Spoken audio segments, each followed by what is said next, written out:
Tantor Audio, a division of Recorded Books, presents Gangsters and Organized Crime in Buffalo, History, Hits, and Headquarters, by Michael F. Rizzo, narrated by Danny Campbell. Publisher's note: this audiobook refers to visual elements included in the print and ebook editions of the book. Preface. The idea for this book started sometime in the early 2000s. I vaguely recall an old girlfriend telling me that she was somehow related to Stefano Magaddino, the grand old mob boss of Western New York, and that there was a book about him. So I decided to look for it. I checked the library and scoured the internet, but found nothing. Not a single book written about the Buffalo Mafia. So I decided I'd write it. I began gathering newspaper articles from microfilm and looking through scrapbooks in the library.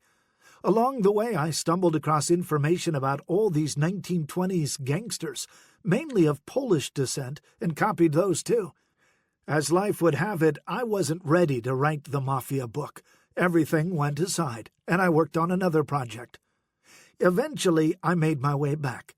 In 2007, I sold my delivery business and wanted to get involved in something else. My wife and I decided we would start a tour business based on Niagara Falls mob spots, and the Mob Tours was born. Unfortunately, Niagara Falls wasn't quite ready for a bus tour of crime sites, and 2 years later we added walking tours in Buffalo. Along the way, we accumulated over 300 Mafia books, hundreds more articles, thousands of pages of Federal Bureau of Investigation FBI documents, and even the complete court file from the Magaddino's 1968 arrests after traveling to New York City. We searched deed and business records, historical and library files, and more, all to get the most accurate picture of this history and the people involved. At least a dozen people were contacted, including former FBI agents. Many had already passed away, but some were still alive, although I found, even in retirement, that they are not at liberty to discuss past cases. In late 2011, I sent a proposal for this book to the History Press, and they were interested, as it was similar to other books they had done. Now all I had to do was take the thousands of pages of information and put together a book in less than 6 months. I need to thank quite a few people who were very helpful in putting this book together. Thanks go out to Lieutenant Mike Casca of the Buffalo Police Department, who has a great website of Buffalo police and crime history, Sharon Ippolito Manning, Jimmy Manganiello, and Joe DiCarlo's granddaughter for sharing family photos. The countless folks who have provided insight into the lives of some of the people found in this book. Michael Tona for his wealth of knowledge on the Buffalo Mafia. Daniel DeLandro, college archivist and special collections librarian at Buffalo State College. John Black from gangrule.com and the Cheektowaga Historical Society for use of their photos. The amazing website fultonhistory.org, a treasure trove of newspaper articles and a huge help in searching old stories. Ron Fino for his insight and correcting some history. Former Buffalo News reporter Anthony Cardinale for his photo. Harvey Garrett for leading me to some other photos, and Edward J. Domkiewicz for clearing up some family history. Also thanks to one of my oldest friends, Gilbert Neal. He is a fantastic musician and can be found at gilbertneal.com.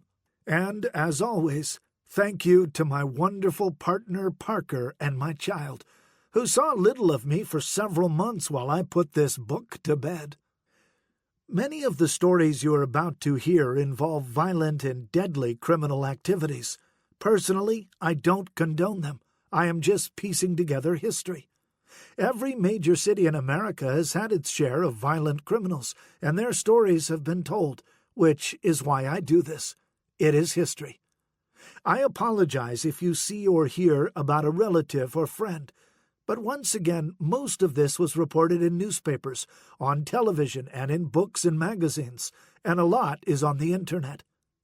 Finally, a woman named Meg Henderson Wade contacted me in 2009 to tell me she had dated Stefano Magaddino's grandson, also named Stefano, in Atlanta for over 3 years in the 1980s. When he told her his grandfather was the Don of Buffalo, she said, "Oh, you mean his first name is Donald?" She had never heard of The Godfather and was quite surprised when she did some research at the Atlanta Library and found out the Don was actually Don Stefano. I hope you enjoy listening to the book as much as I did writing it. Prologue. Never call nobody from your house. Listen here. No use of your name on the telephone. We're in hot water. Stefano Magaddino, November 8th, 1962. Gangster. Just hearing the word, you probably have a picture in your head. The typical image of a well-dressed man in a suit and hat is the obvious thought. The definition of a gangster is simply a criminal who is a member of a gang. Some gangs are considered to be part of organized crime, and gangsters are also called mobsters. From the 1920s through the 1930s, the gangster developed into a persona that most people recognize today: John Dillinger, Al Capone, and so on. They all had monikers, either given by the police or the press: Babyface, Pretty Boy, Millionaire Kid. At the same time, Hollywood helped to shape what a typical gangster would look like. The late 1920s saw several gangster films released, and in 1930, one of the biggest, Little Caesar, starring Edward G. Robinson, created a character that people recognize: the fame, respectability, and wealth, the rise in power, and eventual downfall. In 1972, another film changed how the world perceived mobsters and how mobsters saw themselves. The Godfather, with its star-studded cast, made the life of a mobster seem glamorous and dangerous. Mafia also watched it and started to imitate the movie. The kissing of the Godfather's ring was not something that happened in real life prior to the movie, but mobsters and the wannabes around them all fawned over the movie. In Western New York, the pattern of gangsters and mobsters was similar to the national scene. During most of the 1920s and 1930s, criminals certainly fell into the gangster category, and although this is a gangster guide, suffice it to say that many of the people in the book are nothing more than common criminals. Some definitely had mafia ties, since the local boss, Stefano Magaddino, would never have let money slip through his hands without taking a cut. The Mafia, as it is discussed in this book, is the crime family headed by Magaddino from 1922 until 1974, when he died. He was aware of, and his family played some part in almost everything crime-related that went on in Western New York during that time. Now, you must realize that no one was actually ever convicted of being a member of the Mafia. Some were convicted of gambling, armed robbery, bank robbery, burglary, loan sharking, narcotics dealing, murder, and other nefarious crimes, but the Mafia was a clandestine organization. Buffalo's Mafia family, as it is called throughout this book, consisted of only about 150 members at its peak, so we can safely assume that everyone written about in this book was not necessarily a member of the Mafia. Even Magaddino was called a reputed mob leader for many years, although the preponderance of evidence suggests otherwise.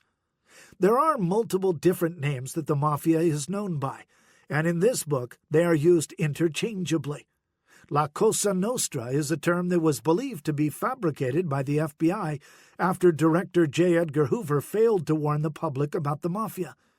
Through an informant in 1961, it was originally thought to be Cosa Nostra, translated as Our Cause, but FBI translators opted for Cosa Nostra, Our Thing, or This Thing of Ours. Television mobster Tony Soprano often spoke of this thing of ours. At times it was called the Syndicate, Italian Secret Society, Underworld, and Organized Crime. It was known, but its extent was not. All the names point to the same group, the Mafia, primarily Sicilian in nature, but always deadly, powerful, and secretive. There are stories, and there is folklore. Over the years, there have been many people who have been thought to be tied to organized crime, but without any evidence, it is all hearsay. A former Buffalo mayor is one of them.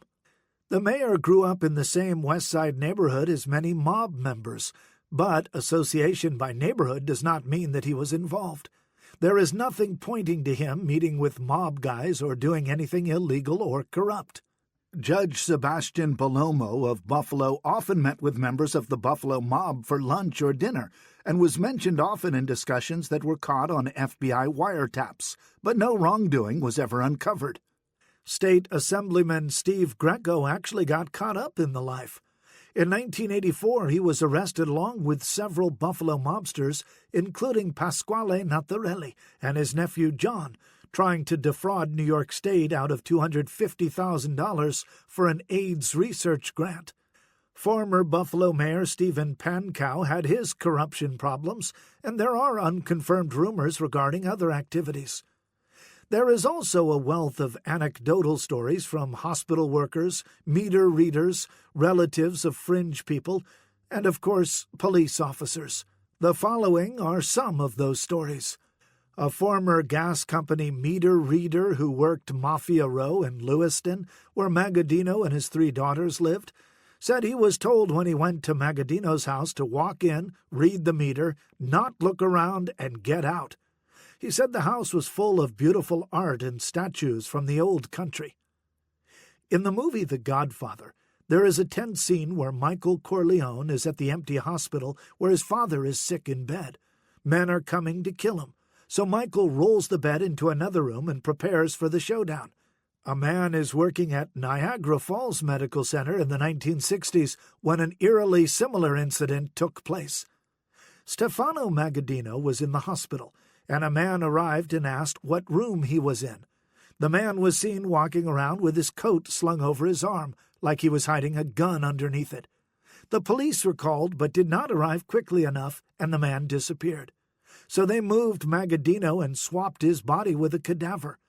Eventually the man was cornered in a stairwell by some of Magaddino's men, and when he lifted his coat, there was no gun. It turned out he was there to pay his respects and was simply looking for the aged Don. There are other stories about tunnels hidden under the city of Buffalo and Niagara Falls. A tunnel supposedly led from Magaddino's home in Niagara Falls under the street as an escape route. Another escape tunnel led from his Lewiston home to the DeLuca home next door, or to the woods. There was also a supposed tunnel leading from the Magaddino funeral home under several buildings right to the Capitol coffee shop on the corner. If that was the case, the FBI would have never seen the men walking back and forth from the funeral home to the coffee shop, as they often did. An employee of the water department confirmed no knowledge of known tunnels.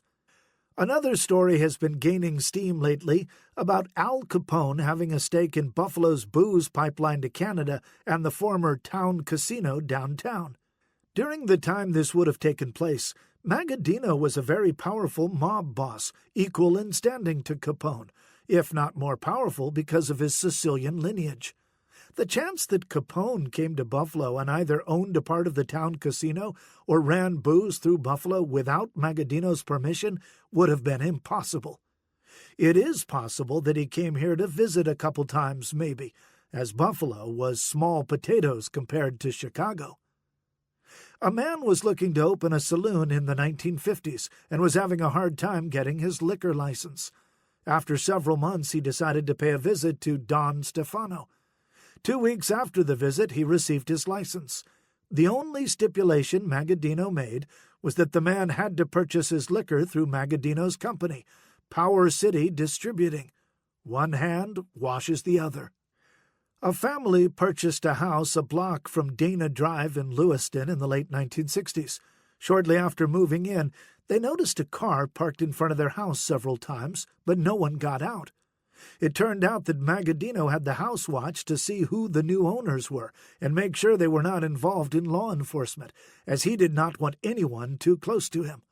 As it was, when he had private meetings at his home, the street was blocked off at both ends, and only those invited or who lived on the street were allowed in. The biggest story out of Niagara Falls involved Magaddino's cousin and Brooklyn mob boss Joe Bonanno.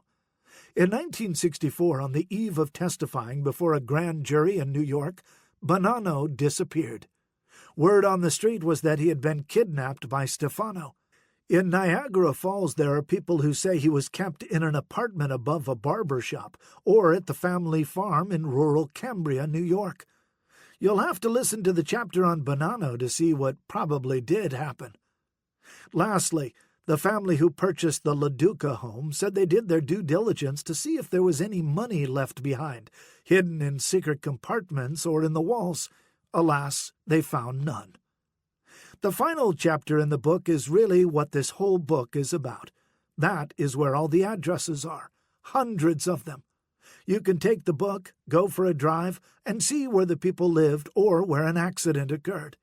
There are dozens, if not hundreds, more stories, and the following will show you quite a few of them. The Gangster Era. The Blonde Bandit. Just say anything you want, but before anyone else comes here to talk to me, I wish they'd give me back my lipstick. Sally Joyce Richards after her arrest. She was known as Montgomery Mabel Paller, Sally Joyce Richards. Her age was unknown, believed to be anywhere from 16 to 23. Police called them the Gold Band Gang. Newspapers called her the Blonde Bandit. They were all those things, but in the end, they were just common criminals. Sally, whose real name was Amelia Rondaronich, snuck into the United States from Hamilton, Ontario in 1928 at 13 years of age and joined a circus. She became a mole in Buffalo gangs and is believed to have shared in the spoils of scores of jobs. The first sign of the girl in her gang occurred on Wednesday, November 6, 1929, when the well-dressed and unassuming man and woman entered the Reliable Jewelry and Loan Company on Seneca Street. He wore a gray topcoat and gray cap. She was fairly well-dressed, slender, blonde, and real pretty. They would later be identified as Peter Domkiewicz and Sally Joyce Richards. Domkiewicz, 21, well known to Buffalo police, was first arrested in November 1924 on juvenile delinquency charges. The girl asked that she be shown an engagement ring. The man then asked to see a wedding ring.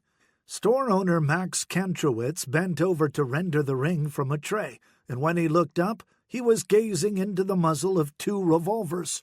The man ordered him to raise his hands, and the girl smiled. They then grabbed a tray of jewelry from the safe and ran from the store to their waiting Nash coupe. Their stolen car was found on Walden Avenue with bullet holes in the windshield and body, and the seat and floor were stained with blood. All was quiet until December 28th, when Domkiewicz and Edward Samuels spent the night robbing a butcher shop, 3 gasoline stations, a Deco restaurant, and topping off the evening at the meat market of Frank Smagira, where the owner's son Leo pushed a shotgun through a door and blew Samuel's face off. Domkiewicz escaped without any cash, but with his life.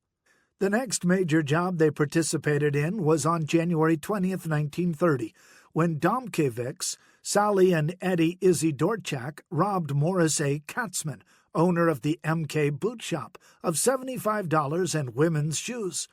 A few days later, they robbed Anthony Coulan's furnishing store of $15 and left.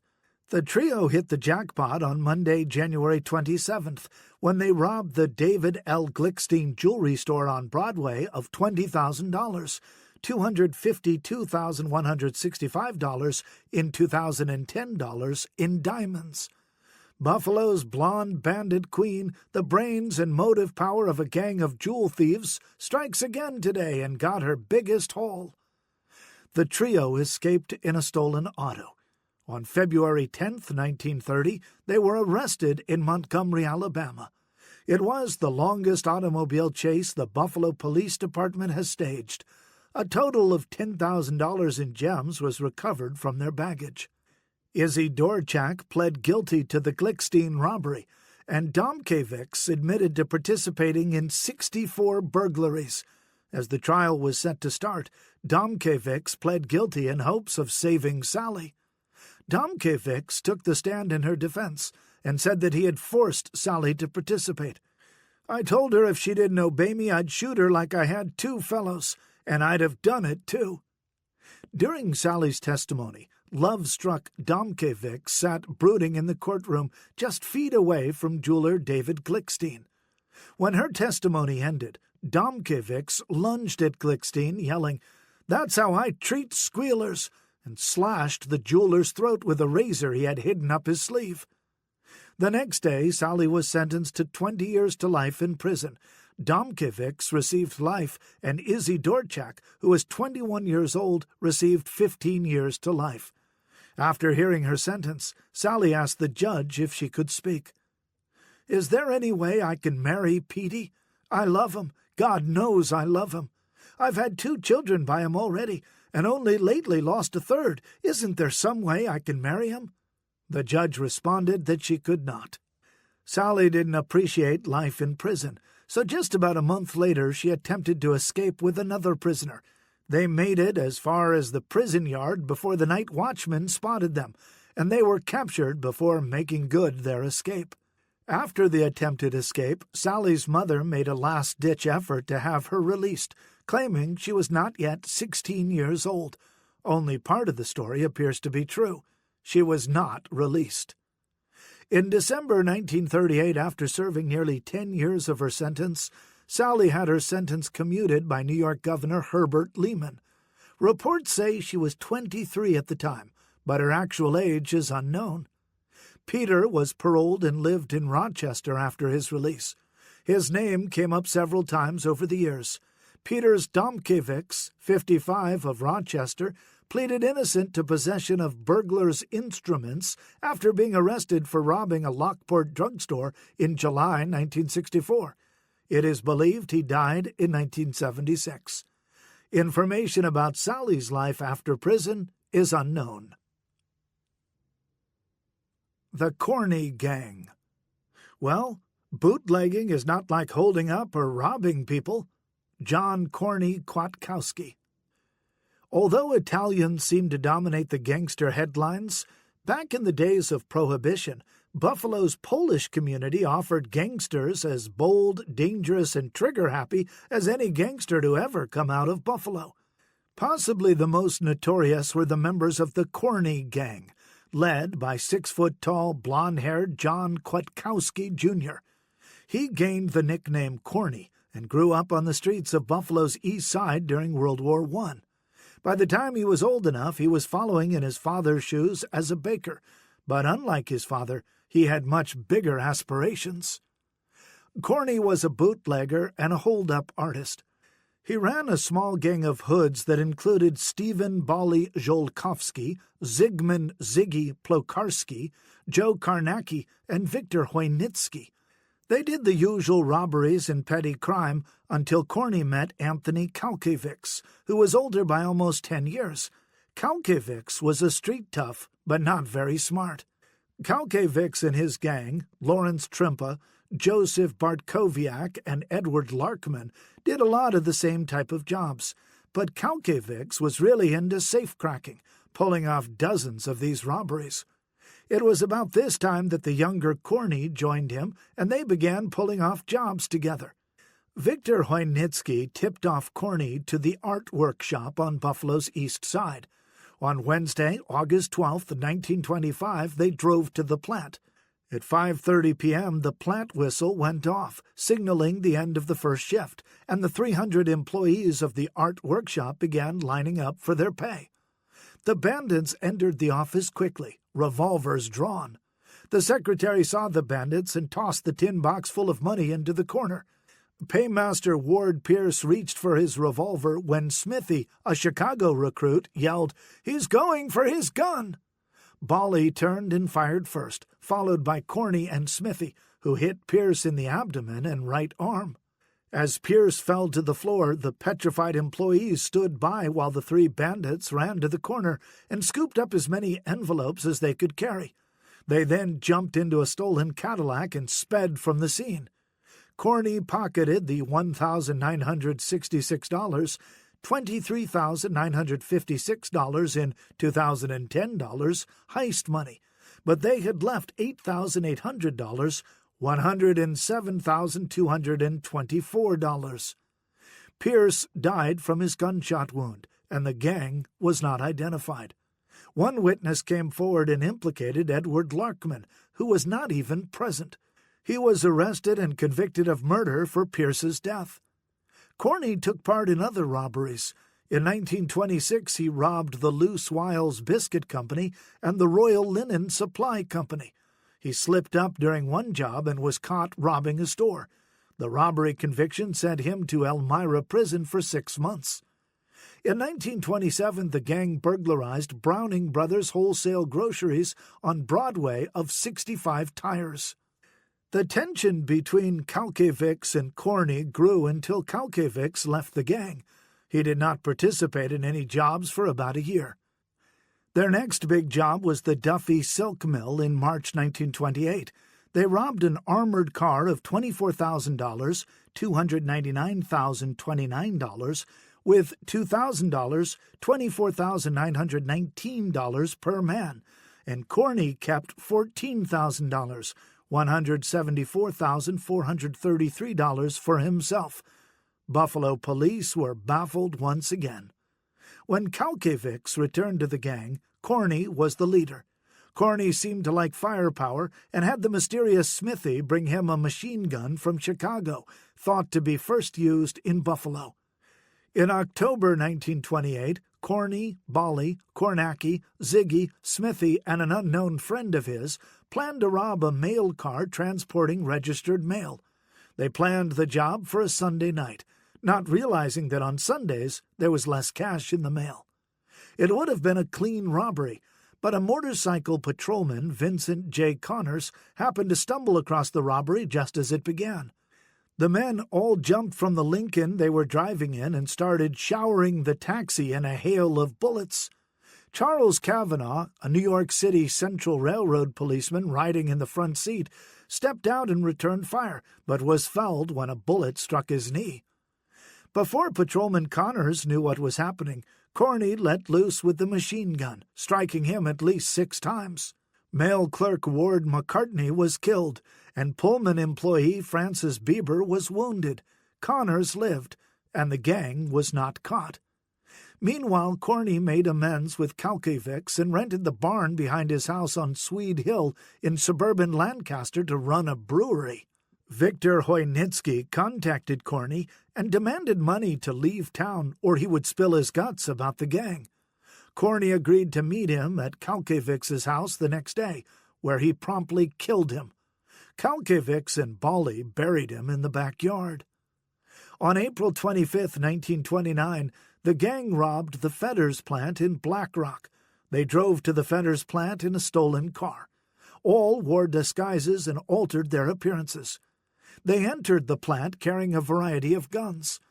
Assistant Treasurer Alvin J. Degler saw them as they entered and ran into the basement vault with almost $46,000, $580,000 in 2010 dollars. The gang grabbed 2 bags of cash he dropped and ran out of the building. Outside, Bolly had gotten into a scuffle with employee John Perriton. Kalkiewicz jumped into the fray, and a gun went off, killing Perriton. The gangsters jumped into their car and sped off to change cars.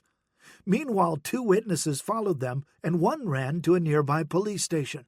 A Buffalo police car rushed to the scene just as Bolly and Kalkiewicz were leaving, and a chase resulted. A running gun battle took place. Their car disabled, Bolly transferred the money to a new car, and Kalkiewicz grabbed the machine gun and started shooting the police. He injured one during the melee as Bolly drove away and Kalkiewicz jumped into the car. They thought they had made another clean getaway, but they forgot that the disabled car was registered under one of Kalkiewicz's aliases and at his real address. Corney convinced Kalkiewicz to give himself up, knowing Kalkiewicz was no squealer, and said that they would get bail money for him. He surrendered, but after hours of interrogation he broke down and confessed all their crimes. Bali and Corney were arrested, and all would be tried for murder. Smithy, if he was real, disappeared. Ziggy also disappeared and would not be heard from for 30 years. Corney was found not guilty of John Perrotin's murder, but was later convicted of perjury and received a 20-year sentence. Bali was found guilty and sentenced to death. Kalkevix was found guilty and also sentenced to death. He confessed that Edward Larkman was not responsible for the art workshop murder, and he was released. Corney was released in 1944 and not allowed in Buffalo, so he settled near Syracuse, where he died at 59 years old on December 16, 1964. Kalkevix had his sentence reduced to life in prison, served 35 years, and lived for 14 years after leaving prison, dying in September 1977 at 81 years old. Ziggy Plokarski's wife called Buffalo police in 1964 to say he had died several months earlier and lived a clean life after the Fetters robbery. The police never found the machine gun the Corney gang used to terrorize the city of Buffalo. Maybe Smithy took it, or maybe it is buried in a backyard somewhere in western New York. The Blue Ribbon Gang. As I stand before this funny-looking piece of furniture, I raise my hand and swear to God Almighty that these two men you just executed were innocent. Alex Bogdanov. On January 1st, 1928, during the New Year's revelry at the Peacock Inn, 3 armed men entered the establishment looking for former boxer Roger Lavin. They killed the 33-year-old proprietor, Michael George, and injured 3 others. In July 1929, Ferdinand Fechter drove to the bank to pick up money for his soda grill on East Delavan Avenue, across from the Chevrolet plant, to cash the paychecks for workers at his restaurant. As Fechter pulled up to his house on July 27th with $8,396, $105,859 in 2010 dollars, several men rushed him with loaded revolvers, fired shots at him, and grabbed the money as he stepped out of the car. His family, standing on the porch, gazed on in horror. A final shot to the head clinched the murderous assault, and the 4 bandits fled in their stolen automobile. Fechter died an hour later. The gangsters eluded Buffalo police. A week later, the stolen automobile was recovered with a .45 caliber revolver shell inside, and the pursuit had renewed vigor. The police suspected that Alexander the Terror Bogdanov was responsible and trailed him through 6 states until he returned to Buffalo. He was seen going to Stephen and Edward Shakoviak's home, so the house was put under surveillance for a month. The gang learned that the police knew something, so they moved to a home in neighboring Sloan. The police had a dictaphone in the house to listen to their conversations. Buffalo police decided they needed to move in before another deadly robbery took place. On Sunday morning, September 8th, police gathered outside the Sloan home and at 6:30 a.m. filled the home with tear gas. 2 women and 2 children staggered out, choking back tears. Another round of tear gas filled the home, but the gangsters never emerged. Gas-masked police entered and searched the home and found 3 members of the gang coughing in a bedroom and their leader hiding in the attic. The 4 arrested were Alex Bogdanov, the leader, as well as Stephen Pilarski, Max Gorney, and Stephen Shakoviak. Gorney and Pilarski lived at the address. A 5th member, Stephen's brother Edward, was captured 2 hours later leaving St. Stanislaus Church, and the final bandit, Max the Goose Rybarczyk, was captured on his way to pick up a suit at the cleaners. While searching the house, police found pieces of blue ribbon hanging in the bedrooms, so the men became known as the Blue Ribbon Gang. Bogdanov admitted that the only reason he was back in Buffalo was to kill Ziggy Plokarski of the Corney Gang for reneging on some loot. He admitted to 54 holdups over a 10-year period, receiving over $250,000, almost $3.2 million in 2010 dollars. The men were all found guilty of killing Ferdinand Fechter. 3 of the men were sentenced to death in the electric chair at Sing Sing prison. They appealed their death sentences, but just after 11 p.m. on July 17, 1930, after a 2-week stay, Shakoviak and Rybarczyk were electrocuted. Last was Bogdanov, who said the other 2 were innocent, and then he was killed. What happened to the rest of the gang is unknown. To this day, the executions of Rybarczyk and Shakoviak are cited as examples of wrongful convictions and executions. Buffalo's malls. I heard Buffalo was a fast town, so I came here to have a good time. Stella Matskovska, a.k.a. Vera Lamont. The 1920s will forever go down as a time of change in America. From the passing of the 18th Amendment and onset of Prohibition in 1920 right through the stock market crash of 1929, every ethnic group, men, women, and even children, found crime to be a way to make a living. High-profile female criminals are not a common occurrence, but during the 20s, Buffalo was full of them and their dastardly deeds.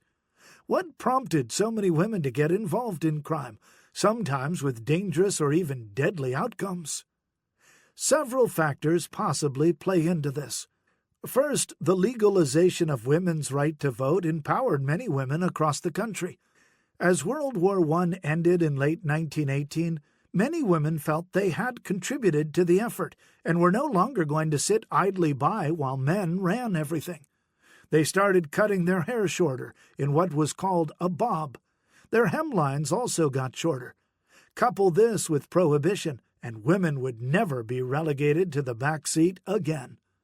According to author Ellen Polson, the phrase gun moll came into being during Prohibition. Moll originally meant a female pickpocket and evolved to mean a woman companion of a professional criminal. There have been some well-known ones, such as Bonnie Parker of Bonnie and Clyde fame, and Al Capone's wife, May. Let's start with one of the biggest ones. Carmela Magaddino, wife of Cosa Nostra boss Stefano, was a typical Sicilian housewife. She always wore black, as if she was forever in mourning. A neighbor said that she was a very nice lady, although even by the 1970s she still spoke very little English. As wife of the leading Mafia figure in western New York for over 50 years, she could not have been blind, having seen her share of meetings taking place at their Lewiston home, as well as the bombing of her sister-in-law when they lived next door in 1936. Minnie Clark was thought to be Joe DiCarlo Jr.'s wife in the 1920s. As proprietor of the Auto Rest Inn in suburban Williamsville, she led her own life of excitement. On March 16, 1924, 50 hooded Ku Klux Klan members entered her full saloon and demanded she stop selling alcohol or they would close it down. DiCarlo later married Elsie Pieri, sister of Salvatore J. Pieri, who seemed to be incarcerated more than not. Elsie was born into the Mafia life and ended it there. The Blue Ribbon Gang's Stephen Shakoviak was married to a girl named Blanche. On Sundays, the two would go to a farm near Marilla, New York, and target practice with other members of the gang. Blanche did her part by chatting with local precinct police, who did not suspect her, as she tried to see what the police knew about the gang. Richard Reese Candy Kid Whitmore's wife, Margaret, was nicknamed the Tiger Girl by the press, after she passed 2 loaded pistols to her male companions and took aim herself at detectives attempting to arrest her husband in 1925. Margaret was identified as a gun-toting hold-up artist as early as 1924. The gang, including Margaret, was arrested in March 1926. Richard offered to confess to a string of crimes if Tiger Girl was released. She was eventually released, and Richard tried. He was acquitted in Buffalo, only to be sent to Baltimore, where he was convicted of murder and hanged. The tale of the bobbed-haired bandit brings 2 gun malls together. First, there was Stella Matskovska, 18 years old. She was part of a trio that robbed the Whaler jewelry store and killed clerk Rufus Eller. The 3 were all arrested and charged with murder, But young Stella testified against her partners and escaped the death penalty. One of the largest robberies to occur in Buffalo took place in 1929. Known as the Carson Robbery, a daring home invasion during a society engagement party netted nearly $250,000, $3.1 million in 2010 dollars, in jewels for the thieves. The gang was eventually identified, and Red Duke and his girlfriend, Bernice Frank, were among those arrested. Another suspect, Billy Siner, claimed to have been at his girlfriend Helen Globlewski's house during the robbery. Her brother William was an alibi witness for Stephen Bolly Zolkowski of the Corny Gang. When the Carson robbers were found guilty, Helen screamed, fainted, and swore, "He's innocent, and I know it." Stanley $1 Million Kid Prisbill, the suspected leader, was arrested later. His girlfriend, Ethel Mason, was at his side as they were arrested in a rented Miami apartment. Mason, who was still married but separated, testified on his behalf, but the Kid was sentenced to life in prison. Ethel's outcome is unknown.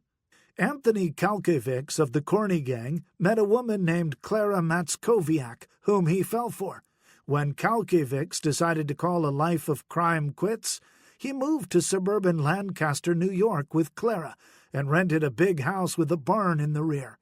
Unfortunately, his past caught up with him, and he was dragged into one last robbery with the Corny Gang. No word on Clara was ever heard again. She may have kept in touch with him for a while, but probably moved on, never forgetting her exciting time with the Corny Gang and her love for Tony. Apartment 821.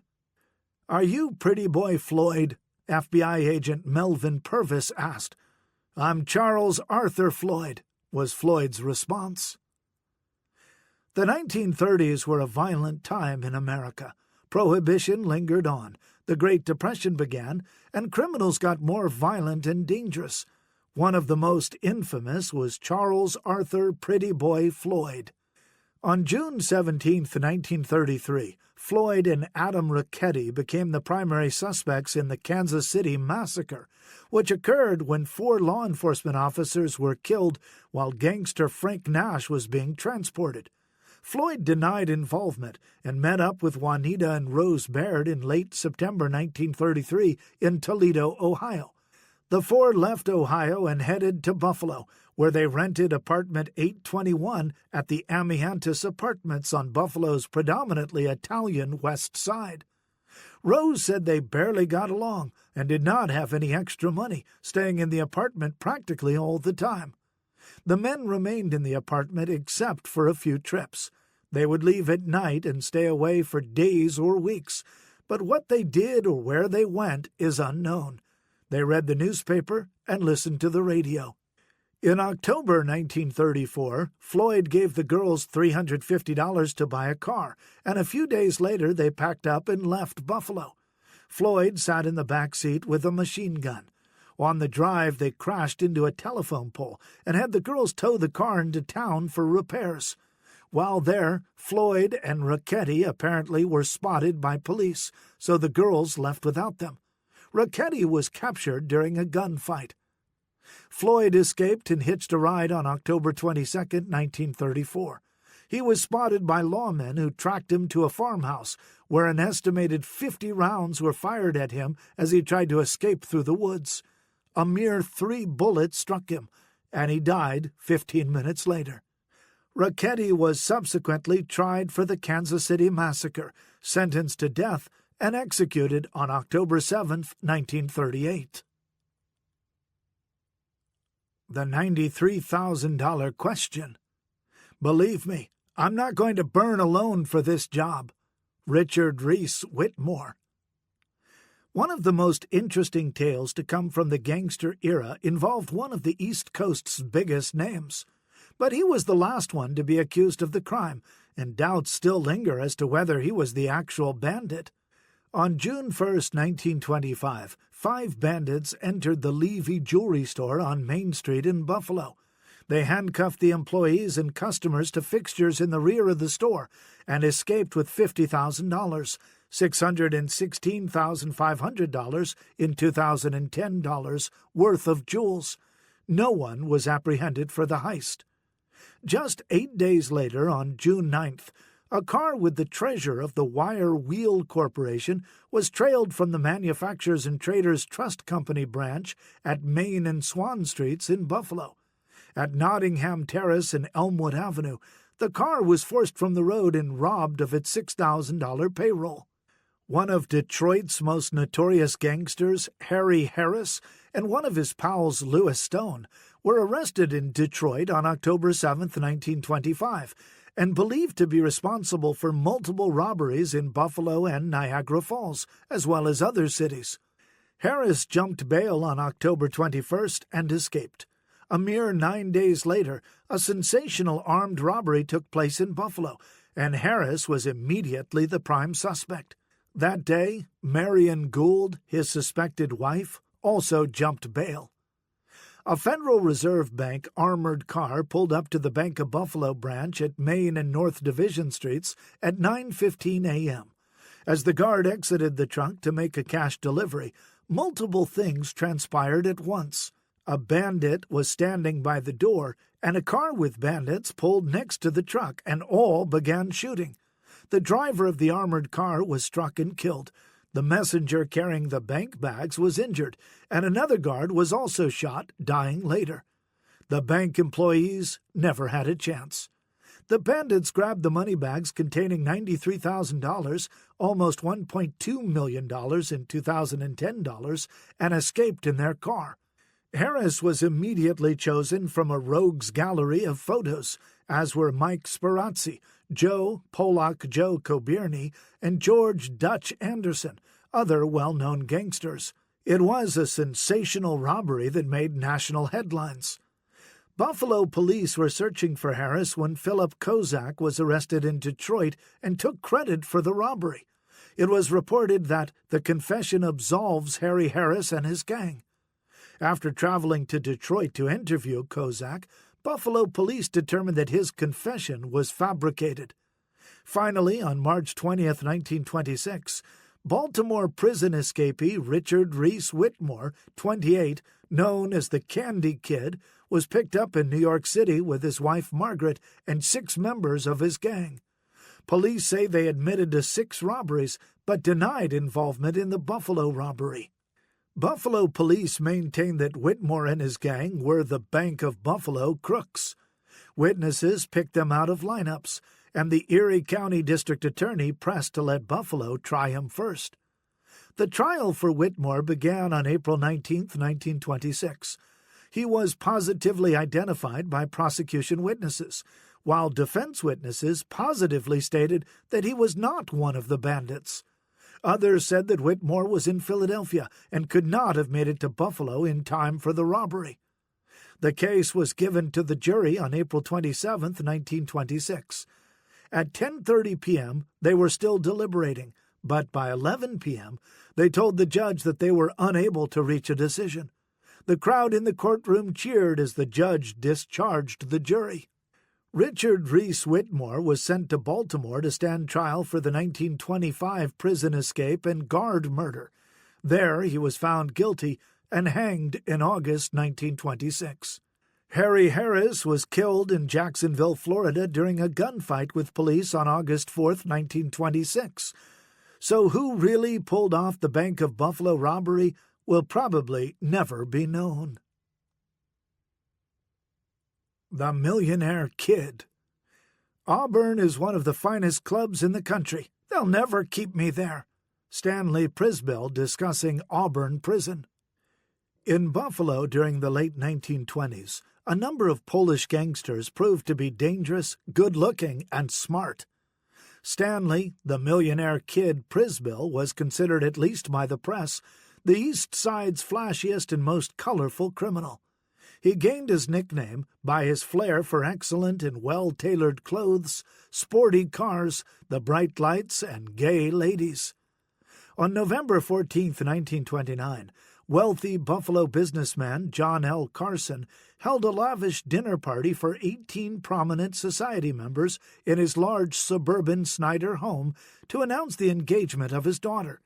When the maids did not return with the desserts, the guests began to wonder what the delay was. Suddenly, 7 armed bandits entered the room. Their faces were covered by handkerchiefs. They wore long coats and hats, and they carried revolvers, automatics, and sawed-off shotguns. Led by Clinton Red Duke, 28, who directed Stanley Prisbill, his brother Edward, Theodore Rogotsky, William Siner, 24, and 2 others, they robbed the guests of money, jewels, and furs, totaling $250,000, $3.15 million in 2010 dollars. The biggest item was a $200,000 pearl necklace. On Thanksgiving Day, November 29th, Duke, Rogotsky, Duke's girlfriend Elizabeth Frank, Edward Prisbill, and Siner were arrested. Stanley Prisbill was also wanted but eluded the police. Duke was captured without incident at the Marquine Hotel. None of the stolen gems were recovered during the arrests. Police traced the gang to a hideout on Best Street, where they discovered a key ring, and 3 artificial pearls in the ashes of a stove. The rest of the jewelry was believed to have been taken to New York City the day after the robbery by Duke and sold. A January 1930 trial found all guilty of participation in the robbery. Duke was given 30 years to life, Rogotsky 25 years to life, Edward Prisbill 20 years to life, and Siner life in prison. Just 2 days later, Stanley Prisbill, 27, was arrested in Miami Beach with his married girlfriend, Ethel Mason, as they were entering their apartment. Prisbill stated, "There must be some mistake, gentlemen." They were returned to Buffalo, where a speedy February trial took place. It took jurors just an hour to find Prisbill guilty. Sentenced the same day as the blonde bandit and her pal, Prisbill received life in prison because of past offenses. His appeal was denied. Most of the jewels were never recovered. Bobbed-haired beauty. Bad booze and bad women. That is the combination that put me in this mess. Frank Minnick. The female gangster was not a common occurrence, especially in Buffalo. But when early 1924 arrived, so did she. Fortunately for the city of Buffalo, her reign was short and her punishment quick. Unlike 1929's blonde bandit, this girl was quiet, not cocky, and the crime was much more severe. According to a drunk 28-year-old Frank Minnick, "George Biddle told me he was going out to grab some easy money. I was so drunk, I agreed to go with him." Estelle Motzkowska, 18, had come to Buffalo from her home in Ohio in January because "I had heard about this city and became curious about it." She met Minnick on Tuesday, May 7th, the same day she moved into a rooming house on South Division Street. He knew her as Vera Lamont. About 9 o'clock on the night of Saturday, May 11th, 1924, the three walked to the August H. Holler jewelry store on Genesee Street. When the jeweler pulled out 2 trays, a shot was fired, Minnick said. The shot struck clerk Rufus Eller, who was killed. When Minnick awoke from his drunken stupor the following morning in Fang's Hotel in suburban Hamburg, Lamont was asleep next to him. He took a taxi back to Buffalo and stopped to get a newspaper. That was when he saw the headlines and vaguely remembered what had transpired the previous night. He was arrested and fingered Biddle as an accomplice. Biddle was also arrested as he entered his house. Lamont was the last arrested, found hiding in the room at the hotel. Minnick's trial came first, commencing on May 19th. It took the jury 23 minutes to find him guilty of murdering Rufus Eller. His sentence was death in the electric chair. His wife, angry and upset, said, "I hope and pray they will send the girl to the chair, too." Biddle's trial was next, and the state planned on using Stella/Vera as a witness against him. His trial commenced on May 24th. No one positively identified him, But Minnick's statement was used against him, and Stella testified against him. The jury deadlocked, and a mistrial was declared. During Stella's trial, she claimed she had been duped into the crime, and the two men took advantage of her. Her jury also deadlocked, so she pled guilty to first-degree manslaughter to avoid a second trial, and was sentenced to 5 years in prison. Biddle and Motzkowska both spent the better part of a year in jail awaiting new trials. Minnick, 26, who actually pulled the deadly trigger, died in the electric chair at Sing Sing Prison on March 12, 1925. After Biddle's second trial, he was convicted of murder and sentenced to death. His wife Helen fought for his freedom, and Stella eventually spoke out on his behalf. New York Governor Alfred Smith agreed that he deserved a new trial, sparing him the electric chair. In December 1938, Biddle was pardoned by New York Governor Herbert Lehman and released on parole for life. The whereabouts of Stella and George after prison life are unknown. The Mafia, Part 1. The Barrel Murder. They will get me someday, and when they do, they will do a good job. I know it. When they are sure they can escape, they will fill me full of lead. It'll come, someday. Lieutenant Joseph Petrosino. Benedetto Madonia said he was a stonemason living in Buffalo, but he was a man unused to manual labor. His brother-in-law, Giuseppe Di Priamo, was tied into a group of Sicilians in New York City. Madonia, according to his wife Lucy, had done work for these Sicilians, shuttling by rail from Pittsburgh to Chicago and Buffalo, a route the Secret Service had determined was used by counterfeiters, of which Madonia had a previous conviction back in Sicily. Around early March 1903, Di Priamo wrote his sister to say he was in trouble and needed $1,000, which Madonia raised. He sent the money to an acquaintance in New York City with instructions to help Di Priamo. With Madonia hundreds of miles away, he instead kept the money. Madonia sent letters and threats, but they fell on deaf ears. Finally, Madonia decided to travel to New York to secure the return of his money. He arrived in New York City around April 3, 1903, and over the next week he tried to retrieve his money from Giuseppe Clutch Morello, a leader of the Italian secret society. On the night of April 14th, Madonia was eating in a small restaurant on Prince Street when Morello and several of his men entered. Within moments, Madonia was restrained and dragged to a sink, where a 14-inch stiletto dagger was plunged into his throat. His throat was slashed and the blood poured into the sink. There was little mess. The killers wrapped fabric around his neck, and his body was stuffed into a waiting barrel. The barrel was then left on East 11th Street, where it was discovered the following morning.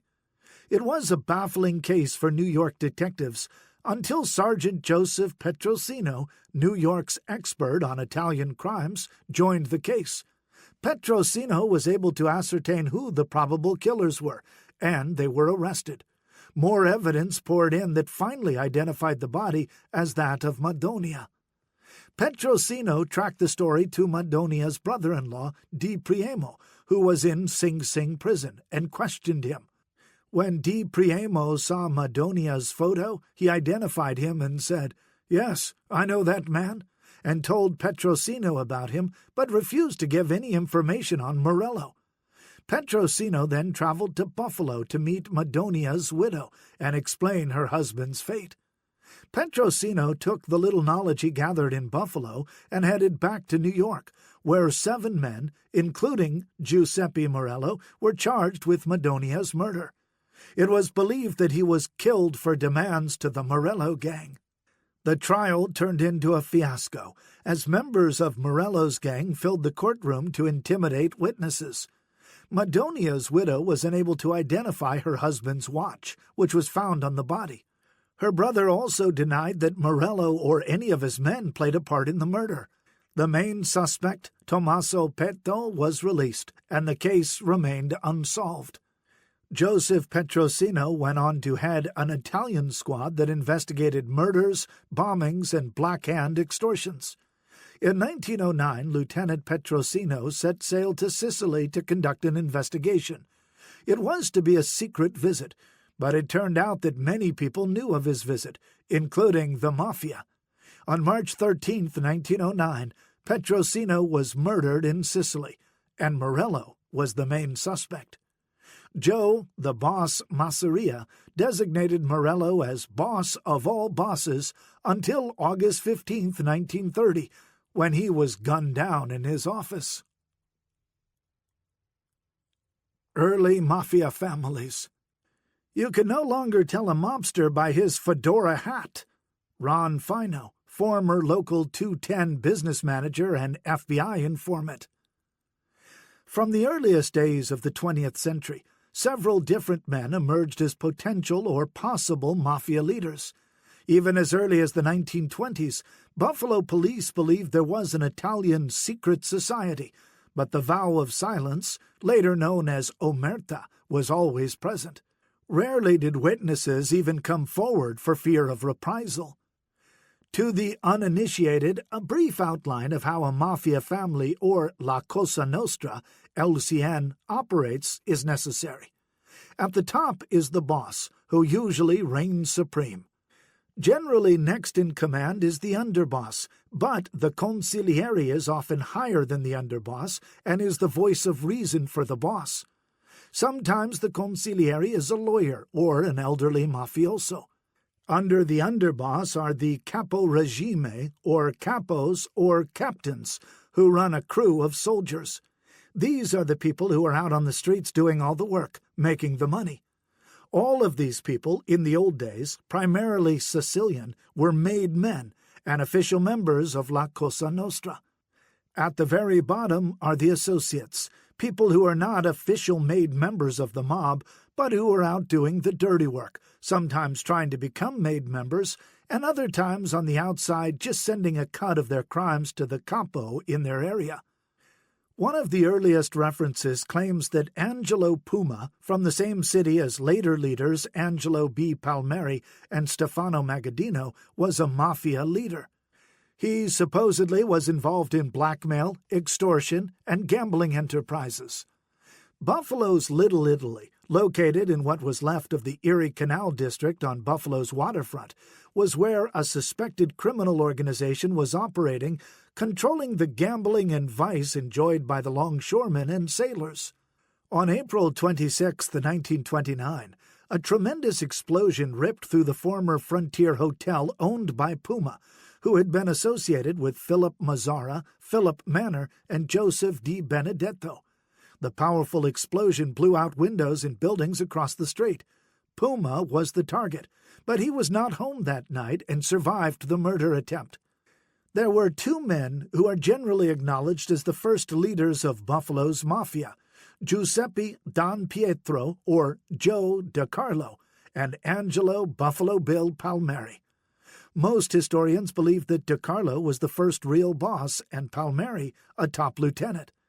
The two men were also related, as Palmieri married a cousin of DeCarlo's wife. Palmieri owned a saloon on Court Street, and DeCarlo owned Buffalo Italian Importing Company just a few blocks down. DeCarlo was called Overlord of Buffalo's Italian colony by the local press and was considered a powerful crime boss. Originally settling in Brooklyn, he moved to Buffalo in 1908. By 1920, he was proprietor of a saloon on Front Avenue. As time went on, he acquired other saloons, including one on Dante Place, which was on Buffalo's Erie Canal and was previously known as Canal Street before the large influx of Italians in the early 20th century. According to news reports, DeCarlo built up powerful connections with other Italians around the country. Fellow countrymen sought him out for help, and he became the big boss of Buffalo. There are claims that DeCarlo controlled the docks, but no proof of that has surfaced. Palmieri hailed from Castellammare del Golfo, Sicily, and was called Buffalo Bill by police because he wore 5-gallon hats and carried a pistol in a holster in full view of any who cared to look. He was an old-school mustache Pete, as they were called, who extorted money from groceries, pushcart vendors, and Italian food vendors, and was possibly involved in Black Hand activities. The Black Hand was a mysterious extortion racket where the victim received a letter demanding money or a threat of violence would result. It was often signed with the picture of a black hand. About 1919, Palmieri moved to Niagara Falls, about 20 miles north of Buffalo, leaving Buffalo to the more powerful DeCarlo. DeCarlo had a son named Joe Jr. who took after his old man. He was a born gangster. When his father died on July 9, 1922, Jr. may have assumed that he would take over the family business, but he was never able to fill Don Pietro's shoes. "He's just a punk," one Buffalo detective declared. It is believed that Palmieri contacted Magaddino in Brooklyn and asked if he was interested in running the rackets in Buffalo.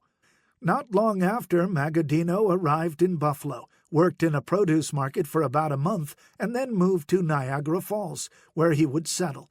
Palmieri then began an advisory role as Magaddino ascended the underworld ladder. In November 1922, Jr. was involved in a cocaine ring after persuading a friend, busy Joe Patitucci, to purchase from him at a higher price. When federal agents raided Patitucci's Stella restaurant, they flipped Patitucci, convincing him to submit information about his associates. In August 1923, DeCarlo was arrested along with Pete the Slash Gilelli. On January 1, 1924, Patitucci was shot outside Frank Lumia's restaurant, but he was not killed. A police officer was able to get the license plate of the escape vehicle owned by Joseph Rufino. DeCarlo, Rufino, Gaetano Capodicaso, and Gilelli were subsequently arrested for the shooting. The case was prosecuted by Colonel William J. Donovan, a Buffalonian and federal attorney. When the jury returned the verdicts, only Capodicaso was acquitted. DeCarlo received 6 years in Atlanta prison and was fined $5,000. DeCarlo and Rufino appealed their convictions and did not begin serving their sentences until April 1925. Just a month later, Angelo Palmieri and Capodicaso were arrested for illegally obtaining pistol permits. The result is not known. DeCarlo was transferred to a reformatory in Ohio after serving a portion of his sentence. His stay there was apparently pretty cushy. A story he never denied said that the warden let DeCarlo borrow his car and leave the prison. He was released in 1929, and with his brother Sam and cohorts John Peanuts Tronalone, Salvatore, and Joseph Pieri, controlled most of the gambling in Buffalo, paying tribute to boss Magaddino. On December 21, 1932, Palmieri died of a heart attack while sitting in his automobile in front of his home. He was only 52. His death was a blow to many who were experiencing the crush of the Great Depression. Palmieri had become a good Samaritan over the years, and many came to rely on him for food or a small gift of cash.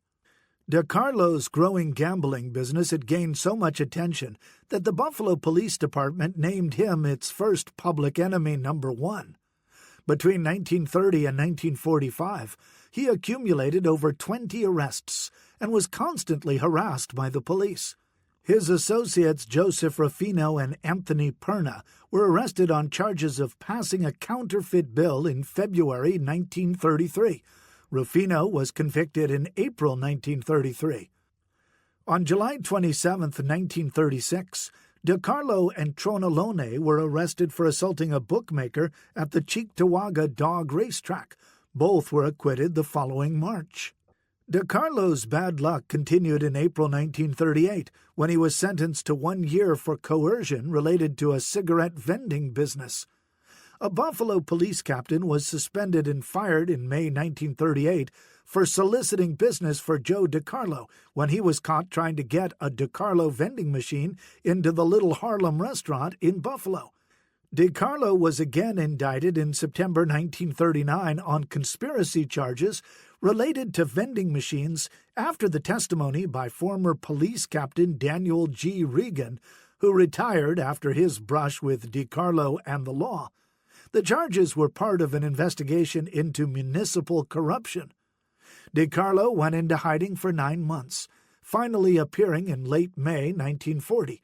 He was charged along with Regan and 2 others with obtaining control of and dominating activities of bookmakers, gamblers, dealers, and users of slot, digger, and vending machines, pin and skee-ball games, and musical instruments. The grand jury charged former Buffalo Police Commissioner James W. Higgins, Democratic State Committeeman Julius Caputo, Frank A. Tony DeFusto, 2 police lieutenants, Erie County Democratic Chairman Frank J. Carr, and 3 others with conspiracy to obstruct enforcement of gambling laws. It was believed that big-time gambler Tony DeFusto built a house in the Adirondacks for the police commissioner in exchange for allowing gambling in Buffalo. Higgins and 6 others were still cleared of the charges, but Caputo, 39, pleaded guilty to 2 charges, one of which involved police protection for gamblers, and received a 2-year prison sentence and a $1,000 fine. Caputo had run a bookmaking operation from a Niagara Street building for at least 5 years and was friendly with Herman Weinstein. In November 1944, a special grand jury indicted DiCarlo and Tronalone on gambling charges. It was believed that the underworld controlled millions in bookmaking, and Buffalo police under his control were transferred and broken on orders from racketeers and gamblers. The grand jury arose from a one-man crusade against alleged gambling and vice started by Edward J. Pospischal, a suburban gas station proprietor. Pospischal complained to then New York Governor Herbert Lehman about corruption in Buffalo and suburban Cheektowaga and Sloan as far back as early 1941. In November 1944, Pospischal accused Buffalo police of covering up for Joe DiCarlo. He found out the hard way the price of crossing the gangsters in Buffalo. Case after case brought before Buffalo's courts ended with small fines, some as low as $25, and the release of suspected gamblers. On January 28, 1945, the bullet-torn body of Edward Pospischal was found frozen and tossed in a dirty snowbank along an isolated stretch of River Road. An autopsy showed he had been beaten about the head and shot 5 times in the head and neck. One man questioned during Pospischal's murder trial was William E. Willie the Whale Castellani, a dapper gambling figure. Castellani had hurriedly left the Elmwood Avenue apartment of his girlfriend the day Pospischal was killed, leading police to suspect that he was involved in the murder. Pospischal had demanded police investigate an alleged gambling establishment on Michigan Avenue that Castellani had been linked to. Despite all his misdeeds, Castellani decided to reconcile with his wife, and they planned to be remarried. On March 16, 1945, just hours before the ceremony, Castellani was found by his wife with 1 bullet in his head from an apparent suicide. She conveniently removed the gun from his hand. The coroner agreed that it was suicide and did not perform an autopsy.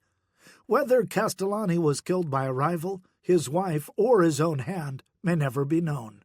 Pospischal's murder case eventually went cold, but in 1956, during construction of the New York State Thruway, a .32 caliber pistol was found in the vicinity of where Pospischal's body was found. After testing, it was determined that it was not the murder weapon. After a trial in April 1945, DiCarlo and Tronalone were both found guilty of conspiracy to violate gambling laws.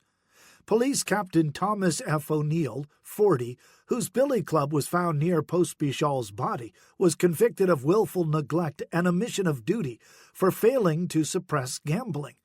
O'Neill received a 6-month sentence, while DiCarlo and Tronalone received 18 months. All were fined $500, and all 3 appealed their sentences. Only O'Neill was granted a new trial.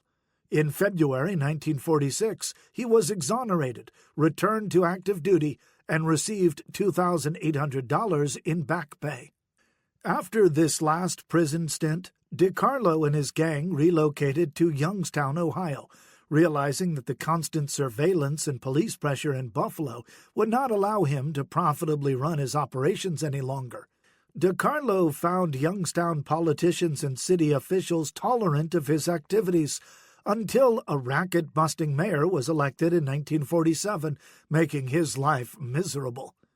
With the heat on, DeCarlo decided to try other cons to get by. In 1948, he bet $16,000 on the World Series, lost, and welched on the bet. During this time, he was desperate for a big killing. He got mixed up in fixing a boxing match between middleweight boxer Jake LaMotta and Tony Gennaro in June 1947. In 1951, the U.S. Senate linked DeCarlo with Chicago and New York City mobsters during the Kefauver crime hearings. On January 19, 1951, he was a witness before the committee and refused to answer pertinent questions. DeCarlo was subsequently charged with contempt, but in 1952 the charges were dropped. After being forced to the Youngstown suburbs, DeCarlo and his gang left town and moved to Miami Beach, Florida. When he threw a lavish $35,000 wedding reception for his daughter in February 1955, supposedly paid for by his pal Michael "Trigger" Mike Coppola of New York City, federal officials decided it was time for Joe to finish paying the remaining $4,000 fine he still owed the government. DeCarlo's Miami interests were not as good as he thought, and he eventually moved back to Buffalo. In August 1961, he was questioned by police after Anthony Palestine, 21, and Vincent Santangelo, 22, were found killed gangland-style in a field in the Buffalo suburb of Lancaster. In January 1966, DeCarlo's wife Elsie died.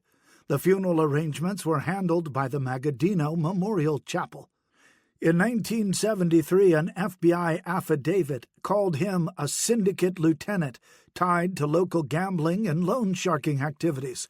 He was 73 years old at the time. DeCarlo died on October 10, 1980, at the Hamlin Terrace Nursing Home after a lengthy illness, ending the life of one of Buffalo's original gangsters.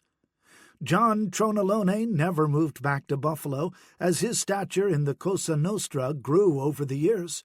According to one account, he was made in Cleveland in the 1940s. He made Miami his home after he and the DeCarlo gang moved there in the mid-40s. Tronalone became consigliere of the Cleveland family under boss Jack Licavoli and underboss Angelo Leonardo. He would become a figurehead boss in 1983 after Leonardo became a government witness. The Genovese family represented Cleveland on the Mafia Commission, and they had to go through Tronalone any time they wanted to contact Tony Salerno, head of the Genovese family. Tronalone was convicted in 1975 of operating a bookmaking operation that grossed over $1 million per week. He was fined $2,000 and sentenced to 2 years in prison. In 1981, Tronalone and 14 other mobsters were indicted on federal racketeering charges, including 29 counts of conspiracy to murder, labor racketeering, illegal gambling, bid rigging for local food and construction industries, and conspiracy to defraud the Teamsters Union through election fraud. In 1985, after Tronalone's acquittal on racketeering charges and the death of Licavoli, Tronalone became the permanent boss of the Cleveland family. In 1989, Tronalone was an old man, and apparently he let his guard down. He made a deal with an ex-Hells Angel to help fence some stolen diamonds.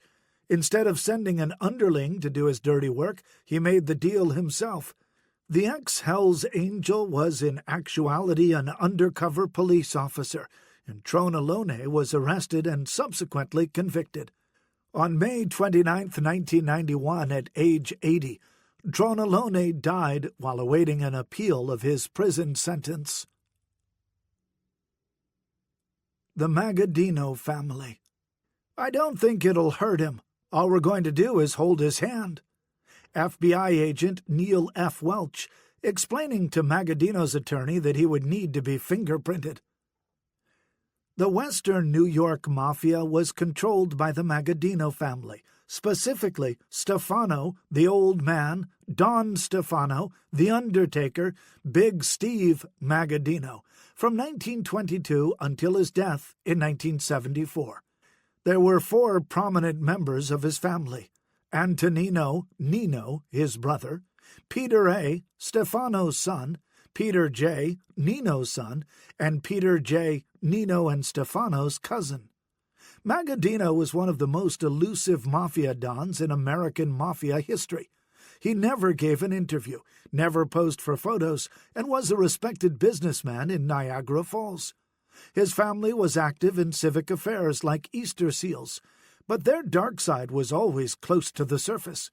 He's a man who liked peace, not war, but if he had to use violence, he would. As someone close to them noted, these people had a hand in everything. They had people in the DA's office. They had people in police departments. They had judges, lawyers. Just about everybody was working for them. Stefano never used the telephone to transmit messages, preferring word of mouth. He had a high-pitched voice and often dominated conversations that were usually in his native Sicilian. When disputes arose, he would have meetings, sometimes in his home, where they would get together and talk it over, and the old man would quiet it down. He didn't gamble, he didn't drink, he didn't smoke, and he didn't cheat on his wife. He was an anomaly in mob circles. For many years, Magaddino commanded by the power of respect, with some fear thrown in.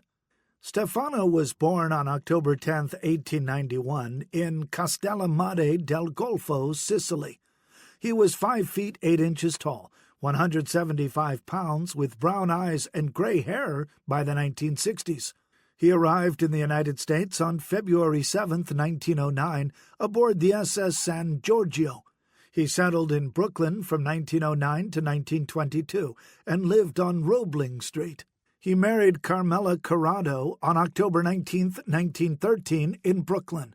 She was born on February 1, 1894, in Castellammare del Golfo and arrived in the United States on November 15, 1909.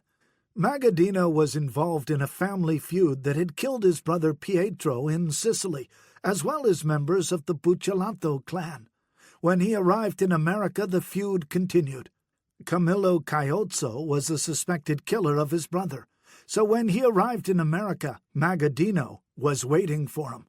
Magaddino and Gaspar Milazzo, also from Castellammare del Golfo, ran an influential gang in Brooklyn that became known as the Good Killers in the 1910s. They forced Bartolo Fontano to kill his friend Caiozzo, but the murder ate away at Fontano. In 1921, the organization of Bonventure and Magaddino families and their allies made national headlines after the body of Caiozzo was discovered in New Jersey. Fontano confessed to New York City Police Detective Sergeant Michael Fiaschetti, saying his friend's ghost haunted him. Magaddino, thought to be the leader of this criminal syndicate, was lured to Grand Central Station in New York City by Fontano under the guise of needing money to escape. When they met, Magaddino told him to take a train to Buffalo, where the chief would take care of him. Magaddino was then arrested. It was August 16, 1921, and his first recorded American arrest. Angered by the deception, he attacked Fontano in the police station, and during the altercation, Magaddino was struck by a police nightstick. The press went wild with the stories, and nationwide coverage of a string of murders grew. Some cities tried to close cold cases and link them to the Good Killers. Magaddino and 5 others were held on suspicion of murder. When extradition papers were finally filed for the men, only 3 were included, and Magaddino was released after 30 days. Shortly after, Magaddino and Gaspar Milazzo were ambushed and shot at as they walked out of a Brooklyn store. It was believed that the murder attempt was from members of the Buccellato family. Magaddino and Milazzo were suspects in Buccellato retaliation shootings and thought it was an opportune time to leave Brooklyn. Milazzo landed in Detroit, and Magaddino headed to Buffalo. An FBI informant acquainted with Stefano said that from 1916 to 1921, Magaddino used to travel from city to city selling cheap olive oil and scaring people into purchasing oil from him. After arriving in western New York, Magaddino became involved in bootlegging. He said, me and his cousin Joe Bonanno, had about 40 trucks on the road. Buffalo and Niagara Falls, I accumulated about 40 trucks, cars, salesmen, cars, and every obscene thing.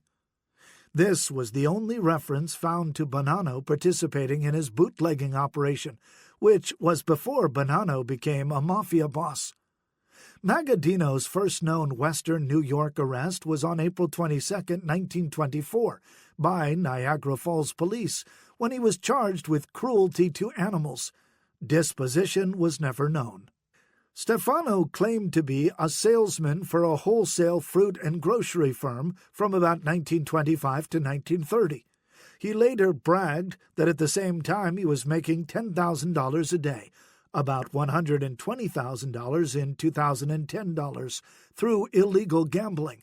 In 1927, Stefano was interested in the Falls Bottling Works Company with Peter Certo and Mrs. Catherine Certo.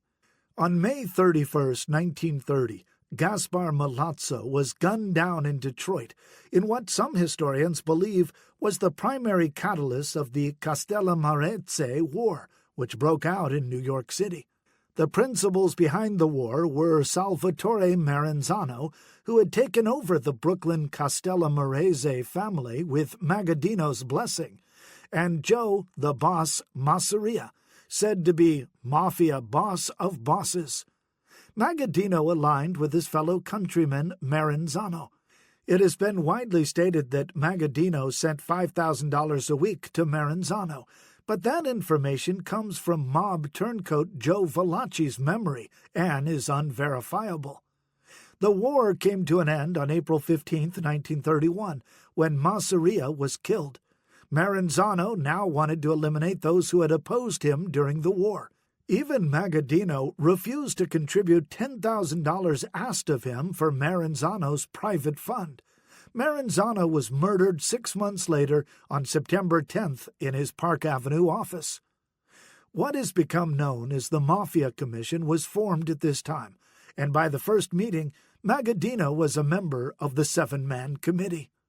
The Magaddinos had 4 children, 3 daughters, and a son, Peter A. Big Pete Magaddino, born on February 25, 1917, in Brooklyn, New York. Peter attended Georgetown University for 2 years and also enrolled in law school at University of Buffalo.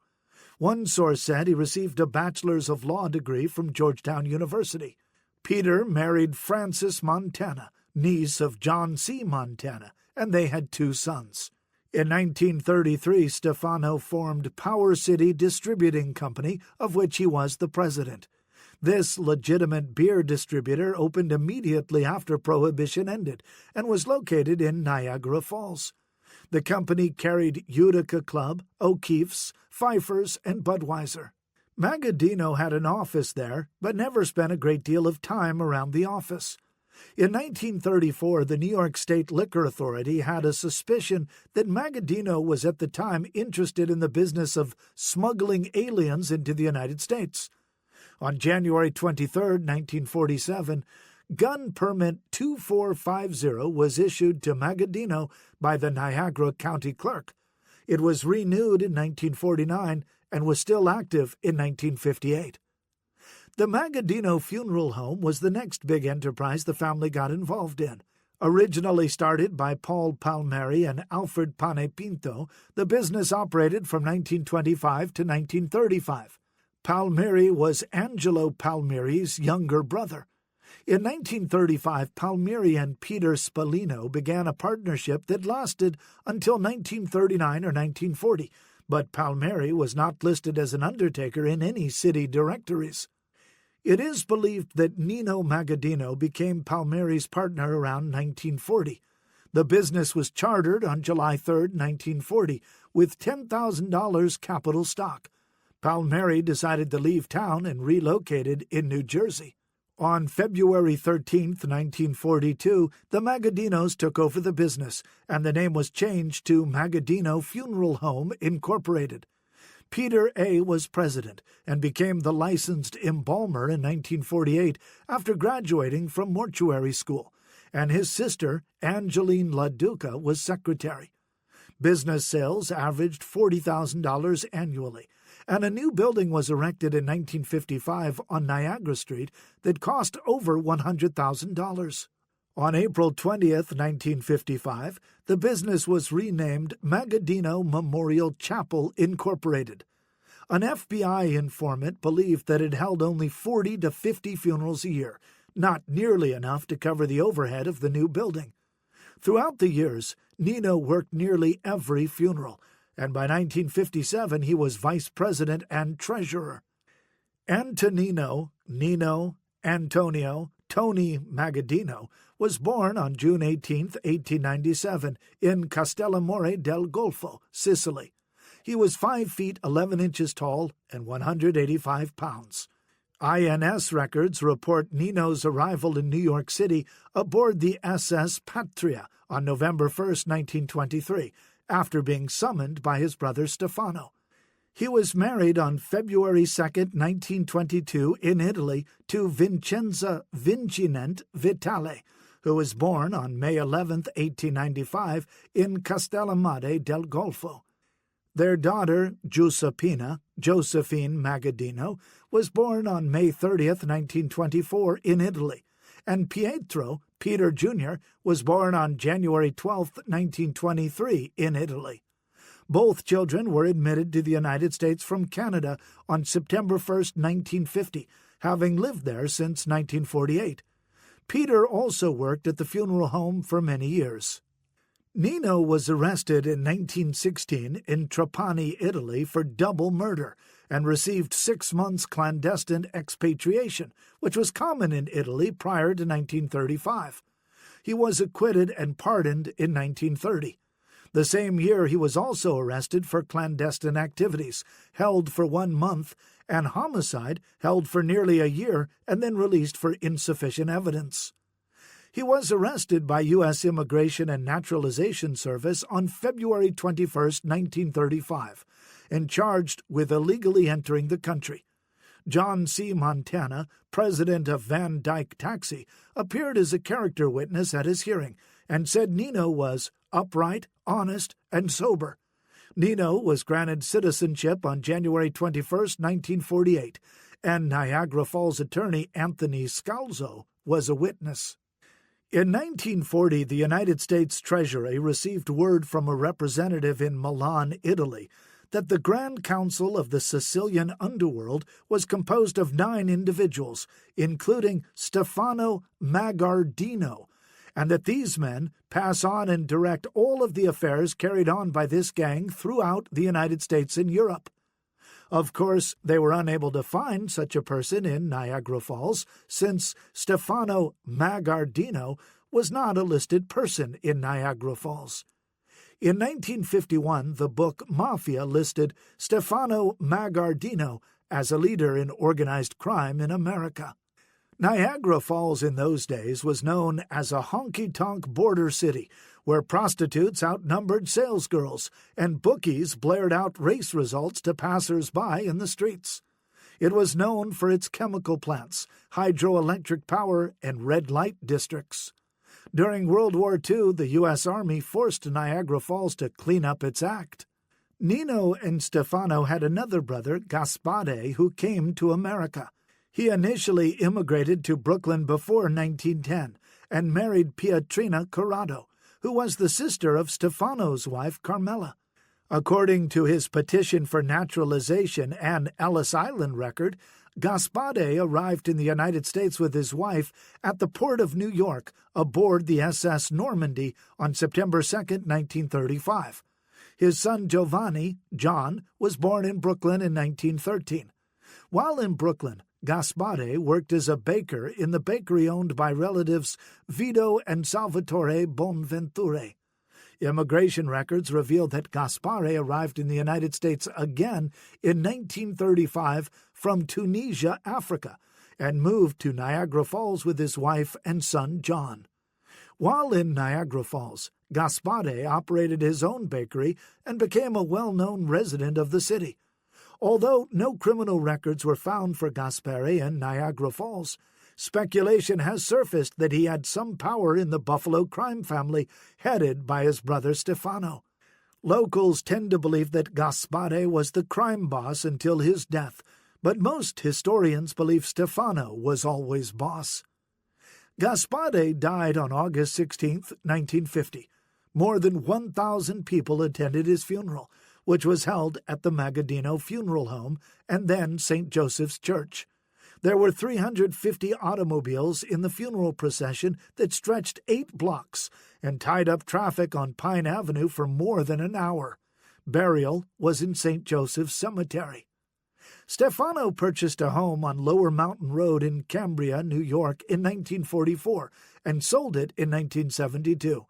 The property had 47 acres of land, several acres of grapes, and was used as a summer retreat until about 1958, when the family moved into their new home in suburban Lewiston, New York. In 1946, Nino's FBI file said he was living with Stefano on Whitney Avenue in Niagara Falls, but he later purchased a home across the street. The former superintendent of police in Niagara Falls, Martin T. Considine, said in 1949 that Nino and another man offered to shut down all the gambling joints during a police chief convention. It is not believed that the offer was accepted. Niagara County Undersheriff Arthur Musiner said in 1952 that Stefano and his son Peter had great criminal influence in the Niagara Falls area. After bootlegging, gambling was the main source of income for the Magaddino family. By 1957, it is strongly believed that Stefano was the chairman of the Mafia Commission. With several issues going on in the Cosa Nostra, he was asked to call a meeting of the commission, which he planned for November 1957 in Appalachian, New York. FBI agent Joseph Griffin was assigned to the Buffalo office in 1964, joining 3 other agents. He often teamed up with Bill Rosselli during the early years. Griffin said, "During my first 2 years in Buffalo, we conducted an average of 3 raids per week against ARM, slang for Buffalo bookmakers. Combined with the intelligence they were receiving, they felt they were making an impact against the Magaddino family." Niagara Falls, known as the honeymoon capital, once ill-famed for prostitution and vice, was considered clean by 1958. On July 25, 1958, revocation proceedings started against Power City Distributing by the New York State Liquor Authority to revoke its license due to 16 infractions. Magaddino's son-in-law, Charles Montana, secretary of the corporation, filed a petition for voluntary bankruptcy on July 22, 1958. On August 23, 1958, Power City was found guilty of 18 charges and ordered to surrender its liquor license, with an auction held September 4, 1958, to sell all the assets. For the first time since Prohibition, Magaddino was out of the beer business.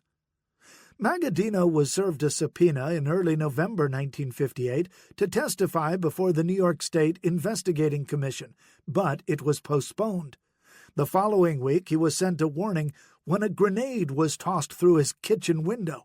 When he saw the grenade, he threw it back out the window, but it turned out to be a dummy. No one was injured, but it has been said that all his windows were replaced with bulletproof glass after that episode. Stefano finally testified before the State Crime Commission on January 14, 1959, and refused 37 times to answer questions. He even refused to say whether or not he could write English. He did say he was a $100-a-week salesman for Camellia Linen Supply Company, which was formed by Charles Montana after purchasing the community laundry in Buffalo. Stefano's wife was also a partner after investing $10,000. They had a Niagara Falls distribution site on Market Street, as well as an outlet on Haberley Avenue. The business catered to restaurants and barber shops. They would offer to undercut the current supplier by a few cents and, once they were the supplier, raised the prices back to where they were, or higher. Few dared complain. During this time, Nino claimed to be employed as a chef at Andy's restaurant in Buffalo. Employment records show he was employed from April 3, 1954, until December 7, 1957, when he quit. He made $90 per week, plus meal allowance. However, there was no indication that he actually worked there. As Stefano's sibling, Nino enjoyed the prestige of being the boss's brother. He dressed in fine clothes, kept a gumar, girlfriend, and would often spend time in the nightclubs and gambling joints in Buffalo and Niagara Falls. Nino often carried Stefano's messages to his troops. Whatever he said, it was like the old man talking, a local mobster explained in 1974. Stefano appeared to be the buttoned-up opposite of his brother. He dressed conservatively and kept a very low profile. Even in death he has a simple headstone, no mausoleum or large family plot like John Montana has. The differences between Stefano and Nino were obvious in June 1963, when Stefano said that Nino spent all of his money on women, and he and Stefano had to support Nino's family. He said that Nino was a playboy, and he hated that. In October 1963, Stefano again complained about Nino having led a loose life. In February 1964, Stefano said that Nino was boastful, a liar, immoral, and had apparently threatened to be a stool pigeon. Stefano told Nino he would not have lived if he was anyone else, and he was not grateful for the help he was given while Nino was hiding out after Appalachian. The Magaddinos watched with interest as mob turncoat Joe Valachi testified on live television in October 1963, naming Magaddino as a Mafia leader. A Niagara Falls Gazette reporter visited Magaddino's home in Lewiston looking for a comment and was greeted by his wife. "He doesn't want to make any comment. He is a very, very sick man. Please do not bother him," she said. When asked if she wanted to make a comment, Mrs. Magaddino replied, "What do you want from me? I am a very sick woman. Do you want to kill me?" Magaddino was heard on a wiretap saying, "We passed laws that this guy has got to die." He generally deemed Valachi's stories as fairy tales, knowing in fact that much of them were quite accurate. The stress probably did have an impact on his ability to run his crime family as well as his health. During a wiretapped conversation between Vincent Scrow and attorney Al Pacini, Scrow describes his father-in-law's temperament in 1963. "He's been awful nervous lately. He was out to dinner at some restaurant the other night, and some big fat woman was sitting at another table, and she was talking about the Cosa Nostra and Magaddino and all that obscenity, and they could hear her. Dad was pretty upset." Pietrina Magaddino, Gaspare's wife, died on June 17, 1964. Services were held at the Magaddino Memorial Chapel. The FBI hid in a concealed position to photograph attendees to the funeral home on June 19, 1964. Peter A., Peter J., Stefano, Sam Rangatore, and others were seen. Up until 4:10 p.m., Stefano was still present, but later that night he was hospitalized after suffering another heart attack. His first known heart attack was on February 28, 1960. That same month, tax liens against Magaddino and other family members had been filed in U.S. tax court. Magaddino's paranoia started to really show on November 27, 1964, when he began accusing former friends as being spies and operating against him. He discussed how his cousin, Joseph Bonanno, was talking with others in Montreal who were working against him. On December 9, 1964, he was heard again talking about Bonanno with an unidentified man, accusing Bonanno of being a sick man, a spiro, police spy. He said that during Bonanno's early years in America, he helped him financially, sending him $1,500 or $1,600, probably dollars, and paying his expenses. On January 21, 1965, Magaddino met with two unknown subjects and detailed the growth of La Cosa Nostra in the United States, starting when he was 17 years old, around 1910. Stefano was to face another grand jury, this time investigating Bonanno's disappearance on May 5, 1965, but he was suddenly taken to Niagara Falls Memorial Hospital. He was treated by private and court-appointed physicians for a heart ailment and was conveniently released on May 24th, after the grand jury was no longer in session, thus missing his opportunity to testify. On July 12, 1965, the U.S. Department of Justice ordered the FBI to terminate all of our microphones, according to FBI agent Griffin. In August 1968, Magaddino was called as a witness in Joseph Cerrito v. Time Incorporated. Stefano claimed to be too ill to testify. The court was willing to convene in his home or a hospital room so he could testify, but his lawyer, Joseph P. Ranfola, insisted that doctors be consulted to state that any testimony, even in the comfort of his bed, would be too much. He never did testify. One of Niagara Falls' biggest gamblers was Benjamin Nicoletti Sr., born in Valguanera, Italy on January 28, 1911. He was one of the top bookmakers in Niagara Falls and operated craps games in various local towns. First arrested in 1930 on a robbery charge, in 1939 he began his gambling arrest record. According to Special Agent Griffin of the FBI, an informant told him that Benjamin Nicoletti Sr. was supervising a bookmaking operation for Stefano Magaddino. He deals directly through his son, Benjamin Nicoletti Jr., who employs Patsy Passero, Gino Monaco, Louis Tavano, Sam Pugliese, Augie Rizzo, and Mike Farella as bookmakers. Once a week, normally on Tuesday, Benjamin Nicoletti Jr. meets with his father to balance their books, with the son passing on to the father the percentage of the profits due to the father and the percentage of profits due to Stefano Magaddino. Nicoletti Sr. then settles up with Stefano Magaddino. FBI agents began to notice a pattern by at least April 1968, in which Nicoletti Sr. and Peter A. would meet at a local restaurant, talk business for a short time, and then depart separately. In April and May, they were observed in the Kmart cafeteria on Military Road in Niagara Falls. Some conversations indicated that Peter would assume control as head of the family. FBI agents covertly watched as Peter A. met with Nicoletti Sr. on 4 Tuesdays, starting on October 1, 1968, at Round the Clock Restaurant in Niagara Falls. On October 8, 1968, they met at Your Host Restaurant on Niagara Falls Boulevard in Tonawanda, New York, sitting in the last booth. Peter was overheard by an FBI agent sitting in an adjacent booth talking about himself as taking over when his father stepped down. As he got ready to leave, he was handed a rolled-up piece of paper, possibly the payment. They both then left about 5 minutes apart.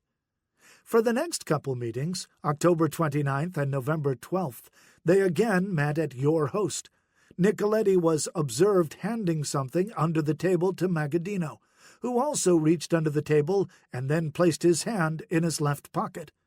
On Tuesday, November 26, 1968, arrest and search warrants were executed for members of the Magaddino crime family after Peter and Nicoletti had their last fateful meeting at Round the Clock Restaurant. Both were apprehended outside the restaurant. Police officers searched Nicoletti's 1965 Cadillac after arresting him and found a purchase order for a brand-new black 1969 Cadillac and miscellaneous paperwork, but nothing incriminating.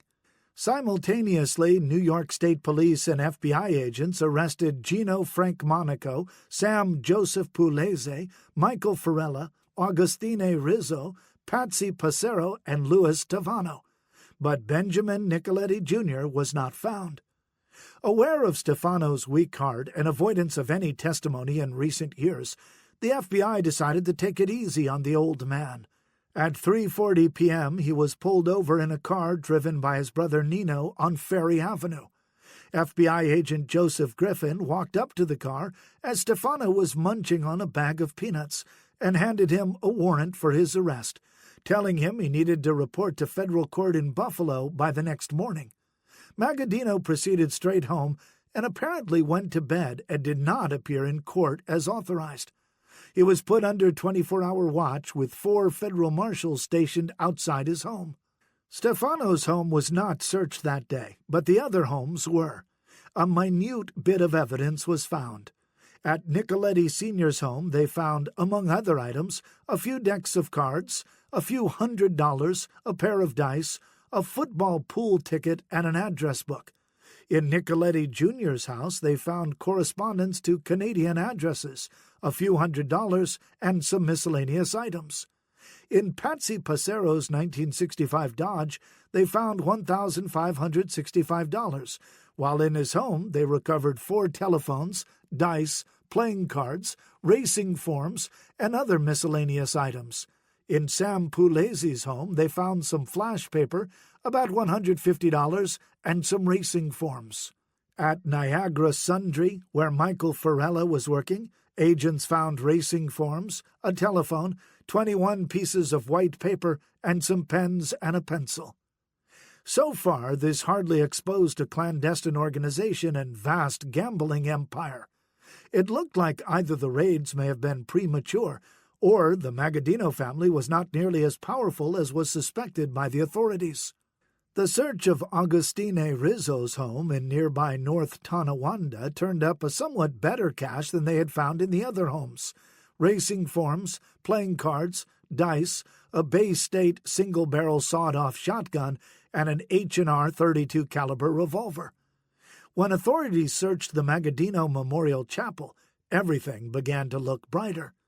Inside Peter A.'s office, they found $1,235 in the lower left desk drawer, $1,740 in the top drawer of a file cabinet, a brown vinyl briefcase in the third drawer of the file cabinet containing 4 envelopes with 4 bundles of money, $4,371 in a white envelope, $11,000 wrapped in yellow-lined paper, $3,600 in a white envelope, and $8,045 in a small white envelope, totaling $27,016, and finally $8,000 wrapped in aluminum foil in a locked metal box in the bottom drawer of the file cabinet, for a grand total of $37,991, or over $235,000 in 2010 dollars.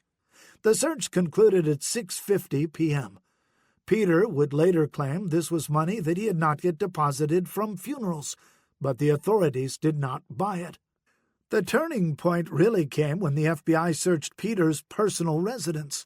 Unlike the others, it looked like Peter and his father Stefano had been hiding something from the family. At 3:40 p.m., FBI agents found a suitcase, the location of which is still debatable. Some accounts say in the attic, and some say hidden in the bedroom.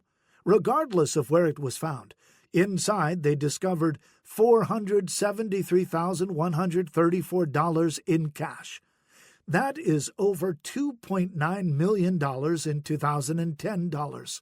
Add the 2 findings, and you have over $3.1 million in money that was hidden from the Magaddino crime family by its boss and heir apparent. According to a story in Time magazine, Peter's wife, Frances, unaware of the suitcase and its vast sums of money, was upset by the finding. She swore and said, "He told me we didn't have enough money to go to Florida this year." They also found a loaded semi-automatic pistol and a list of names, addresses, and figures. Included on that list were Gaspar Di Gregorio of the Bonanno family, Joe Falcone of Utica, New York, Anthony Di Stefano of Fulton, New York, Fred and Victor Randaccio, and a few others, most members of the mob. Probably more important than anything found during the searches was the money and these names tying Magaddino to other suspected Mafia members. The reason this was such a blow to the family started prior to the finding of the money. Peter Magaddino was preparing to become the next family boss. He went to the Capos in 1967 and explained that it was a slow year, so they wouldn't be giving out any Christmas bonuses. Although the Capos were unhappy, there was little they could do. When the $473,000 was discovered in Peter's house the following year, the family assumed that Peter and Stefano had been holding out on them for years, and all hell broke out. The fear and intimidation that Stefano had manifested for years slowly started to disintegrate. They knew Peter wasn't as strong as his father, and Stefano was just an old man. The family broke apart into several factions, each vying for control of the family. War was a concern. Peter, of course, stayed loyal to his father, but the arrest changed him. No longer was he all over town. Surveillance found him leaving home in the morning, going to the funeral chapel, and then heading back home in the evening. The Rochester, New York Mafia family had been under Magaddino's control for years. After the money was discovered, its members suddenly declared that they were going to break free. Some of Magaddino's closest men were now against him, and his life could have been in danger. Due to Magaddino's position on the Mafia Commission, he was allowed to retain 15% of Rochester's gambling operation until his supposed retirement in June 1972. On November 29, 1968, U.S. Commissioner Edmund F. Maxwell traveled to the Lewiston home of Stefano and arraigned him on international racketeering and conspiracy charges while he lay in his bed wearing lime-colored pajamas. When Magaddino was being arraigned, Neil J. Welch, special agent in charge of the FBI, conducted searches of the homes of Magaddino and his three sons-in-law, Vincent Scrow, James Montana, and James LaDuca, all on Dana Drive in Lewiston, better known as the Magaddino compound. The searches found very little of substance to use in the prosecution of the Magaddino family. At Charles Montana's house, they found a .38 Colt Special and 3 reels of film. At Vincent Scrow's home, they found canceled checks, a couple betting slips, and some lined white paper containing names, addresses, and some figures. Very damning. But at James LaDuca's home, they hit the jackpot. 5 loose decks of B playing cards and 3 boxes of number 92 special B playing cards. At Magaddino's home, they were able to find a Smith & Wesson revolver, some miscellaneous items, and 1 black metal box containing papers. They also found a large empty safe in the basement. A federal grand jury indicted the group on December 4, 1968, charging them with using facilities in interstate commerce to promote gambling and conspiracy to do the same. On December 12, 1968, Federal Judge John O. Henderson, U.S. Attorney Andrew F. Phelan, a court reporter, and attorney Joseph P. Runfola all met in the bedroom of Stefano Magaddino for his arraignment. Magaddino was once again tucked in his bed. Judge Henderson: "Mr. Magaddino, can you hear me?" Magaddino: "Yes," supposedly spoken weakly. The judge explained the reason for convening in his bedroom. Judge: "Do you understand?" Magaddino: "Yes." A plea of not guilty was entered by his attorney. The judge then asked Magaddino if he had any questions. Attorney Runfola said he had explained it to Magaddino and he understood the charges. Magaddino had no questions, and a mugshot was taken of him. Stefano's daughter Josephine died in March 1969. During the fall of 1969, Nino was diagnosed with terminal lung cancer and given 6 months to live. He had 1 cancerous lung removed in October 1969.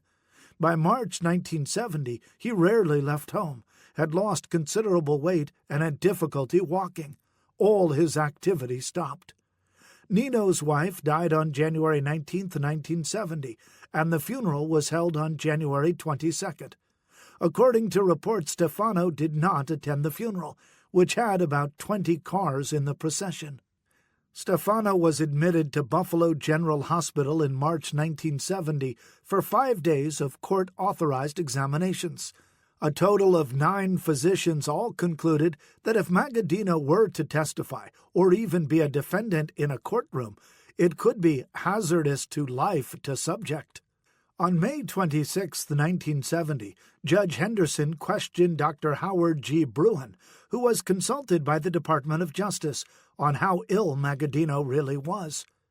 The court: If he came into this courtroom and faced trial, what do you think his life expectancy is, improved or lessened?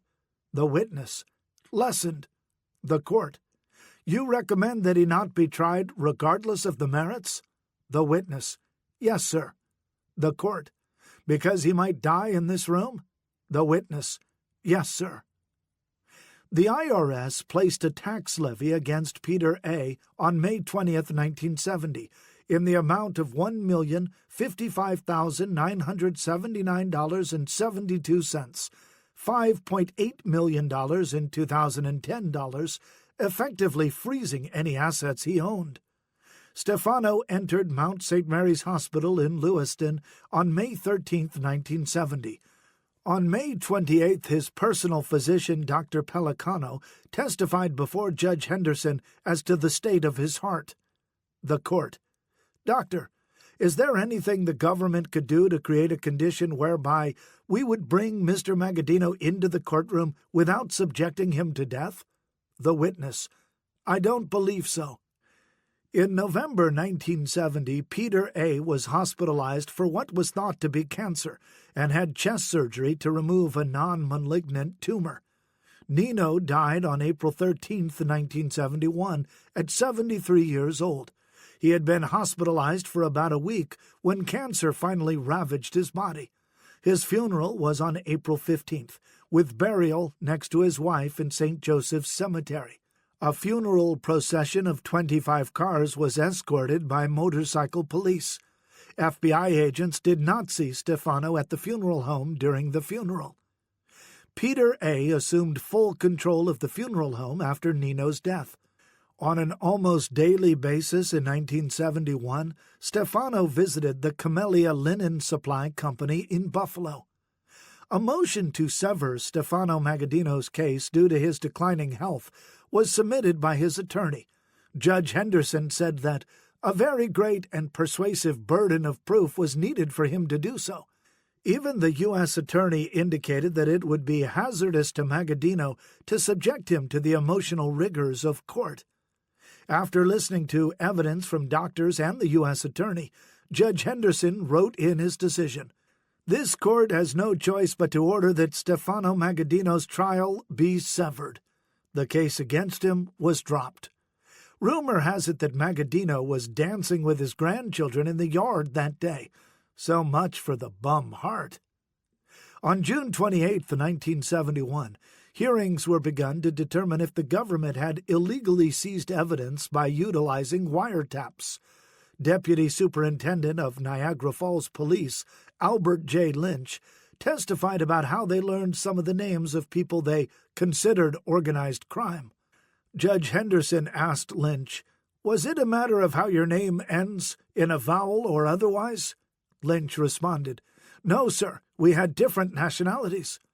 Later, Niagara Falls Detective Lieutenant James E. Gray testified about organized crime, and Judge Henderson was somewhat perplexed. "The term has intrigued me, a term I never used in my life in the courtroom as a prosecutor, and the last witness talked about the Mafia, a term I never used privately or in the courtroom before the mandate of the Attorney General came down. I don't understand what this term is.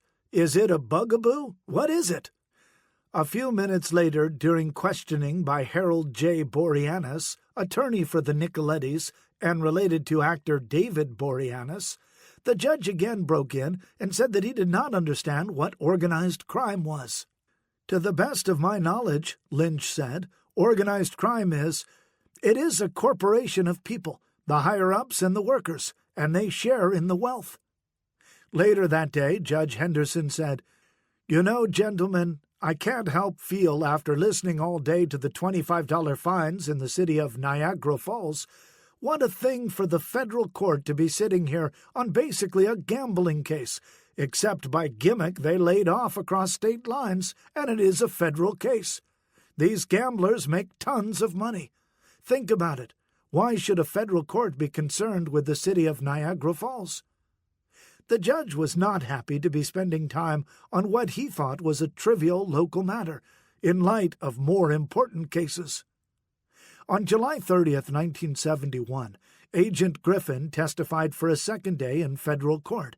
Under questioning by attorney Boreanaz, Griffin was asked, "Stefano Magaddino was a principal source of investigative endeavor, wasn't he?" "He was," Griffin responded.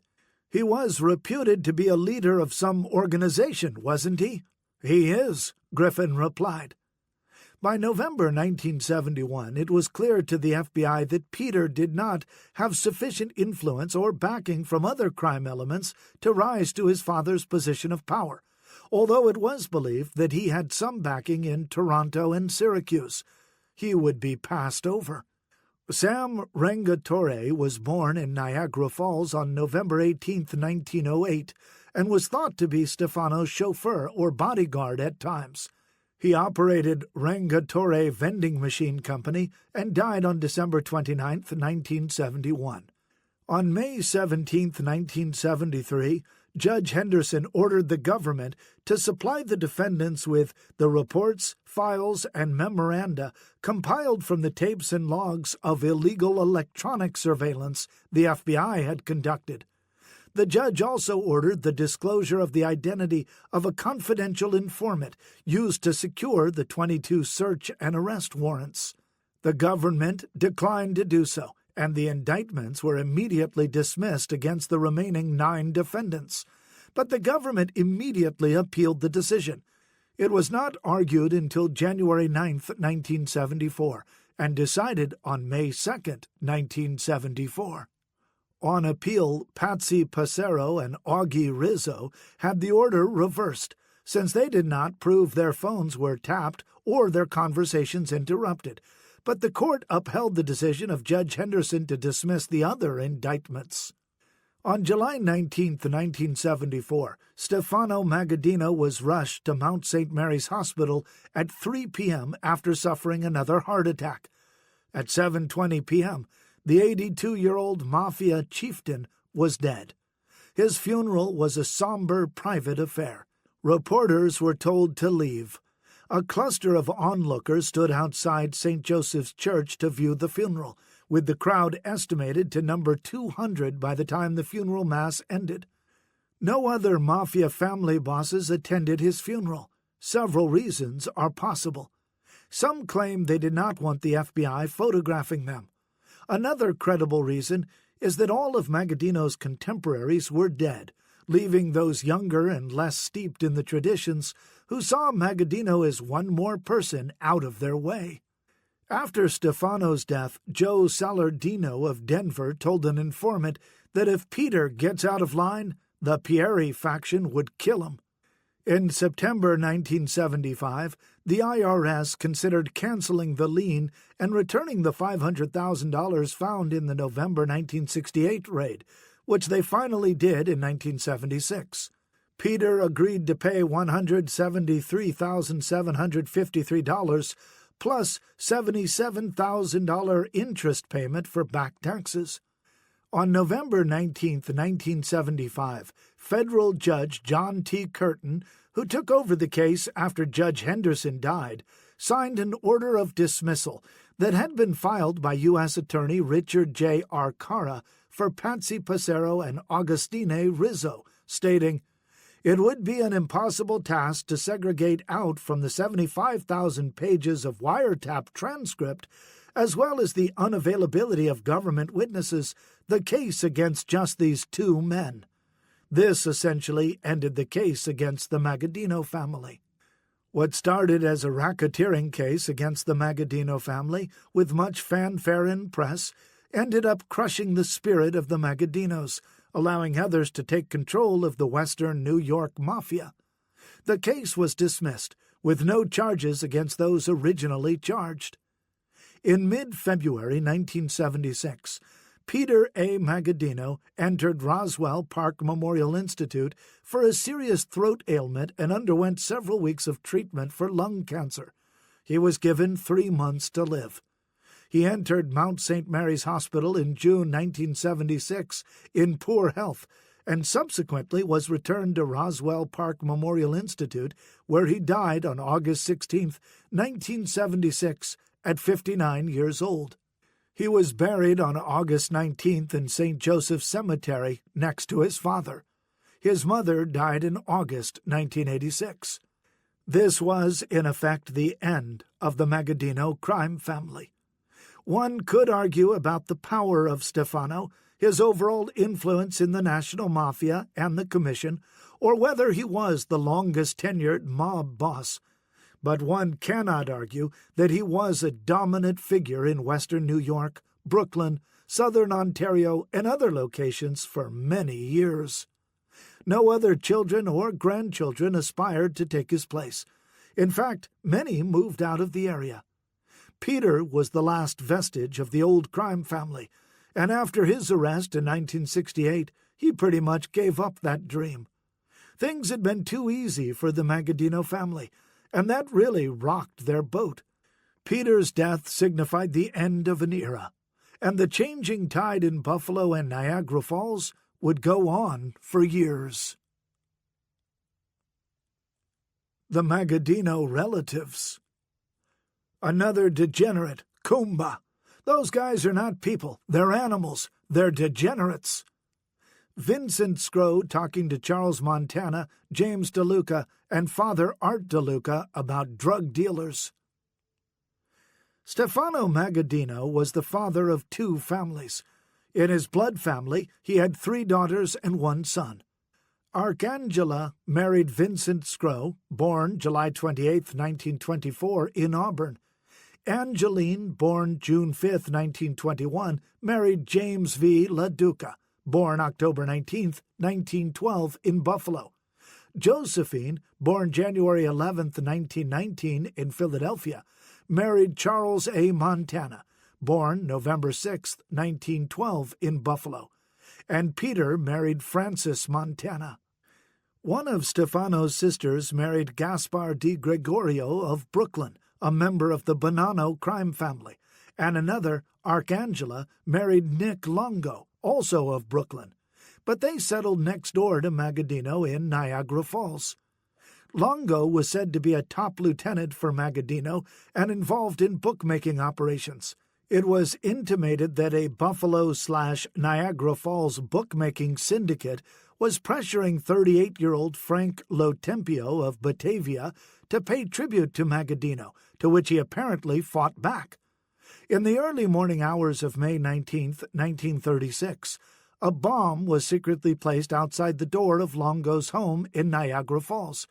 Arcangela, 42, heard a noise and went to investigate, only to have the bomb explode, tearing a hole in the wall, killing her and injuring their 3 daughters, Rosa, Lena, and Josephine, who all survived.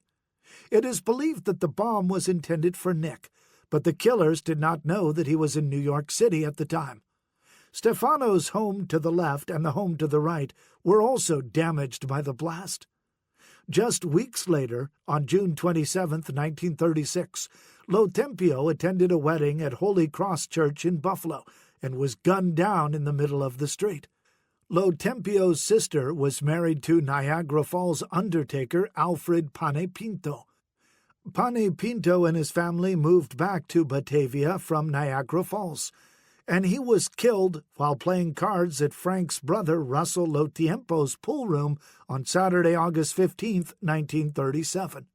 Samuel Izzo, a.k.a. Yates, also of Batavia, was felled by 4 bullets on August 26, 1936, after attending a wake in Buffalo.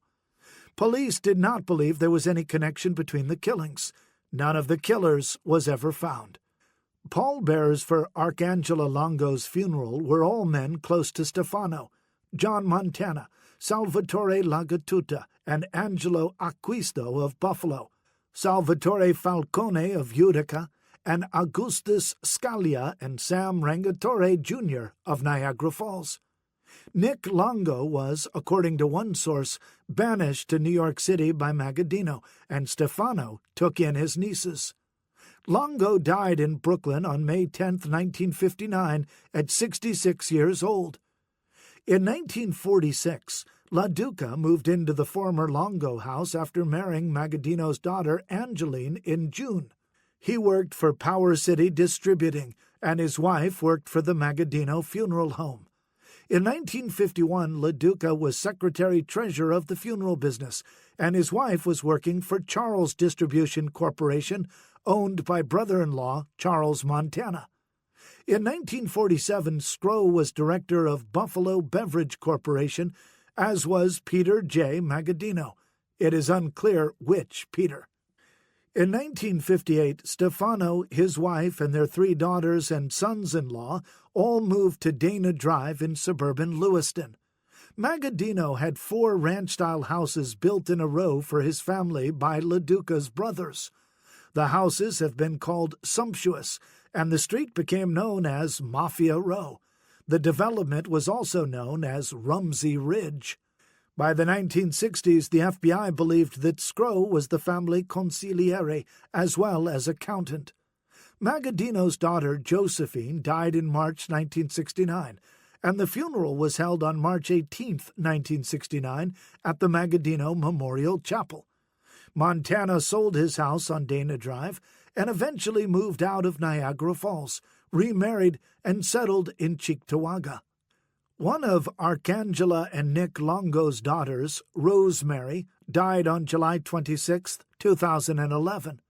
Daughter Josephine married Albert Certo of Niagara Falls, and daughter Arcangela married James D. Gregorio of Brooklyn.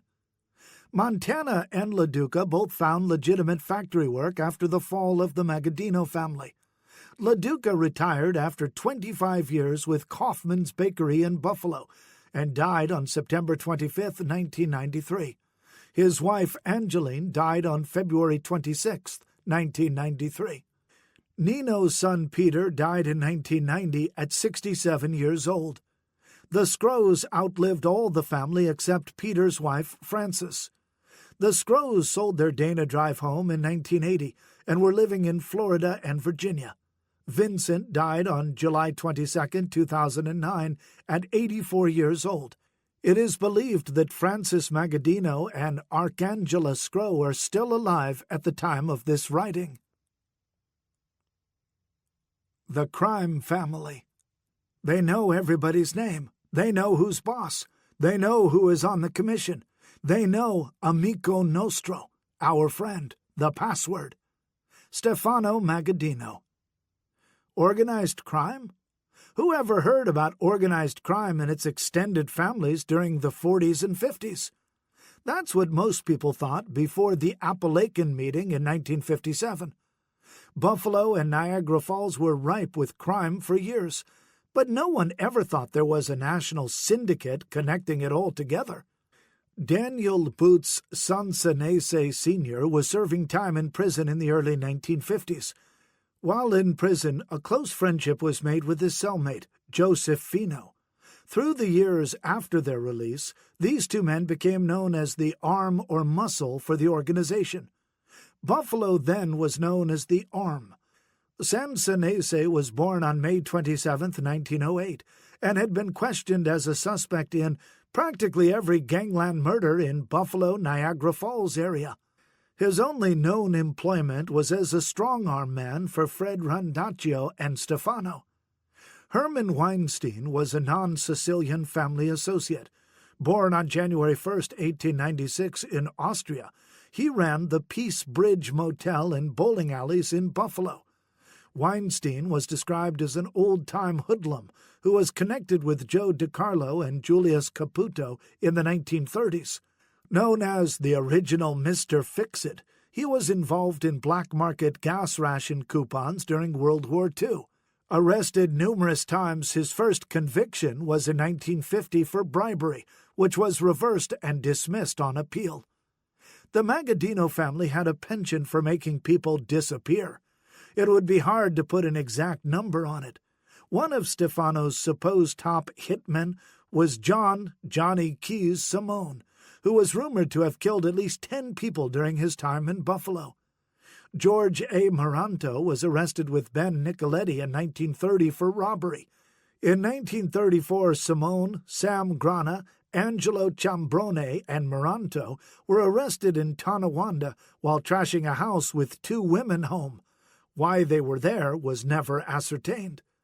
It is believed that Miranto, a known gambler and supposed shakedown artist, slapped a man named Magaddino around early December 1943. It was a terrible mistake, the kind for which there was no apology. Miranto was killed on December 19, 1943, and Simone was said to be the shooter. His body was found the next day in the Erie Canal in suburban Amherst, with multiple bullets to the head and neck, taken at close range. In the unusual twist of fate in Niagara Falls, the Magaddino funeral home made his final arrangements. Dominic D'Agostino was one of Stefano's longtime associates, often heard on wiretaps in the early 1960s. In 1927, D'Agostino owned the Laurel Hotel, which burned to the ground 2 years later, and he ran American Dry Cleaners in 1942. Both businesses were in Niagara Falls.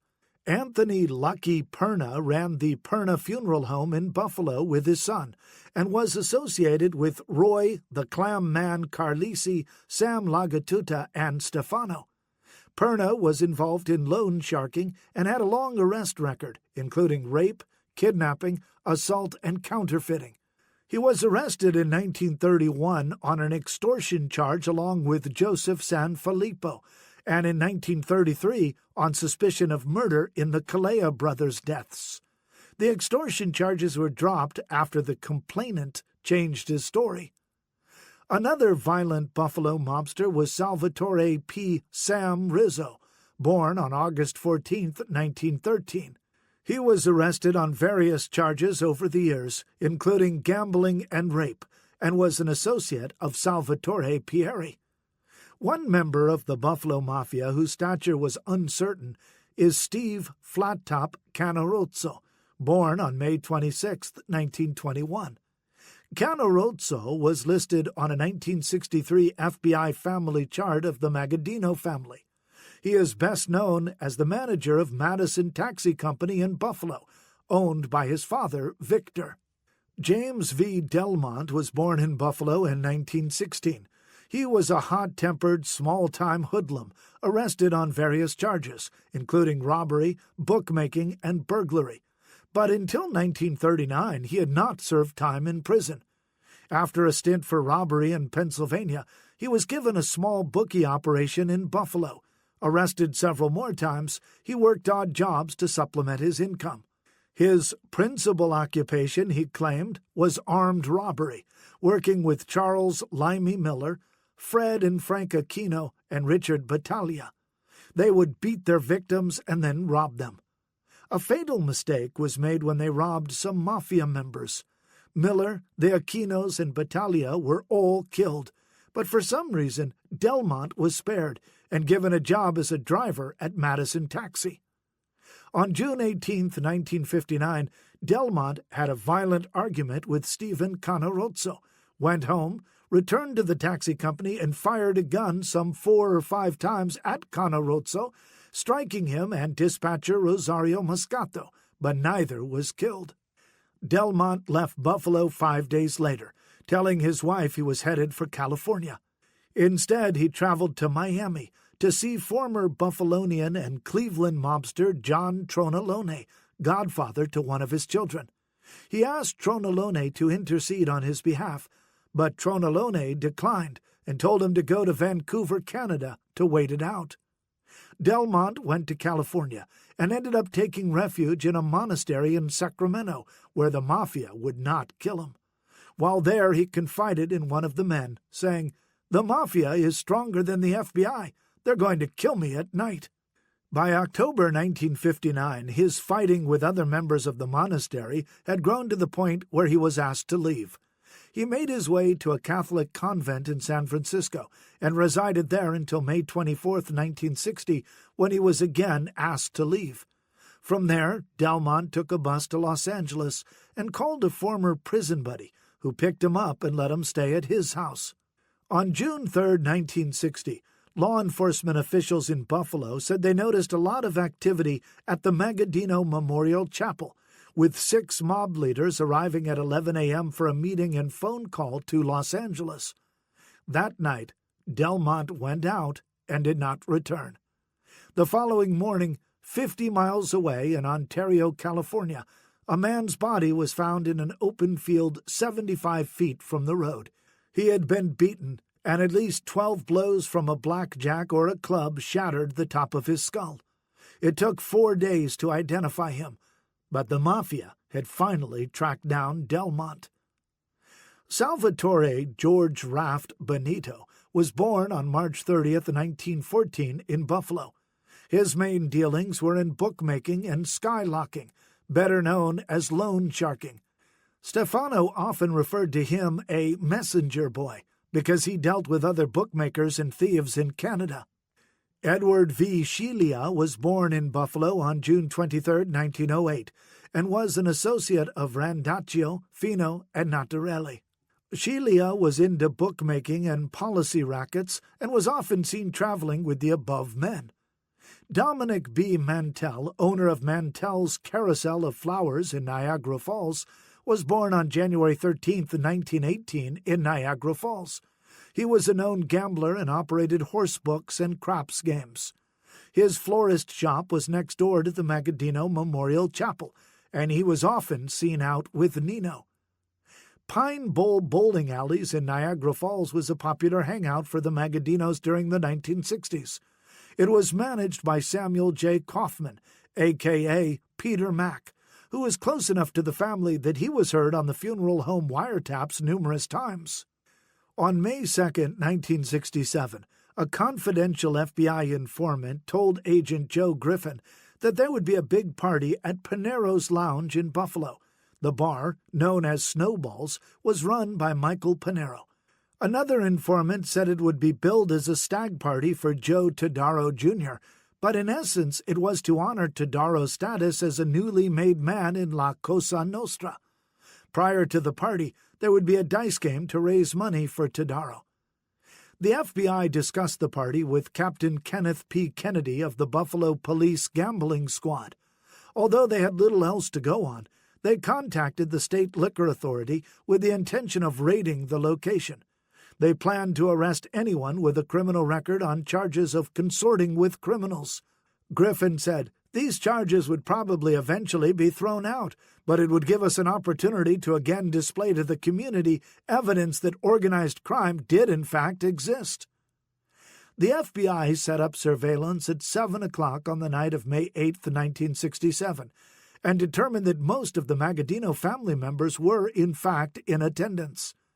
At 10:10 p.m., a Buffalo police truck pulled to the rear door, and FBI, state, and Buffalo police conducted a liquor authority inspection. An estimated 300 people were in the restaurant, including several local judges and businessmen, and all said they were there for the stag party. The lawyers in attendance told the attendees not to give their names, so only those men known by sight were arrested. In the basement, they found some mobsters gambling, but the initial search did not find the top mobsters they had seen enter the building. Almost 2 hours later, they saw a padlocked wine cellar and forced Panero to open it. Inside were 7 of Magaddino's top men: Dan Sansanese Sr., James LaDuca, Fred Randaccio, Victor Randaccio, Roy Carlisi, Pat Natarelli, and Nick Rizzo. Rizzo was drunk and took a swing at an officer. He had to be subdued and had an additional charge tacked on.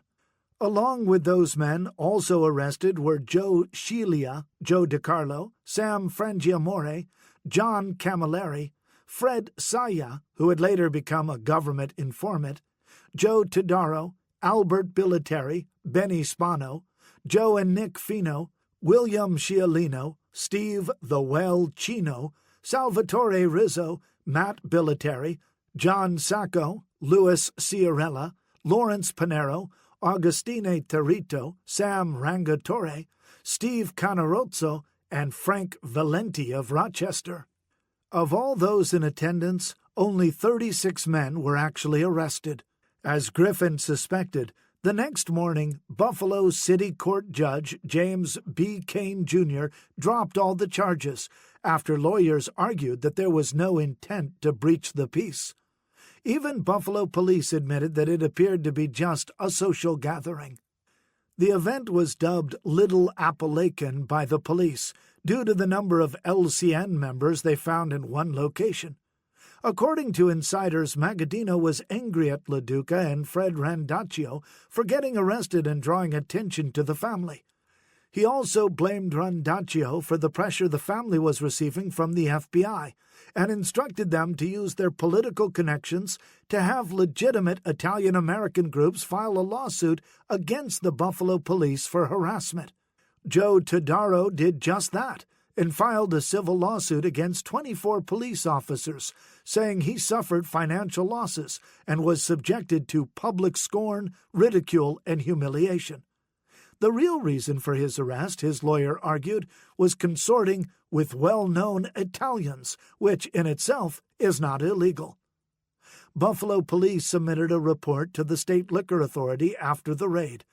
With the negative publicity, legitimate customers stopped visiting Snowballs, and Panero lost his liquor license.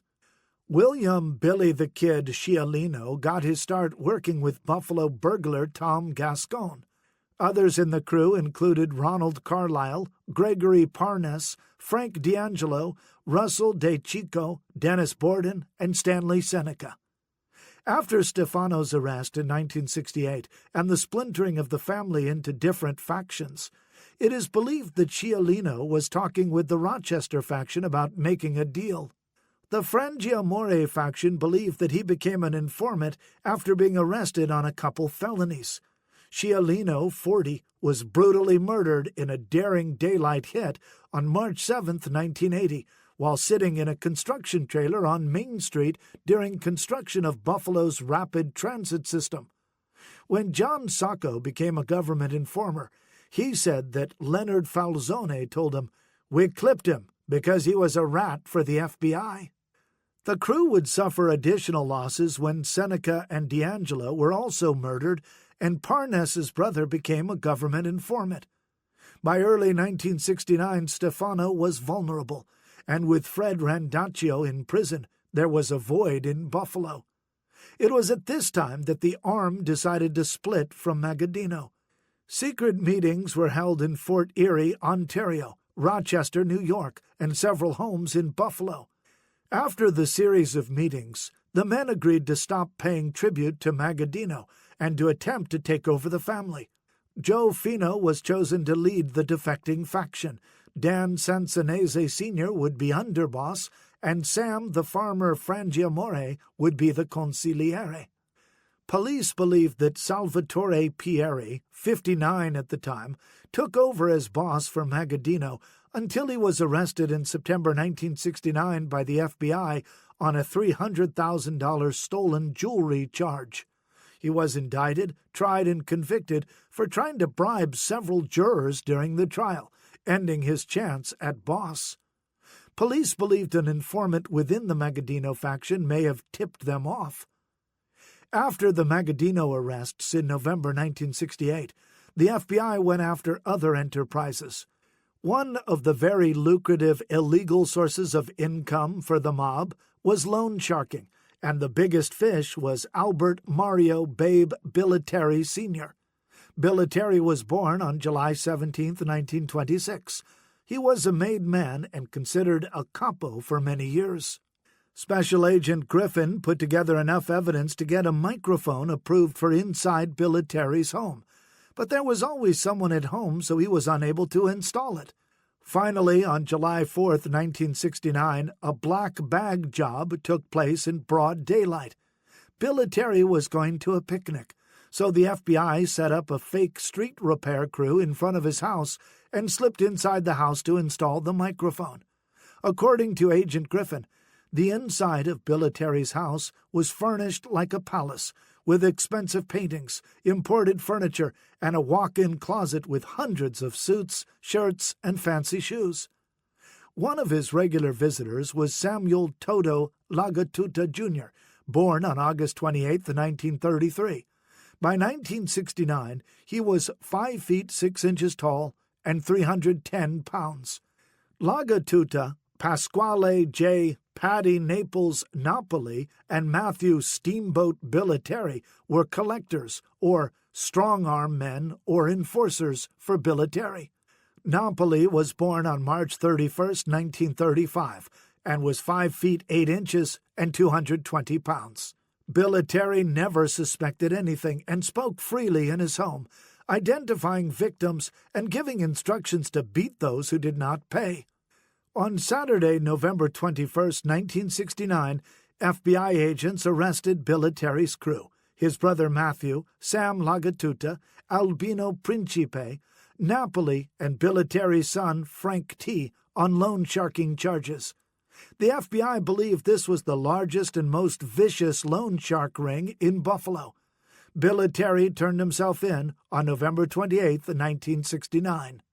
Napoli and Billiteri were indicted by a federal grand jury on December 9, 1970.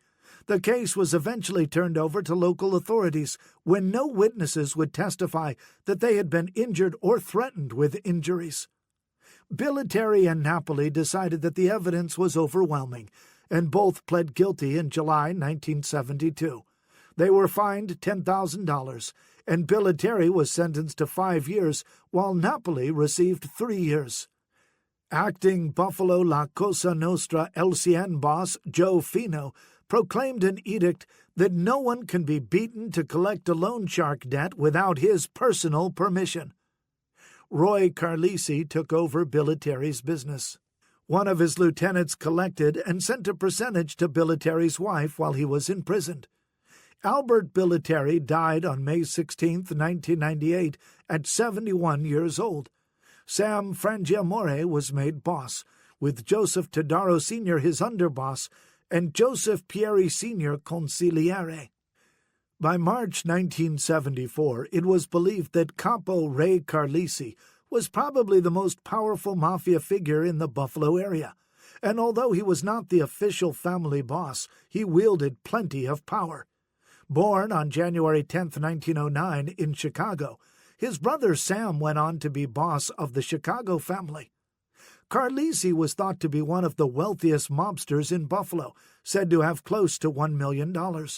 He was high in the hierarchy of the Magaddino family.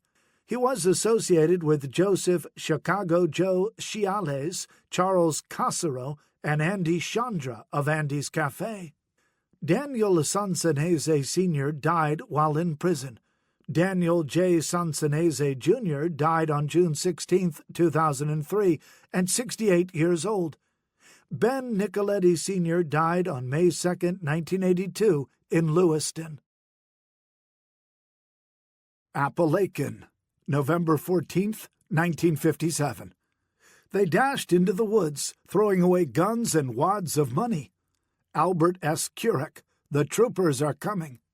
The story of Thursday, November 14, 1957, has been told in countless books, so we won't rehash the entire tale here.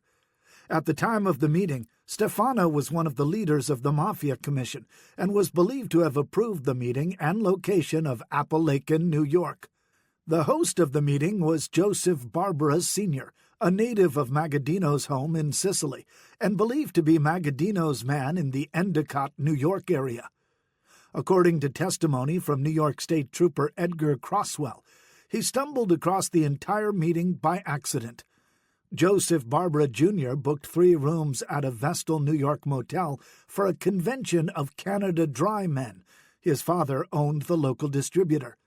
Croswell found out and visited Barbara's house that evening, where he saw a car registered to James V. LaDuca of Niagara Falls. The next day, Croswell and several others decided to see if Barbara Sr. was having another meeting and pulled into the driveway. As we came in here, Croswell testified, a lot of men ran from around the barbecue pit, some ran for the house, and some came out of the house and ran the other way. The police then parked out on the town road, the only way out, and set up a roadblock. As they were setting up, they saw 10 or 12 men running from the direction of Barbara's house into the pine woods. There was no place that these people could go, so eventually they were all rounded up, 60 of them. We were picking them up as they came out of the woods, one or two at a time. Those in attendance from the Magaddino family were Carlisi, D'Agostino, Laduca, Lagatuta, Nino, John Montana, and Costenze and Frank Valenti. When they questioned Laduca, they found matches from the Parkway Motel in his pocket and a hotel bill in the wastebasket at the motel in his name. That Sunday, Laduca's car was spotted in the barn at Barbara's house, and police officers claimed that Stefano's clothes were in the trunk, even though he was never seen. In early 1961, FBI Director J. Edgar Hoover finally relented and started the Top Hoodlum program. He directed field offices in 10 cities to set up squads of agents to specifically tackle organized crime, but Buffalo and Niagara Falls were not on the list.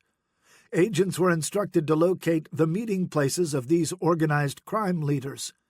Hidden microphones were installed across the country, informants were developed, and physical surveillance became the norm. The earliest known microphone installed in western New York was in the Magaddino Memorial Chapel in 1959. In Albany, New York, a watchdog committee of the state legislature subpoenaed witnesses to explain the purpose of the meeting, and a federal grand jury investigated the western New York ties to the meeting. On Saturday, December 14, 1957, witnesses from Buffalo testified in Albany. Nino feigned that he had no knowledge of the English language, demanded an interpreter, and pleaded the Fifth Amendment 24 times.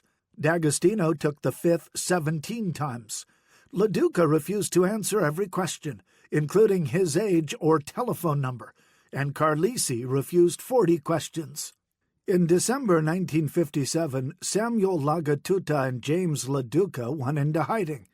In February 1958, a federal grand jury investigating the event brought more witnesses into a Buffalo courtroom. Peter A. was before the grand jury just 2 minutes, as he failed to bring the records he was subpoenaed for and had to return on April 2nd and 10th. Laduca's brothers, Joseph and Albert, were questioned regarding the homes on Dana Drive in Lewiston they built for suspected Mafia homeowners. Tioga County also held a grand jury and subpoenaed all the attendees to testify. Dominic D'Agostino was offered immunity for his testimony, but instead refused to talk and was arrested on contempt charges. Carlisi and Lagatuta joined D'Agostino with contempt charges. The U.S. Senate Select Committee on Improper Activities in the Labor or Management Field held hearings June 30th through July 3rd, 1958. James Laduca and John Montana were two of the witnesses called to testify. Laduca stated his name and address and then refused to answer any other questions, invoking the Fifth Amendment 77 times. Because of the Appalachian meeting, New York Governor Averell Harriman established a 50-man criminal intelligence unit within the state police to investigate organized crime on October 28, 1958. The fallout from the Appalachian meeting was considerable.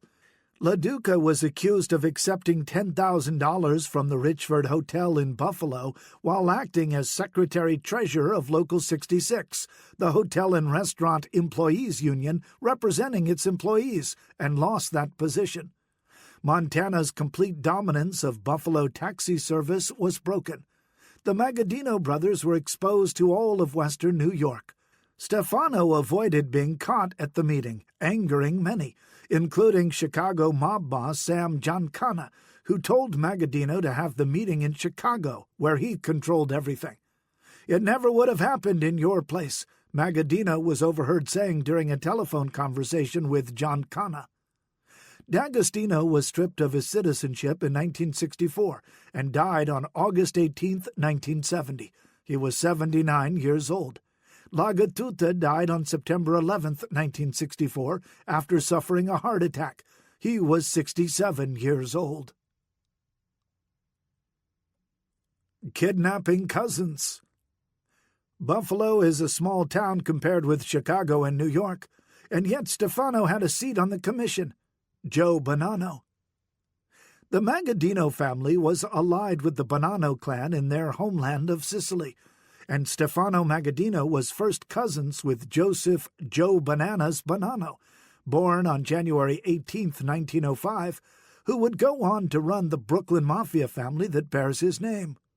According to Bonanno, the Bonanno house was preeminent in Sicily.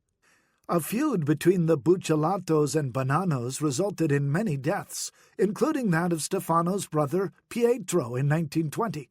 When Bonanno's father went to America, the elder Magaddino took over the clan, which resulted in the Buccellatos casting their grudge against the Magaddinos.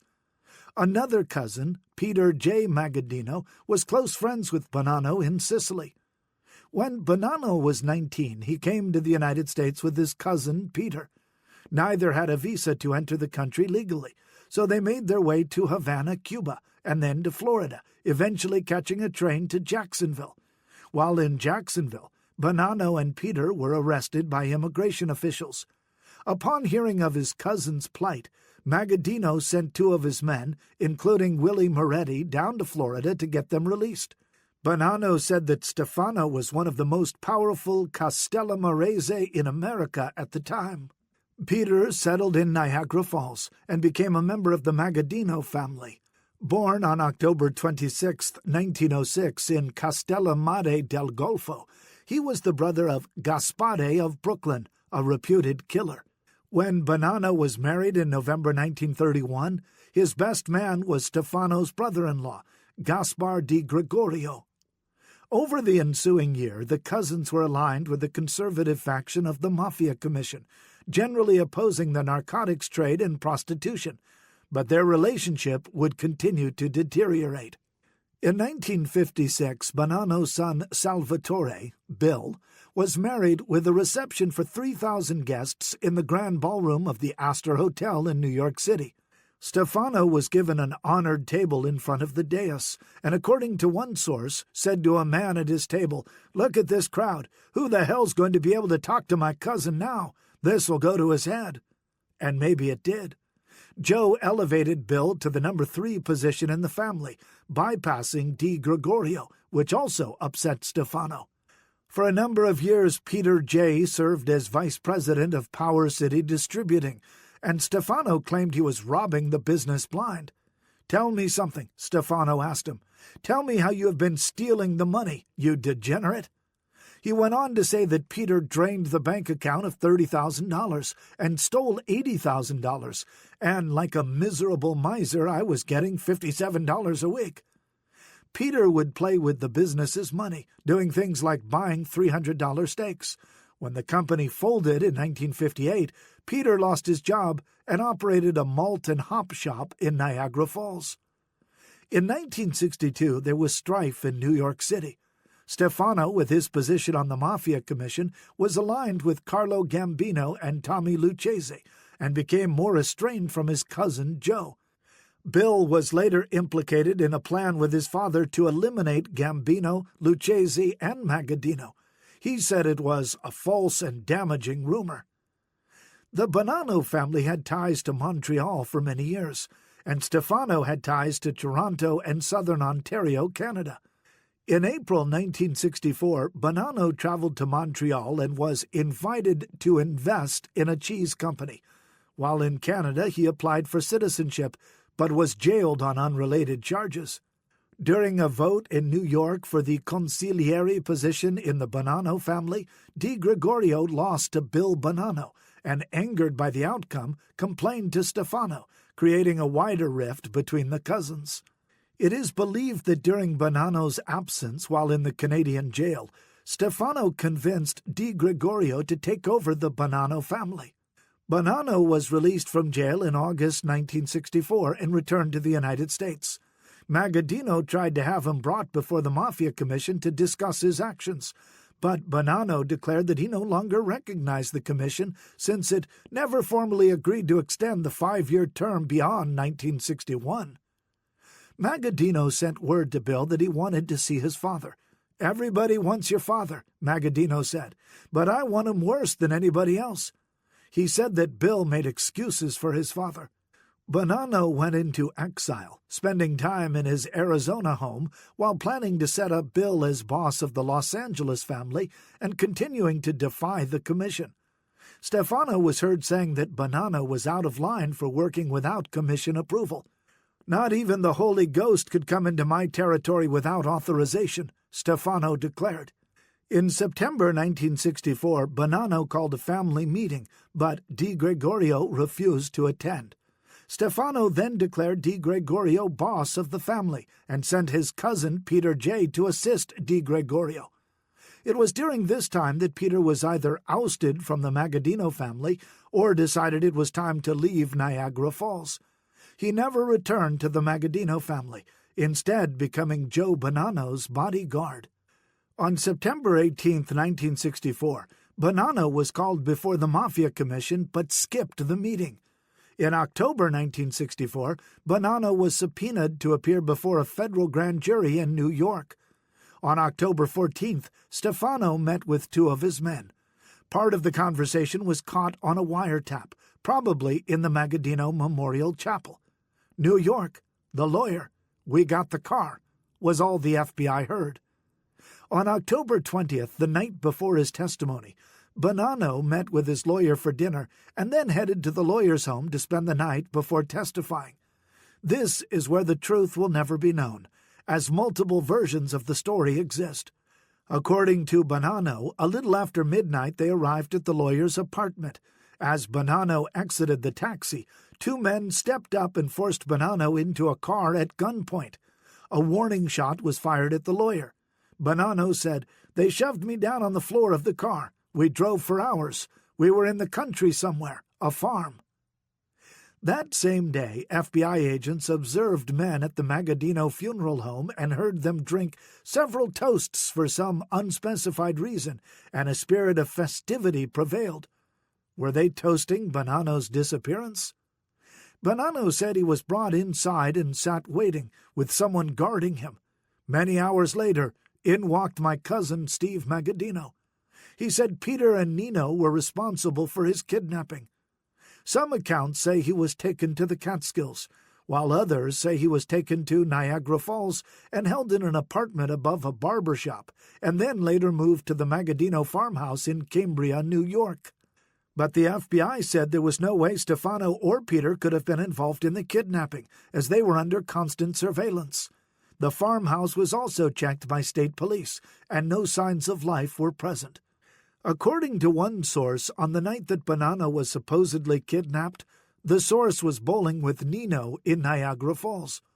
According to Bill Bonanno, his father was not held captive and was free to leave at any time, but chose to stay as a respite. Supposedly the cousins talked for 6 weeks. Stefano told Joe, "You take up too much space in the air. You've always been like this, even with Salvatore Maranzano. Why do you try to be such a big shot?" Most historians seem to agree that Bonanno staged the whole kidnapping to avoid testifying before the grand jury and appearing before the Mafia Commission, and blamed his cousin. Bonanno said that Stefano wanted him to retire to Arizona, so he agreed and was released in December 1964, only to emerge 2 years later. In the end, Bonanno did retire, but he outlived his cousin by many years. Joe Bonanno died on May 11, 2002, at 97 years old. He had outlived almost everyone from the old days. Bill Bonanno died at age 75 in January 2008. Peter J. Magaddino's brother Gaspare, 62, was killed on April 21, 1970 in New York City. He had been sought by authorities in connection with murders and bombings in the United States and Sicily. Peter died on January 14, 1998, in Tucson, Arizona. He was 92. The Montana Affair. That is one thing I would never do. I would as soon die than take the Fifth Amendment, because I have not done anything in my life that I am ashamed of. John C. Montana. John C. Montana went to his grave protesting his involvement in La Cosa Nostra. He was a politician and businessman and was well liked in Buffalo. After being caught at the Big Barbecue in Appalachian, New York, his stature in Buffalo declined, and many questions were left unanswered. He always insisted that he was innocent, and he did not have so much as a parking ticket on his record. But was he as innocent as he alleged? Montana was born in Monte d'Oro, Italy, on June 30th, 1893. His family line appears to intersect with other men from the city of Monte d'Oro, some of whom would go on to become American mafioso. Andrea, or Andy Chandra, and his family came from the same town as Montana and also settled in Buffalo. Montana arrived in the United States in 1907 at 13 years old. His early career included being a messenger and operating a popcorn cart. In 1922, he formed the Buffalo Taxi Service and Sightseeing Company, Incorporated. His biggest competitor at the time was Van Dyke Black and White Taxi Corporation, which was started in 1917 by Frederick Van Dyke. In 1930, Montana was vice president of Van Dyke, and not long after, he took full control. His rise in power included 2 stints as Niagara District Councilman in Buffalo in 1927 and 1929. During his tenure, the Buffalo Airport, New York Central Passenger Train Terminal, and Buffalo City Hall all began construction. With his influence, he was able to secure exclusive rights for his taxis at the airport and train terminal, as well as the Statler Hotel in downtown Buffalo. One source claims that Montana even used his influence to stop a trolley connecting downtown with the train station from being constructed so he would have complete control. Many small taxi operators were angered by these deals, but Montana was a powerful businessman, and few opposed him. In May 1931, the first Mafia National Conference was scheduled for Chicago. The train from New York City included many of the top American mobsters, including Joe Bonanno, Charlie Luciano, Mayor Lansky, and Salvatore Maranzano. When it arrived in Buffalo, Maranzano disembarked to make a telephone call, which took longer than expected. The train was ready to depart. The Buffalo contingent, Stefano, his cousin Peter J., and Montana, were on board when Montana found out that Maranzano would be left behind. He was able to use his influence to hold the train until Maranzano returned. Stefano beamed with pride and said, "See what kind of man I have under me? John can stop trains." Bonanno declared many years later that John Montana was Magaddino's number 3 man during this time, behind Stefano's brother Nino, who was generally thought to have little power. In 1933, Montana was a director of Empire State Brewing Corporation, a beer distributor based in Olean, New York. During this time, he first met Joseph Barbara Sr. Power City Distributing was also a distributor of the beer. The company was shut down in 1940. Around the same time, Montana became involved in Buffalo Beverage Corporation, which was a Budweiser distributor, with James LaDuca, Charles Montana, and Peter J. Magaddino. According to Montana, they went out of business about 1947. In 1939, Montana's nephew, Charles A., married Stefano's daughter, Josephine, with a grand reception held at Buffalo's Statler Hotel. It was attended by thugs from all over the country. Montana continued in various civic roles in the city, but his mafia connections were kept well hidden. In 1956, he received the Man of the Year award from the Erie Club of Buffalo, a police organization. Accounts vary as to when Montana became involved in mafia affairs, but he is believed to have been Magaddino's underboss from 1922 to 1953 or 1957. If 1953 is accurate, then Angelo Acquisto took over from him until he was caught siphoning profits. Instead of killing Acquisto, Magaddino ostracized him and cut him off from the mafia. The disgrace finally forced Acquisto to kill himself in his home in 1956. In February 1957, Montana took over as director of Frontier Liquor Corporation of Buffalo. On the morning of November 14, 1957, Montana left Buffalo with Nino Magaddino driving his new Cadillac, supposedly on his way to Pittston, Pennsylvania, and then to a meeting in New York City the following morning. Shortly after leaving Buffalo, he said he experienced a problem with his windshield wiper.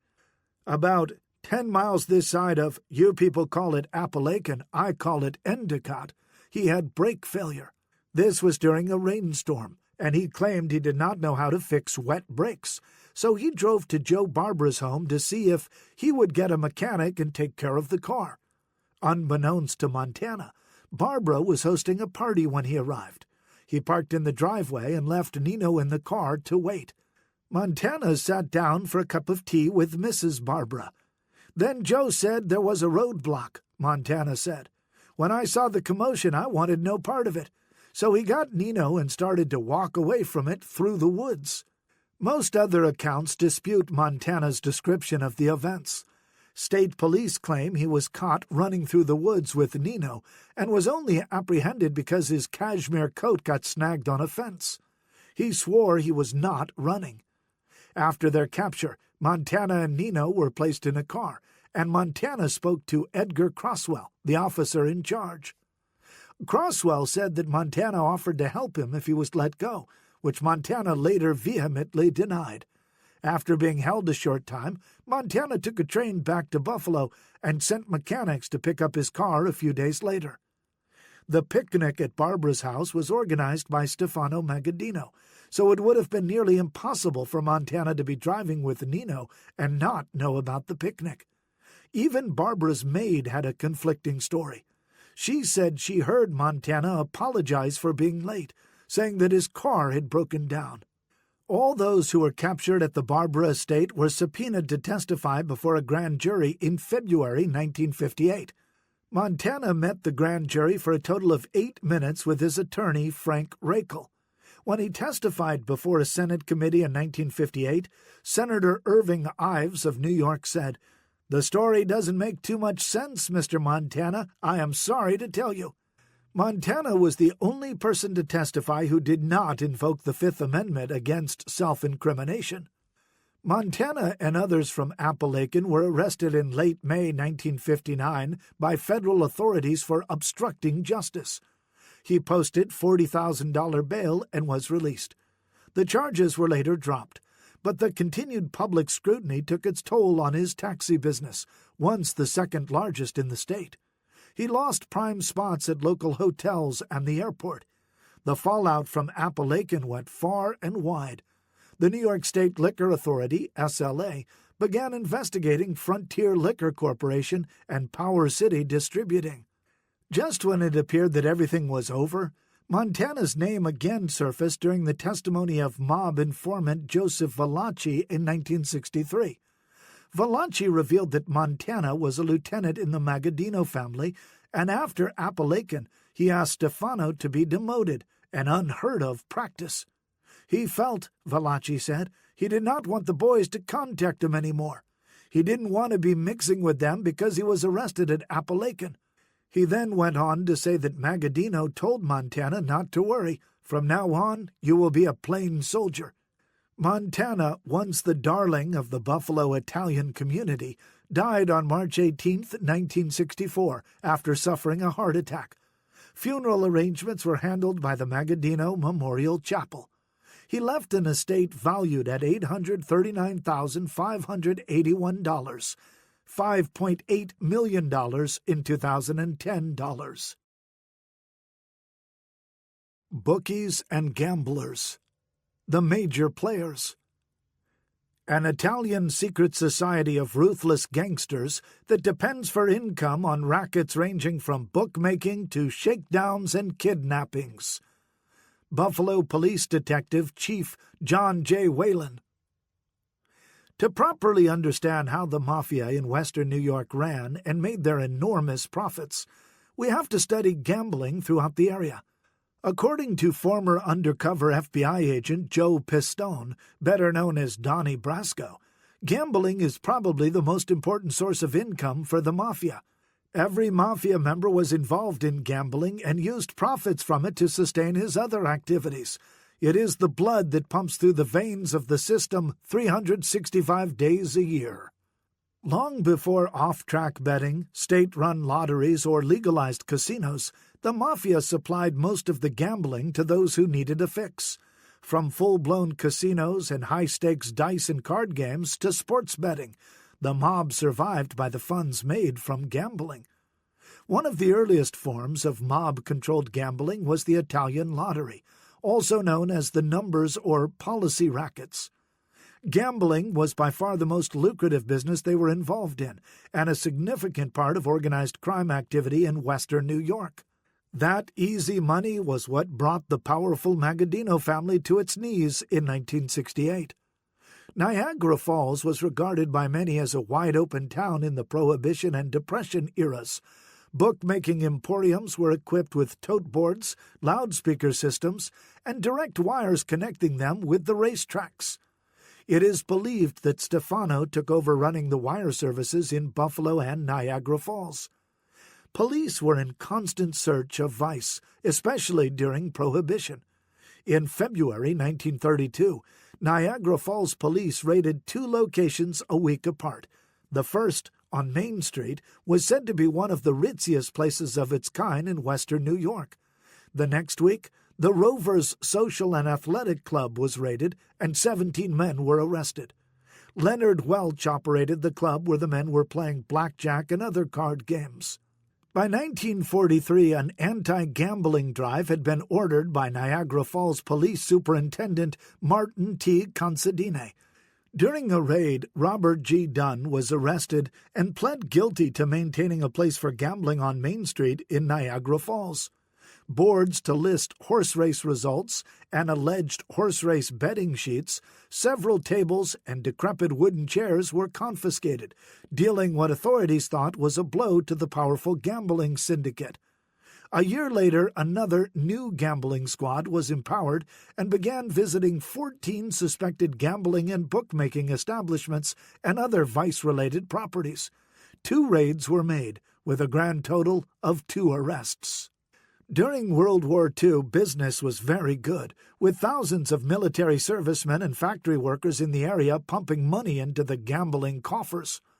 But in Niagara Falls, the armed services demanded in 1945 that the city clean up the then-famous 11th Street area, which from Buffalo Avenue to East Fall Street was the prostitution center.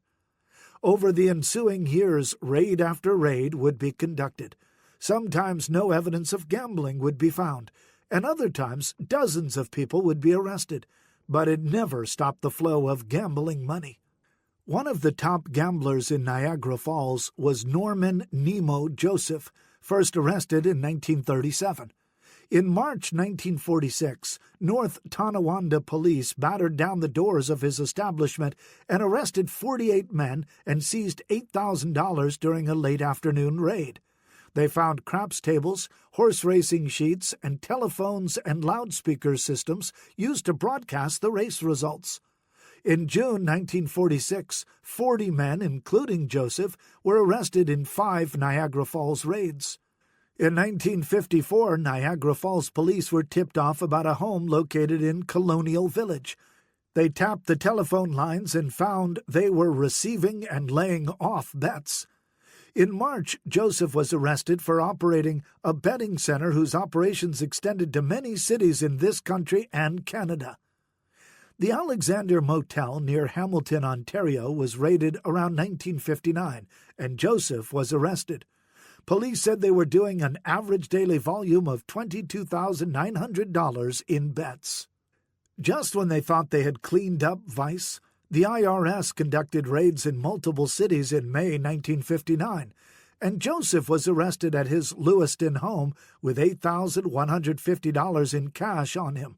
He was still running a long-distance operation out of the Bridge Coffee Shop and Zacharia's Barber Shop in Niagara Falls. Even after the arrest, Director of Public Safety Charles Gorman stated, "The person arrested we do not consider to be any Mr. Big or anything like it." Buffalo police claimed that Niagara Falls bookmakers were doing $30,000 a day in bet-making business in the late 1940s. The Four Corners Club in North Tonawanda was a popular gambling joint and was raided in March 1949, but not so much as a morning newspaper was found in the place, indicating that they had been tipped off to the upcoming raid. That same day, Niagara Falls police raided 2 locations, arrested 28 men, and seized $6 in cash. The club was raided again on June 10, 1950, when police smashed their way in and surprised the 40 members in attendance at the Plush Club. Police carted off 8 busloads of men and $40,000 worth of gambling equipment. The club was run by Anthony Marinelli and Jack Sullivan, who pled guilty to keeping a room for gambling, but Salvatore Pieri of Buffalo and 5 other big shots shared the profits. Daniel Sansanese Sr. was also arrested, but by sentencing, he was serving time in Attica prison on unrelated charges. Most of the others arrested pled guilty to common gambling. On April 10, 1951, Manuel Morinello left a suicide note in his truck stating that he had lost considerable money gambling at an establishment in Niagara Falls. As a result, Albert F. One-Arm Blackie Privite was arrested on charges that he was maintaining a room for gambling.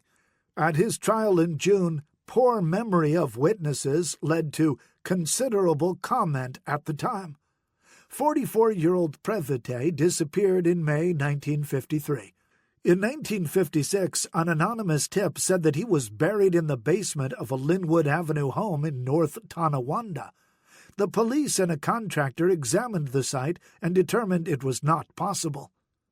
Jack H. Sharkey Ehrenreich, a suspected Buffalo bookmaker, was caught running his own betting window at Buffalo Raceway in 1954 and banished from the track. He was called Buffalo's betting commissioner. In 1959, Ehrenreich told the State Crime Commission that his weekly gross averaged $14,000 per week, but it was cut in half after the raids. I never paid anybody, and I never got any okay. In March 1958, the Niagara Falls Gazette ran a series of articles on crime and vice in the city. In one article, it claimed that local gamblers no longer used batteries of telephones. One bookie said all the big money goes to Buffalo or Cleveland, or sometimes Erie. Police believe they have rid the city of nearly all dice and card games. In early 1958, an investigation into bookmaking during work hours at the Bell Aircraft Plant in Niagara Falls took place. 20 people were identified as being involved, including Angelo Benito, a.k.a. Charlie High. Benito was born on December 18, 1905, and was close to Fred Aquino, meeting him at the Allentown Grill nightly during this time. At 9 p.m. on February 8, 1959, Niagara Falls police used a wrecking bar to enter the room of Pastime Pool Room, where they found men gambling around a pool table. 46 men were arrested, including Jerry Critelli, who was charged with maintaining an establishment for gambling purposes. Through their attorney, James Labrise, 44 of the men pled guilty and were fined a measly $50 each. Labrise himself would be brutally murdered in 1969. Less than 2 months later, raiders led by Niagara Falls Assistant District Attorney William Hunt, Jr., confiscated cards, dice, pornographic literature, a slot machine, and an estimated $10,000 in cash at Nick Rizzo's Cataract Barbershop on April 4, 1959. In Rizzo's upstairs apartment, police found 17 men, and 2 eluded police for 90 minutes by hiding in a closet. Money was found in half a dozen places, including a garbage can. Telephone calls from potential bettors were taken during the raid by police. Rizzo received one of the stiffest fines in the history of city court at the time, $1,250, and was charged with maintaining a gambling establishment. The Oh Boys Social and Athletic Club was raided in late June 1959, and 25 men were arrested, including Gino Monaco, Anthony Volpe, James Romano, and Frank Fantuzzo. The location had previously been raided when it was known as the Algonquin Club. The Oliver Street Social Club was raided on October 16, 1964, netting 41 arrests, including Nicoletti Sr. and Jr., James Vona, the reputed owner, Frank Fantuzzo, and Anthony Volpe. Police also found $12,740 in cash. In April 1971, Nicoletti pleaded guilty to the charges. Jr. served 3 months in Niagara County Jail for the charge, and the others received probation for their part. On Saturday, August 22, 1959, Niagara Falls police raided 14 suspected gambling establishments across the city in what they called Operation Bookie. A total of 16 were arrested during the raids, and at least one of the locations had been on the police's watch list for months. Raids were continued by New York State Police in October 1959. Most local police agencies were not even told of the raids until 10 minutes beforehand to avoid communication leaks. 27 different locations were raided in Buffalo and 1 in Niagara Falls. The raids prompted New York to conduct a series of crime hearings, with many suspected bookies and gamblers subpoenaed to testify. Buffalo bookmaker Nicholas Sonny Morrow claimed that he had ceased his operations on June 8, 1960, and said he operated from many different locations, from rented apartments, railroad and bus terminals, and other convenient locations. He claimed to net about $7,000 in 1959, with 30 agents working for him. FBI agent Joe Griffin said they considered Morrow the principal sports bookmaker in western New York, and therefore their primary target. Informants said Morrow worked for Sansenese Sr. and was laying off bets, for example, using other bookmakers to try to cover for heavy bets against one team or horse. On September 15, 1964, the FBI raided Morrow's heavily barricaded bookmaking office in Buffalo. He was convicted in 1966 and sentenced to 1 year in Erie County Jail. After his release from prison in early 1967, he went right back to work. But at that time he was making interstate phone calls, which was in violation of federal statutes. The FBI began surveillance at his location on Cherry Street in Buffalo and raided it in February 1967. They found a secret staircase leading from the second floor to the basement, as well as another secret compartment on the second floor, where they found Morrow and 2 associates hiding. The raid uncovered a $100,000 a day operation. After making bond, Morrow was back on the street and back to his usual habits. FBI agent Griffin said he personally raided and arrested Morrow 5 times. A rookie Buffalo police officer was able to gain undercover entry to what he believed was a high-stakes dice game at the Fall Mark Sportsman's Club in Buffalo in November 1968. Morrow and 5 others were later arrested at the club. 2 years later, they were all acquitted. Police smashed their way in and found a bookmaking center run by Morrow on Elmwood Avenue in Buffalo in December 1969. After the arrests, the local press corps was called by the police, and Morrow and others were held until the photographers arrived at the apartment. Morrow's attorney, Harold P. Farringer, later claimed that the $75,000 a week operation was a figment of the police's imagination. Morrow was called Buffalo's #1 suspected gambler. It was revealed during the state crime hearings that Buffalo and Niagara Falls crime ties were bigger than was previously known. About 50 bookmaking operations were thought to be operating in Buffalo at the time, and a Buffalo police lieutenant abruptly resigned during the probe after being questioned about his role in Buffalo bookmaking. Commission agent Daniel Monahan stated, "Buffalo bookies grossed $100 million in 1959 and netted $10 million. Nicoletti Jr. followed in his father's footsteps and became involved in Niagara Falls gambling operations.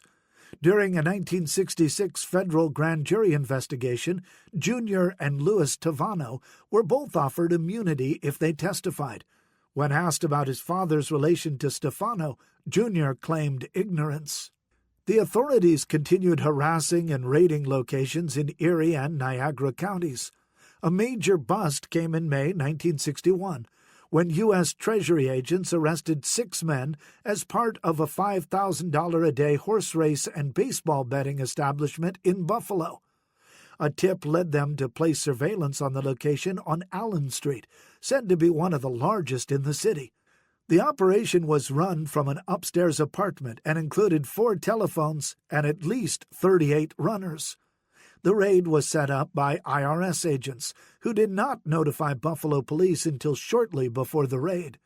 2 members of the anti-gambling squad accompanied the agents, who smashed a rear door to gain entrance to the apartment. The location was said to be controlled by mobster Joe Fino, who was often seen there. 4 men were arrested as they took bets by phone. One was Fino's brother, Anthony. The owner of the building, Louis Viale, 50, was arrested at his men's shop on the first floor. One of the phone lines was connected to a phone in Viale's basement down the street. The phones were so busy that 2 IRS agents started taking calls and recorded over 100 calls in 30 minutes. One caller did not place a bet but simply said, "Close up." It was obvious that word had gotten out that a raid was inevitable. 3 men were arrested in October 1963 for running a bookie setup that handled more than $450,000 a year in the Elmwood, Utica area of Buffalo. One of those arrested was Salvatore Bonito, who had been named a Cosa Nostra section leader the previous week by a Senate subcommittee. Also arrested were Thomas Calea and Michael Cellio. Buffalo Police Assistant Detective Chief Kenneth P. Kennedy said the 3 had been under surveillance for 2 months. On November 18, 1964, Peter A. Magaddino met with an unknown subject who proceeded to count out $14,169 as the proceeds from the skin game known as Ziganette. Ziganette is the biggest money card game in Italy, according to John Scarney, author of Scarney's Encyclopedia of Card Games, played with a 40-card deck. The object is to bet that the dealer's or another player's card will be matched before your card. The skin game is played with a 52-card deck. An FBI informant told authorities that Fred Randaccio, Pat Natarelli, and Benedetto Benny Spano ran the Blue Banner Social Club in Buffalo. The FBI developed evidence against the club several times, but apparently Buffalo police would not raid the location. In late September 1966, they were able to obtain a shakeup in Buffalo Police Department Anti-Gambling and Vice Squad and obtain officers who were reliable and cooperative with the FBI. The club was finally raided by Buffalo police and supervised by the FBI on October 7, 1966. They felt the raid was the first successful local disruption of Cosa Nostra gambling operations in Buffalo. The club was located in a rear building fronting as a garage and consisted of plush paneled rooms with bar and dining facilities. Full security measures used by gamblers consisting of 3 entrance doors, all wired with red lights and buzzers in the back gaming rooms. 18 men were on the first floor playing cards, 9 were playing dice on the second floor, and 1 escaped to the roof but was captured when he reached the ground. 27 men were arrested, and police seized a great quantity of gambling equipment, the like of which have not been seen in years. The FBI estimated the club handled $25,000 daily, and $5,500 in cash was seized from the tables. Those arrested included Sansanese Sr., Albert Bilateri, Natarelli, Spano, and Nick Fino. But Nicholas Rizzo, known as the banker in Buffalo, was conspicuously missing. As officers were leaving, one of the FBI agents noticed that the second-floor room was slightly smaller than the first floor and proceeded to investigate. The paneling protruded from the wall, and agents found a hidden door in the bathroom. They called for Buffalo police to bring axes in and started to smash the walls. It did not take long for Rizzo to start screaming that he was in the wall, and out he came with an additional $3,000 in house money and additional gambling equipment. Although he was not caught at the club during the raid, Fred Randaccio was seen in the vicinity about 30 minutes later. Several weeks later, the club was once again operating. The Turner Social and Athletic Association was the scene of a large raid in December 1967. 2 officers scaled ladders to observe gamblers from the roof for a half hour before the raid commenced. Using axes and sledgehammers, state police, FBI agents, and Buffalo police battered down 3 doors and found 45 men in the upstairs social club, which was once a firehouse.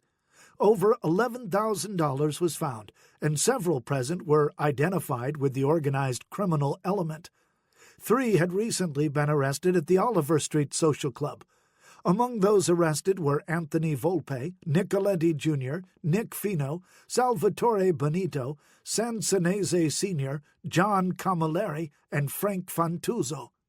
The biggest gambling raid in western New York would come in November 1968, when mob boss Stefano, the Nicolettis, and others were arrested. After the Magaddino arrests, police increased their attempts to rid the area of gambling. In August 1969, a major law enforcement operation was unleashed. 23 persons were arrested, and homes and businesses were searched across the area. The major players arrested included Nicoletti Jr., Samuel Pugliese, Augustine Rizzo, and Anthony Volpe, all charged with racketeering and promoting and carrying on gambling between the United States and Canada. The Del Mar Grill, Coffee Joe's, a music store, and a cigar shop, all in Niagara Falls, were searched. Nicoletti tried to evade the long arm of the law by climbing onto the second-story roof of the house he was in. Unfortunately, he could not get down, and a fire truck was required to get him off the roof. One of the first cases FBI agent Joe Griffin was able to use court-authorized wiretaps in was against Joseph Lombardo and Frank Stasio in the fall of 1970. Both were alleged bookmakers and operated from a rented apartment in suburban Cheektowaga.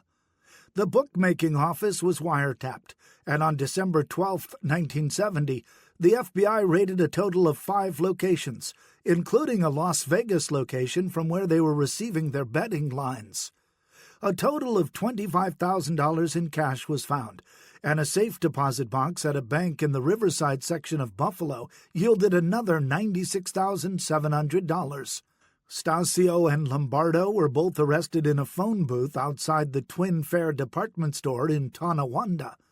They were indicted, but there was a mistrial due to a hung jury, and they walked away after not receiving a speedy trial. Another popular location was Neri's Social Club in Buffalo, which was believed to have been started by John Camilleri, Charles Casaro, Joe Fino, and Joe Moses in the spring of 1974. Informant Joseph Galliato and undercover FBI agent Richard A. Genova infiltrated the club. Genova went undercover after Camilleri's murder in May 1974 and operated until they decided to break his cover for safety reasons. The main game played at the club was Ziginette, and bets averaged in excess of $20 a card and went as high as $800 per card. According to FBI reports, after each hand was over, a 5% house cut was taken from the pot. It was believed they made at least $1,000 per day. Gaetano Micheli, Mike Bona, and Frank Fantuzzo were the supervisors of the game. Law enforcement also believed the majority of the money being bet was from burglaries, robberies, and assorted thefts and frauds in the Buffalo area. Nick Ronaldo supposedly received permission from San Frangiamore and Joe DiCarlo to start a competing Ziginette game. His game ran at Connecticut Hall on the second floor. This operation had William Scialino, known for his debt-collecting skills, as a special operator. During the investigation, Frank Pucci Camento, a known loan shark, relayed a story told to him by Daniel Sansanese Sr., who said to never beat up a loan shark victim, kill him instead. By January 1975, informant Galliato had reported that Joe Fino mentioned there was talk to merge the two clubs and force Mike Bona out. In late January, Buffalo police entered the clubs for voluntary inspections, which led to appearance tickets for inadequate building permits. FBI search warrants led to the seizure of approximately $7,800 in cash, numerous gambling records, and a large number of handguns on February 7th. In April 1975, a Buffalo City court judge dropped the inadequate building permits charges against Neri Social Club and its sergeant-at-arms, Joseph A. Moses, but new charges were drawn up. After revelations came to light that Salvatore Pieri was involved with the clubs, Pieri, who was out on parole for a 1970 jury tampering charge, was sent back to prison to complete his sentence. He was released on June 11, 1976. The police continued raids on suspected gambling and bookmaking operations through the 1970s. In March 1977, FBI agents busted Connecticut Hall and Neri's Social Club after another undercover agent infiltrated the clubs. Those arrested included some of the usual suspects: Salvatore Pieri, William Scialino, Ronaldo, and Joe Fino. All were charged with conspiracy and operating a gambling business. Casaro, Gaetano, Tommy, Cooch, Michelli, and Moses were also sought. It was not until March 24, 1977, that the gambling case against Pieri, Joe Fino, Nick Ronaldo, Bill Scialino, Michael Bona, Gaetano Michelli, Joseph Moses, and Charles Casaro finally came to fruition. During the February 1978 gambling trial for the social clubs, Pieri's attorney Harold Boreanaz argued that the FBI did not have incriminating evidence against Pieri simply because he was not involved. A federal jury eventually found Pieri innocent, but convicted Scialino and Ronaldo. Both clubs were shut down, and gambling activities simply moved to new locations. Amherst State Police and Erie County Sheriffs raided 2 upstairs apartments at the Little White House restaurant in suburban Williamsville, New York, in April 1977. The restaurant's owner and manager, Robert G. Haney, was arrested, along with 36 others. None of the usual suspects was in attendance, but relatives of several were. It was the typical haul, with playing cards, dice, and a measly $1,050 seized. The next day, another series of raids was completed across the area, nabbing Nicoletti Jr., Morrow, Angelo Benito, and 9 others. It was believed they were all part of a sophisticated telephone network for relaying coded betting information, handling about $100,000 weekly. The late 1970s saw major raids on suspected gambling operations, but as one story noted, people like Morrow had been arrested at least 30 times by then, but only served a total of 4 days in jail. It would be impossible to cover every arrest, every raid, and every search, so some of the patterns have been highlighted, as well as some of the perennial gamblers and bookies, to give you an idea of the enormity of the business, and why the mob always wanted a piece of that gambling pie. The Whirlpool Club. May I preface my remarks by saying that I feel Buffalo is one of the least crime-ridden cities in the country. Lieutenant Michael A. Amico, Buffalo Police Department. One of Niagara Falls' big-time gambling establishments was the Whirlpool Club on 24th Street. The club was chartered in 1924 to gather persons interested in the development and perfection of radio and wireless telephony. The so-called social club was under constant surveillance by local police, since club meetings usually involved gambling and not telephony. It was said to be a plush club with a variety of gambling choices, and it was usually quite busy. In January 1955, Niagara Falls police were making checks at several local clubs every 30 minutes to find evidence of gambling, but were not able to find any. It was a daunting task trying to outsmart the gangsters.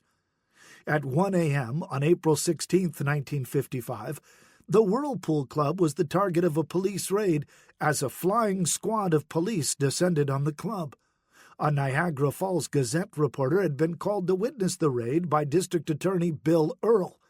When the raiding team, led by Police Chief Charles G. Gorman, knocked on the door and did not receive a response, crowbars were used to pry open the wood door.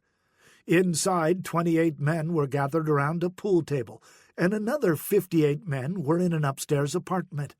During the interrogation, the guests of the club said they were there because a 1 a.m. club meeting had been called. Of those in attendance, 59 were from Buffalo and 19 were from Niagara Falls. Only 10 men were actually arrested, including Nicoletti Sr., his son-in-law Dominic Mantell, and Nick Rizzo. Some gambling paraphernalia was confiscated. In September 1955, a judge issued an order vacating and annulling the charter of the club after no one appeared on its behalf. This did not stop the club from operating, though, because effective October 27, 1954, the charter for the Oh Boys Social and Athletic Club had been reinstated, its charter dating to 1919. The members of this club used the Whirlpool Club building as their new headquarters. The club would continue to operate on and off until July 1962, when another major raid took place. After breaking through 2 doors, police found men scattering in every direction. 29 men were arrested, including Nicoletti Sr. and Matthew Whitey Shera, who was found hiding on the roof. A snooker table and $12,730 were found in various places throughout the 2 floors, the largest haul since the 1955 Whirlpool raid. The club was operating on Monday and Friday nights and Sunday afternoons. The gamblers met at the Imperial Hotel, where they were screened and probably checked for weapons and cash. They were then driven to the club. About 12:30 a.m., they would be driven back to the hotel before the taverns closed so they would blend in with the crowds. No further raids were known to have taken place at the club, which probably shut down sometime after this last raid. The Mafia, Part 2. The Business of Funerals. Don't forget my house in Deal if you are down on the shore. You are invited. Willie Moretti testifying at 1951 crime hearing. Paul Palmieri appeared to be a simple undertaker in Niagara Falls. Sam DiCarlo was the younger brother of Joe DiCarlo Jr. and son of Buffalo's former crime boss. Willie Moretti was known as Willie Moore during his time in Niagara Falls. As this story unfolds, they were all leading secret lives. Palmieri was the younger brother of Angelo Palmieri. He had a clean record and ran the Panepinto and Palmieri Funeral Home in Niagara Falls. His choice of friends, though, was questionable. In 1931, Niagara Falls police received word of a secret meeting in a hotel room of an alleged group of Capone gangsters. Police investigated the claim, but the group was gone by the time they arrived. Rumors also persisted that Capone was behind gangland murders in Niagara Falls. In November 1931, Palmieri was visiting Chicago for unknown reasons when he was arrested as part of a kidnapping ring suspected of 100 kidnappings during 1930 alone. Rumors that the ring was centered in Niagara Falls and the kidnappings were planned and carried out from there were not confirmed, but they were also never completely cleared. The charges were eventually dropped, but Palmieri had more legal trouble the very next year. In August 1932, Palmieri, Sam DiCarlo, and 12 other men were arrested and charged with the killing of John Bazzano, a Pittsburgh restaurant owner. All 14 men were cleared of the murder charges. Palmieri was arrested again in 1934 after he and Salvatore Constantino attacked a patrolman who was investigating an incident in Niagara Falls. Acting Police Justice Angelo F. Scalzo arraigned the pair, and 2 years later posed for a photo with Palmieri and others at a testimonial dinner. Guarino Moretti, better known as Willie, grew up in East Harlem, New York, and was friends with Frank Costello, a well-known New York gangster. In the early 1920s, he moved to Niagara Falls, where he was known as Willie Moore, and ran a restaurant. By 1927, Moretti had left Niagara Falls and headed back to New York, where his connections propelled him in the underworld. After the Castellamarese War ended, he relocated to New Jersey, where he became a major gambler and bookmaker. A young Frank Sinatra lived nearby, and the two became acquainted. Moretti developed syphilis and began to speak out of turn, a no-no in mob circles. In December 1950, Moretti freely testified before a Senate committee investigating organized crime and acknowledged that he was a gambler, but said he did not own any establishments. Willie Moretti's days were numbered. On October 4, 1951, he arranged to have lunch with Dean Martin and Jerry Lewis, but he had to stop for a business meeting in Cliffside, New Jersey first. He and 4 others met for a short while, and then, in what has been called a mercy killing, they put 2 bullets in Moretti's head and walked out. On October 18, 1951, Paul Palmieri and Ralph Belvedere were taken into custody as material witnesses in the Moretti murder. They were eventually freed, and no one was ever charged with Moretti's murder. Palmieri's son Frank married Moretti's daughter. Frank and his brother Ernest were both involved in organized crime in the New Jersey area. Ernest was caught in some shady union dealings, and Frank was involved in an early 1970s detergent and labor fiasco. Paul Palmieri died on May 7, 1955, after a short illness, and is buried in New Jersey. Lupo the Wolf. It's nice that you came together because it shows harmony. That's all we need is harmony, peace, harmony, respect. Stefano Magaddino. Federico Garibaldi, Fred Lupo, the Wolf Randaccio, was born in Palermo, Sicily, on July 1, 1907. He said he earned his nickname because as a young man he had quite a reputation as a wolf with the girls. He had a low, mumbling voice and often was inaudible on FBI wiretaps. He spoke both English and Sicilian. When Joe Velacchi testified in 1963, he said Randaccio was Stefano's underboss. He controlled the Buffalo arm for Magaddino and was classified as a lieutenant and strong-arm man by the FBI.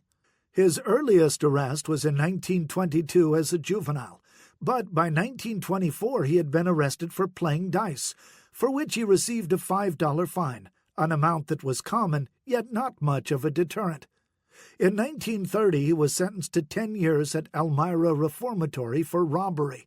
He served a short sentence and was released, but returned to complete the sentence after violating his parole. In the early 1940s, Randaccio was living above the Senate Grill on Rhode Island Street in Buffalo. When anti-saloon crusader Eddie Pospischal was murdered in January 1945, Randaccio was questioned by Buffalo police. He said he had been at a party at the Senate and drove in a car owned by Willie Castellani, who killed himself just 2 months later in March 1945.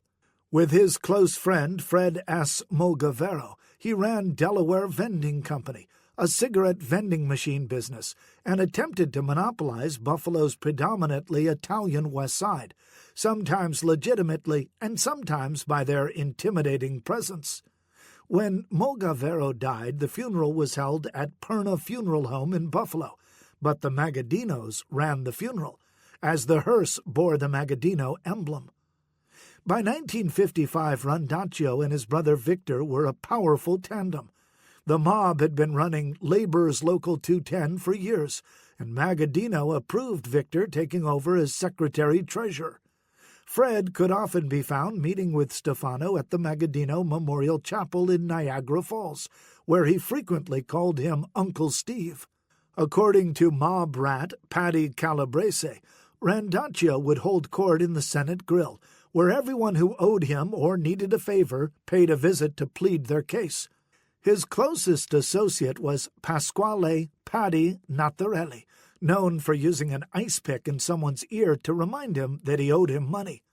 Natharelli was said to be behind the policy and numbers rackets in Buffalo and Niagara Falls in the 1960s, and worked with Rochester, Syracuse, and other areas to set up their rackets. Natharelli and Randaccio were feared men and as dangerous a pair as there was in Buffalo. Rondaccio was also involved in narcotics with Salvatore Rizzo, Roy Carlisi, and Charles Casaro, among others. Rondaccio was involved in a multitude of legitimate businesses over the years, but was rarely seen actually working. One of those businesses, Vinsco Amusement Company, operated lucrative bingo games until it was outlawed in 1958. Another operation he had with Natarelli and John Camilleri was Frontier Latherers Incorporated, a barricade sign rental company. When the Magaddinos took an interest in Pandoro Exterminators, Rondaccio, Ernest Panabianco, and Jerry Dorobila also took an interest. Vito Buck Jones Domiano was a cousin of Fred Mogaveros and said to be head of the numbers racket in Buffalo, but he still reported to Rondaccio. Domiano operated a shoe store on Chippewa Street. According to one informant, he was a reasonable and just man, whereas Rondaccio used strong-arm techniques and was feared but did not earn the same respect. Domiano had been personally appointed by Magaddino, along with Samuel Friedman, who was a principal financial backer behind all numbers operations in the Buffalo area prior to Damiano's death. Friedman was also the president of Kaufman's Bakery and co-owner of North Park Furniture in Buffalo. When Domiano died in April 1958, the funeral was handled by Joseph Spano and Sons Funeral Home, Incorporated, but the Magaddino Memorial Chapel actually ran it.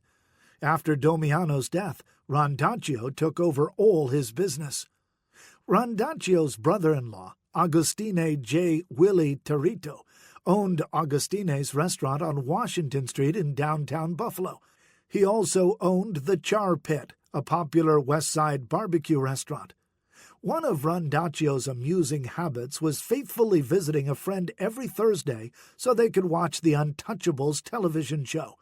The FBI also caught him watching the televised hearings with Joe Valaki in the early 1960s at his girlfriend's house.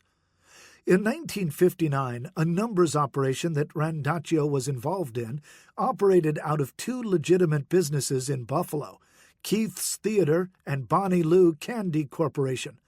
Rondaccio was observed at both and other locations on a regular basis. While Rondaccio lived on Richmond Avenue, just east of Buffalo's west side, he had a girlfriend who lived just a few blocks away. The FBI placed a wiretap in Darlene Grand's apartment in the early 1960s and listened in on their nightly conversations, which Rondaccio assumed were private. He would often be heard telling Grand not to discuss anything over the phone in case it was bugged. With additional physical surveillance of the location, they knew almost all of Rondaccio's moves during the time the tap was in place. Gran was employed by Buffalo attorney Sultan Rodenberg and then attorney Nathan D. Seberg. Rondaccio did not like Seberg, and on May 21, 1962, he told Gran that in 5 years Seberg would be nothing but a bum on the streets. Both attorneys represented many of Buffalo's criminals. Rondaccio was listed in the 1963 Buffalo City Directory as a construction worker with Rondaccio Builders. He readily admitted to FBI agents in 1963 that he was friends with many of Buffalo's bookmakers and gamblers, but said that he felt that it was a much better business than robbing people and burglarizing houses. But he most likely made sure to take his cut from any of those who did choose those other professions. After all, he believed in the old-school La Cosa Nostra values and was against prostitution and dope. Paddy Calabrese was one of Rondaccio's associates who robbed the treasurer's office at Buffalo City Hall on December 29, 1964. Calabrese knew he had to kick a percentage or tax for every job he did to Rondaccio just to stay in his good grace. Vito Aguechi, whose brother Albert was killed in 1961, said Rondaccio had initiated him into the Magaddino family. According to an informant, Rondaccio lost respect from Stefano because of how he handled himself after the Paneros raid. Magaddino was angry at him for the way he treated FBI agents. In July 1967, Rondaccio made a move to smooth things over with the FBI and stopped an agent to talk with him. When he was asked about La Cosa Nostra, he laughed and stated that all he knew about LCN he read in the newspaper. Randaccio was arrested and convicted in 1967 after Calabrese testified against him. Randaccio, 60 at the time of his sentencing, had lost his opportunity to become boss of the Magaddino family. In November 1968, Magaddino and others were arrested. Randaccio was already serving time, and the vacuum left would eventually lead to family infighting for control. On appeal, Randaccio was able to get his sentence reduced to 16 years and was released in July 1979 after serving 11 years of his sentence. By the time he was released, Magaddino was dead, and Randaccio no longer commanded the same respect. Fred Randaccio spent the last years of his life in a Buffalo nursing facility and died on October 4, 2004, at 97 years of age. Pat Nadarelli was 83 when he died in 1993. Hidden in plain sight. Freddie, take half. It's the least I can do under the circumstances. Paddy Calabrese talking to Fred Randaccio. Perhaps two of the most important events related to organized crime activity in western New York occurred in the 1960s, the formation of the Witness Protection Program and the Strike Force. It all started rather innocently, in theory at least. Pasquale Paddy Calabrese was a brash young hood from Buffalo's Italian West Side. He had an inside scoop that a bag containing close to $300,000 would be in the treasurer's office at Buffalo City Hall, waiting for him. So on December 29, 1964, he calmly walked in and hopped the fence. As he went to grab the bag, he was surprised to see two. He grabbed the wrong one, as there was only $16,000 in the bag, not the $300,000 he had hoped for. Calabrese escaped unscathed, and a few days later was called to meet Fred Randaccio at the Senate Grill. Randaccio and Pat Nadarelli were meeting people in the closed bar to discuss business. Calabrese did not like being summoned there, and was worried about how Randaccio would handle the heist. When Paddy was called to the back room to meet the two mobsters, it was not to scold. Instead, Randaccio wanted half the score, not his usual 10%. Paddy gladly gave him this. In return, he offered Paddy a chance at a big score in Los Angeles, California, where several former Buffalonians were now working. The men were Stephen the Whale Chino, Charles Bobby Milano Cacci, a singer, and Louis Sorgi, who worked at the hotel they were going to rob. They had all relocated to California in the 1950s.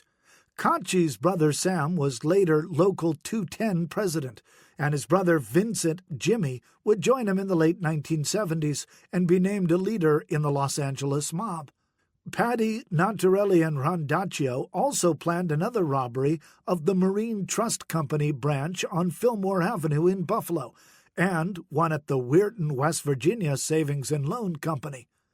Nadarelli and Randaccio gave Paddy plane fare, and off he went to meet his fellow Buffalonians in California. What happened after that changed everything related to the Buffalo Mafia. Paddy was finally identified for the City Hall robbery, and Randaccio ordered him back to Buffalo to take the fall. After his arrest, he expected that Randaccio would provide bail money, a lawyer, or something, but the Magaddino family backed away, leaving Paddy's girlfriend and her kids hungry and scared, and Paddy stuck in jail. Magaddino was a cheap old man, one agent later recalled. Paddy was convicted of 3 counts of robbery, and the only one who seemed to care about him and his girlfriend was Buffalo Police Detective Sergeant Sam Jambroni. He felt he could get Paddy to turn on Randaccio, but Paddy held on to the belief that the mob would eventually help him. In June 1967, Calabrese was named as co-conspirator in the Marine Trust robbery along with Salvatore Pieri and Daniel J. Domino, and co-conspirator along with Alfred Mardrini in the West Virginia plot. Randaccio, Nadarelli, and Nicholas Rizzo were named defendants. The last indictment named Calabrese as a co-conspirator with Chino, Vincent, and Charles Gacci, Sorgi, Randaccio, and Notarelli as defendants. Other events were transpiring in western New York. The FBI had wiretaps in the Magaddino Memorial Chapel in Niagara Falls, Camellia Linen Supply in Buffalo, Fred Magavero's Texaco station in Buffalo, and other locations. But President Lyndon Johnson ordered that these wiretaps be shut down. So Strike Force was created by lawyers and a combination of government agencies, but not the FBI, as Director J. Edgar Hoover wanted no part. Buffalo was chosen as the first location because there had only been 2 mobsters prosecuted in the previous decade, so anything we did was bound to be an improvement, and it was a small enough target to be manageable, said Thomas Kennelly, the second-in-command attorney. Jambrone finally convinced Calabrese to flip and brought him to the strike force. Paddy knew if he testified against Randaccio, there would be a contract on his head, so he wanted protection for him, his girlfriend Rochelle, and her kids. They agreed. This was before the Witness Protection Program was ever thought of. Calabrese opened up about everything he knew, including the L.A. robbery, which was what they would hang Randaccio and Notarelli on. After they were arrested, there was a rumor that Magaddino was offering $100,000 to anyone who found Calabrese. His testimony would be the first major blow that Magaddino ever had, and he wanted to prevent it. According to Donald Campbell, one of the strike force attorneys, several of us began getting threatening phone calls. We were shocked, he would state, since the mob usually had an unwritten rule about going after police or federal agents.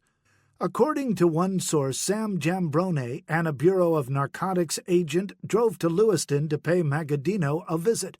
When he came to the door, Jambrone shoved his revolver in Magaddino's mouth and told him the threats had better stop, or we are going to come back and blow your fucking head off. The harassment stopped. Calabrese and Rochelle had been hiding at a military base in another state. He finally got his day in court in late 1967. It tore holes in Stefano Magaddino's chain of command, Detective Jambrone would later say. Some of Buffalo's top defense attorneys worked the case. On November 21, 1967, after 8 hours of deliberating, the jury foreman announced, "We find all 5 defendants guilty on both counts." Notarelli and Randaccio were convicted, and each received 20-year sentences, later dropped to 16 years. Chino also received 20, but had his dropped. Cacci and Gorgi each received 10 years. For his part, Calabrese, who had married his girlfriend Rochelle, and their kids were all given new identities and moved to a new state. The problem was that 2 of the children were from another marriage, and the father wanted to see his kids. This set off a whole other episode. Thomas Leonard had been married to Rochelle before Calabrese.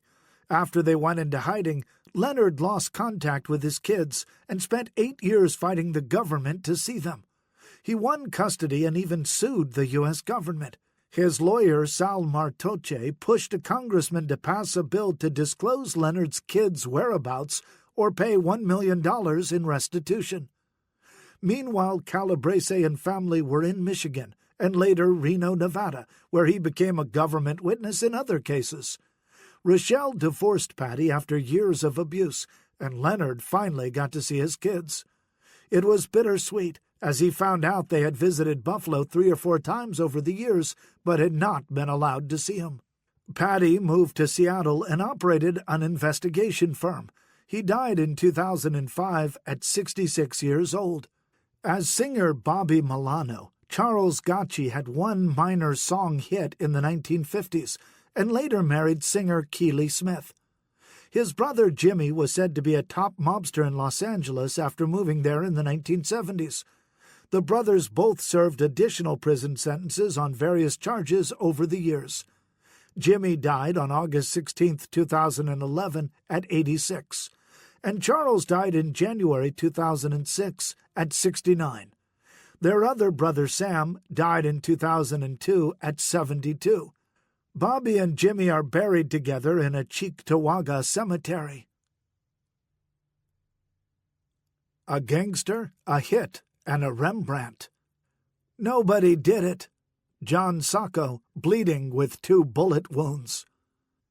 In 1971, 3 small 10-inch by 11-inch Rembrandt paintings were stolen from Musée Bonnat in Bayonne, France.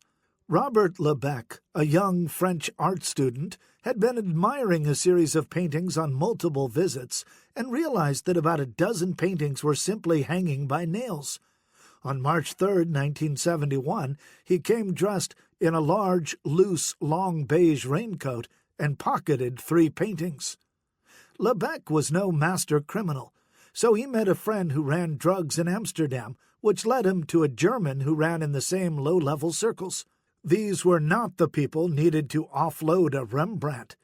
Due to a few missteps by the bungling thieves, 2 of the paintings were recovered without a fight, but Lebec kept the last painting.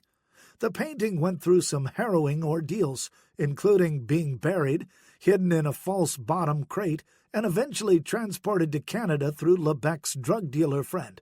This is where Johnny Rio Gandolfo came into the story. Rio was a New York gangster hiding in Canada, and he wanted a piece of the drug dealer's trade. The dealer was loose-lipped, and Rio found out about the painting. Some months later, the dealer left Canada for a drug buy, and Rio was able to find the painting through some threats of violence. In early 1976, Buffalo cat burglar and safecracker Charles S. Chucky Carlo was convicted of possessing burglary tools. When he was offered probation in exchange for becoming an FBI informant, he reluctantly accepted. The FBI was looking to do a sting operation in Buffalo and set up Operation Teepee, named after a Native American store Chucky once ran. The Allentown section of Buffalo was filled with antique stores in 1976, which is exactly why the FBI opened its own store on Elmwood Avenue called the House of Tasha. The big difference was that this store was manned by Chucky, an FBI informant. It had hidden microphones and video that was fed to a rented apartment 3 doors down. With Chucky's underworld contacts, it was his job to attract every burglar, fence, and loan shark from Buffalo to Syracuse. Acting as a fence for the FBI, he quickly started bringing in stolen goods left and right. One of his frequent customers was Gennarino Jerry Fasolino. In January 1977, Fasolino and Chucky were hanging at his house when Fasolino said he could get his hands on a stolen Rembrandt if Chucky was interested.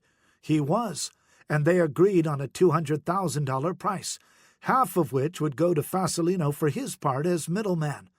Chucky immediately called his FBI handler, and they agreed to the purchase. Apparently, Rio had met a Buffalo girl whose father had some mob connections in Buffalo. Fasolino was that connection. It took 3 months for Rio to make it to Buffalo, and on April 3, 1977, Chucky, Rio, his girlfriend, and Fasolino met at Fasolino's house.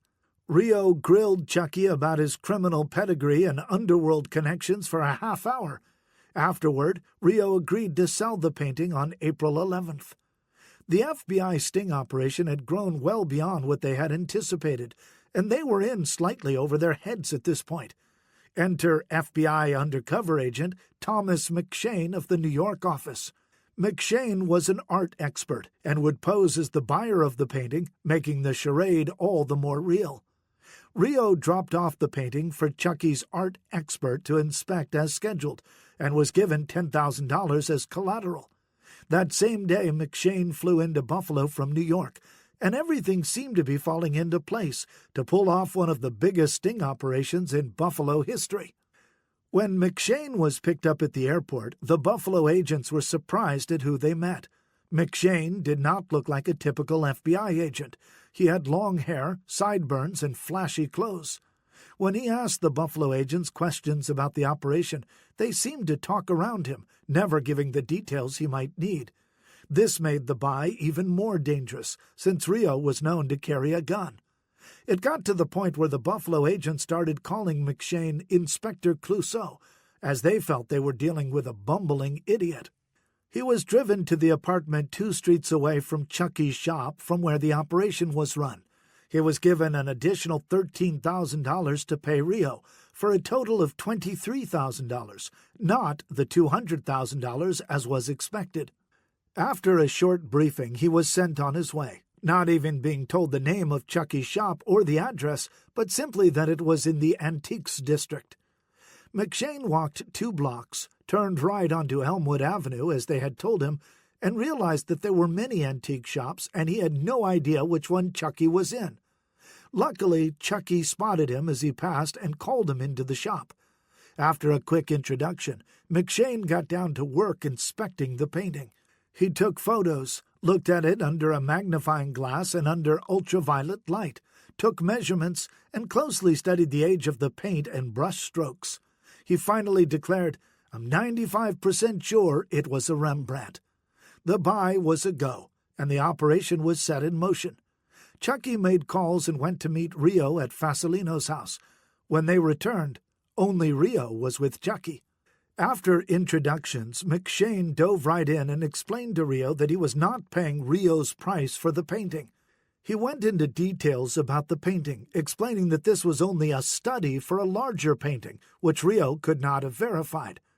After subtracting Chucky's cut as the fence and the cost of restoration, after a while they were down to the amount McShane was authorized to spend.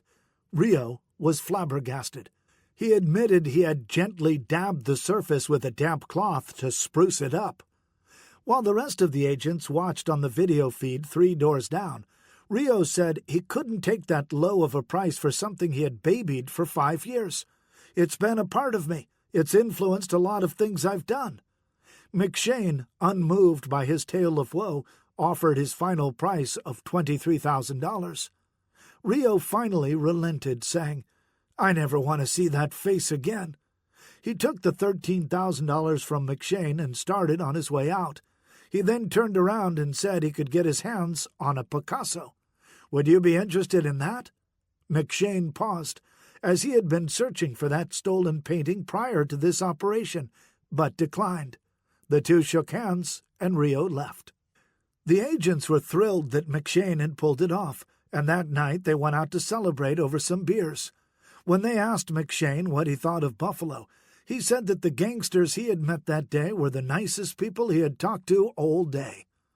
The FBI shadowed Rizzo after he left the house of Tasha for 2 days, until he slipped away and disappeared. It took 2 years to track him down, and he was finally arrested in Calgary, Alberta, Canada, on a drug conviction. He was later extradited and charged with the Rembrandt sale. He made a deal and spent a short time in prison, only to disappear into the wind once again. You may be wondering exactly what painting it was that made it to the little antique shop in Buffalo. It was created in 1665 entitled Le Rabbin, or The Rabbi. It is now worth well over the $1 million that Johnny Rizzo was hoping to cash in on in 1977. Operation Teepee did not end with the Rembrandt recovery, though. On Monday, June 25, 1977, the FBI finally shut down the operation. Chucky went into hiding, and the FBI began the arrests. It turned out to be a tremendous sting for the Bureau. Among those arrested were John Sacco, accused of possessing 1,672 records and cassettes stolen from Cavage's, a former Buffalo record store chain; Thomas G. Gascon, for $100,000 in stolen jewelry. He would later become a government witness; Stanley Seneca and Ronald Carlyle, charged with third-degree burglary from a $3,000 dental office burglary; and Alfred T. Big Al Monaco, charged with a $19,000 antique store robbery on Allen Street. Seneca and Monaco would both turn up dead from apparent mob hits. Fasolino received a mere $3,000 for his part as middleman in setting up the Rembrandt sale. John Santori, whose daughter was dating Rizzo, was arrested for his part in the art heist. Both were charged with sale and transport of stolen property. Fasolino was later found guilty and sentenced to prison. Joseph Sanfratello was charged with multiple counts, including his part in a cigarette burglary and $45,000 robbery. He would be killed gangland style in 1985 in an apparent warning to others after it was determined that he was dealing drugs. All these were impressive arrests, but the biggest were yet to come. A total of 26 people were arrested, and $500,000 in stolen property was recovered. In addition, Erie County legislator James V. Arcardi, lawyer Thomas Amadeo, and Assistant District Attorney Richard M. Mancuso, Arcardi's cousin, were charged with bribe receiving. Arcardi was dumbfounded by the charges. "I'm as shocked and surprised as you are," he told reporters. The FBI had wired everything they could think of, including Chucky, who sometimes wore a wire when meeting people. There was a recorder in his car, and Sacco's phone was tapped. On June 17, 1976, Frosty Novino, 24, was lured to the former Connecticut Hall under the guise of picking up some burglary tools from Louis Pisa. It was evening when they entered the building, which was dark. Novino noticed a shadow and saw a heavy-set man emerge from the shadows. He said he thought the man was going to hit him, so he pulled his .45 caliber handgun out. "I felt like I was boxed in," he said, and started shooting at the heavy-set man, who turned out to be John C. Sacco. He hit Sacco once. He saw two more men crouched on the floor. One was Frank Bilateri, the brother of the man he had killed in 1974 in a botched drug deal. He fired again, hitting Sacco a second time. He saw three other men who had been identified as made men in high-ranking positions in the Buffalo Mafia. Chaos ensued, and Novino was able to run to the rear of the building and escape through a back door. Sacco, bleeding from wounds to the upper chest and left hip, was dragged outside by the others and left. One of the men called the police from a payphone and ran. Sacco yelled that he had been shot, but when a neighbor ran to his aid, he told her she didn't see anything or hear anything. When asked by the police who shot him, Sacco said, "Nobody shot me." Officers asked if the assailants were still in the building, and Sacco said, "There's nothing to go in the building for." Police searched it anyway and found multiple shotguns, hunting knives, ammunition, 6 ski masks, clothesline, and pairs of gloves. Homicide Chief Leo J. Donovan said the weapons were generally used in holdups or contract killings. It turned out that Sacco and the others had lured Novino there to kill him in retaliation for the Bilateri murder. They were going to torture him with the clothesline and knives before finishing him off. Sacco refused to say who had shot him or what happened. He did eventually recover, but was convicted of having illegal guns in the building. On March 22, 1977, in the midst of Operation Teepee, Sacco was heard discussing how to kill Novino with his brother Richard, a Buffalo police officer. On the wiretap, John admitted asking for the contract to hit Novino. "Let me handle it. I'll let my son drive and I'll shoot him." Richard said, "You look around, you go to a bar, he walks out, you walk out, boom, that is it, all over, one solid day, no big thing. If you are going to do a job, do it right. Blow his head right off from here to Delaware." It wasn't until the sting operation ended in June that FBI officials revealed the taped conversations. Richard Sacco immediately resigned from the police force, ending a long career. He later confirmed the conversations during grand jury testimony. In 1978, John Sacco was tried for the Novino shooting, but Novino could not be located, and it ended in a mistrial. In August 1978, John Sacco was given immunity to testify before a federal grand jury, but refused and was sentenced to 14 months in prison. In late January 1979, he began plea negotiations on multiple charges. He pleaded guilty to first-degree assault on the Novino shooting and to multiple stolen property charges from Operation Teepee. He served time for all those charges. In July 1989, Sacco was again arrested, and FBI agents convinced him to become an informant. In exchange for several $1,000s per month, He would wear a wire and try to get local mob members to discuss unsolved killings. Because the feds did not completely trust Sacco, he was also secretly recorded. An associate of Sacco's, Buffalo drug dealer Michael Ress, was apparently becoming a headache, according to Buffalo loan shark Leonard Falzone. During one conversation, Sacco was heard telling Ress to, "Get my money, get it, or I'm going to hurt you bad." Ress disappeared on August 9, 1989, and his burned-out automobile was found on Chandler Street. In February 1990, Sacco was exposed as an informant and went into hiding. The events that unfolded became a disaster. Dennis Vacco, the U.S. attorney in Buffalo, said that Sacco would not get out of prison, even though the FBI had made him a deal. Parole officials claimed he had violated his parole by consorting with known criminals. Sacco was testy, and the FBI never knew if he was providing them with false information.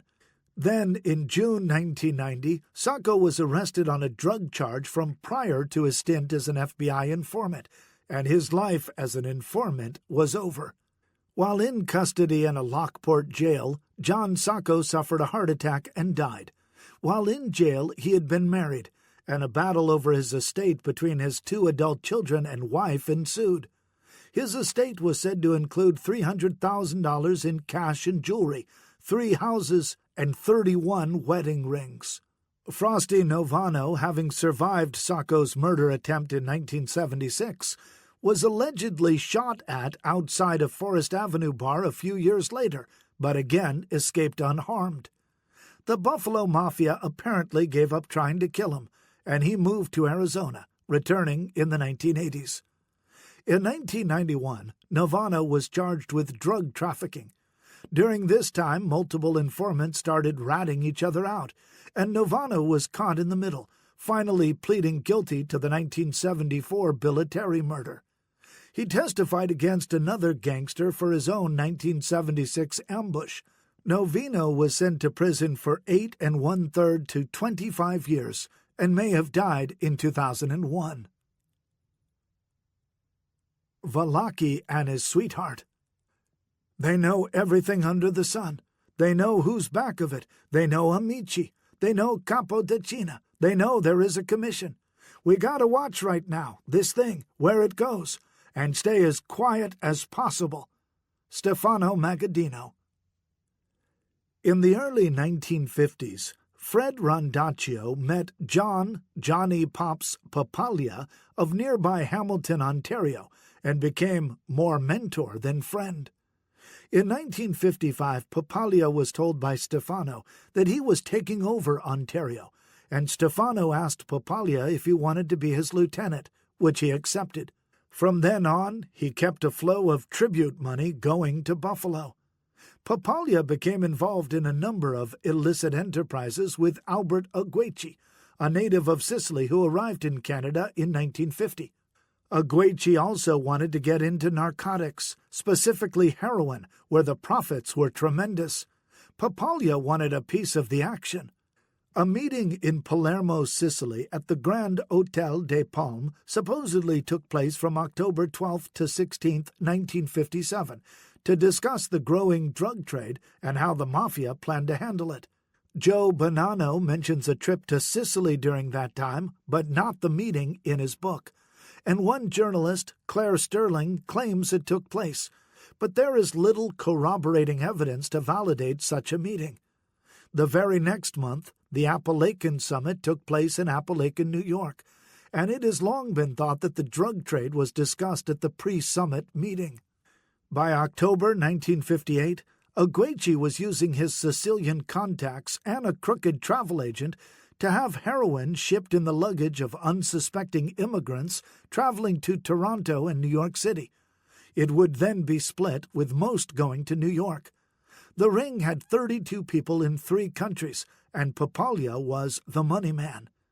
All the parties needed to get permission from their godfathers, including Vito Genovese and Joe Bonanno in New York, and Magaddino to participate. Agueci and Papaglia visited Magaddino and paid him $4,000 as tribute, and Magaddino in turn assured them of his support, and expected 50% of the profit. Both Magaddino and Bonanno outwardly opposed the drug trade, but both were involved and accepted its windfall. Police on both sides of the border had been slowly putting together the pieces of the ring. It was during this time that Genovese soldier Joe Vallacchi became part of the puzzle. He had been sentenced to 5 years for a heroin charge in 1956, but was released on appeal. An associate of his involved in the dope ring, Ralph Wagner, was arrested in 1959 and ratted out Vallacchi to reduce his sentence. While out on bail, Vallacchi decided to leave the country and met Albert Aguechi. Vallacchi made his way to Buffalo, where he stayed at the Statler Hilton for 4 days and met Randaccio. With Albert's help, he was then able to make it into Canada. Eventually, too many mistakes were made in the drug ring, and 2 men were arrested in New York. The men made a deal to give up everyone involved in return for reduced sentences. In late May 1961, the arrests began. The U.S. District Attorney announced that a $150 million heroin smuggling ring, dubbed the French Connection, had been broken up. Vallacchi, Papaglia, the Aguechis, and many others were arrested. Albert Aguechi thought that Stefano would provide bail or a lawyer, but Magaddino never kept his end of the deal. This would prove to be a turning point for the Buffalo family and the Mafia nationally. When Albert Aguechi demanded that Magaddino spring for his $20,000 bail, it fell on deaf ears. Aguechi told Vallacchi that he was going to declare himself in form if Stephen Magaddino didn't get his brother out. Aguechi's wife sold their home and gathered enough money to bail him out of the New York City jail, and Aguechi jumped bail. On October 31, 1961, a confidential FBI informant said that Fred Mogavero had contacted Pat Notarelli to tell him Al was at his service station in Buffalo after taking a taxi from New York City. On Thanksgiving Day, November 23, 1961, a body was found in the Rochester suburb of Penfield by 2 hunters. The body was badly burned. The arms were tied behind the back. Clothesline was around the neck. The jaw was broken and 8 teeth knocked out, and roughly 40 pounds of flesh had been sliced off the body while he was still alive. The body was so badly burned that officials had to remove the fingers to get fingerprints. 2 days later, the FBI identified the body as that of Albert Aguechi.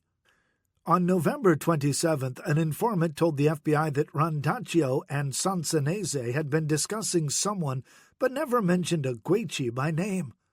Randaccio said that they were supposed to burn the fingers even if they had to get a blowtorch.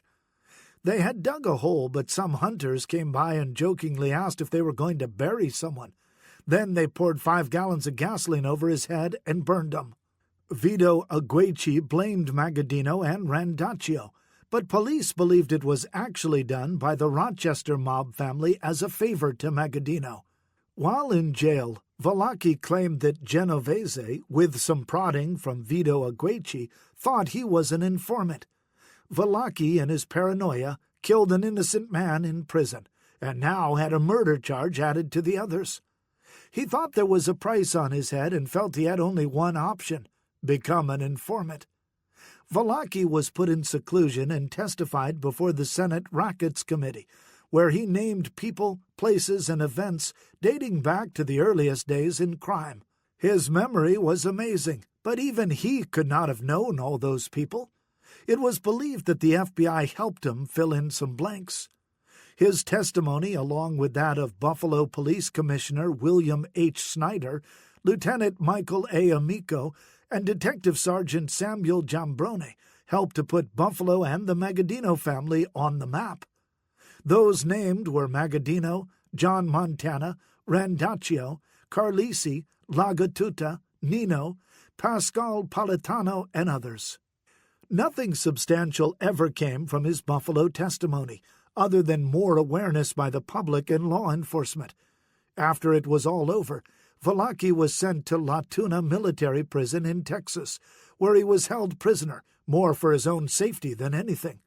While he was there, he cultivated a love affair with a Niagara Falls woman, Marie K. Jackson. She was divorced and he was still married, but apparently their love was real. She said they had met at a mutual friend's house in Niagara Falls in the 1950s. Their affair was unknown to the outside world, but, according to Jackson, Joe was always good to me. She said, he gave me gifts and money, and we took a lot of trips before he went to prison.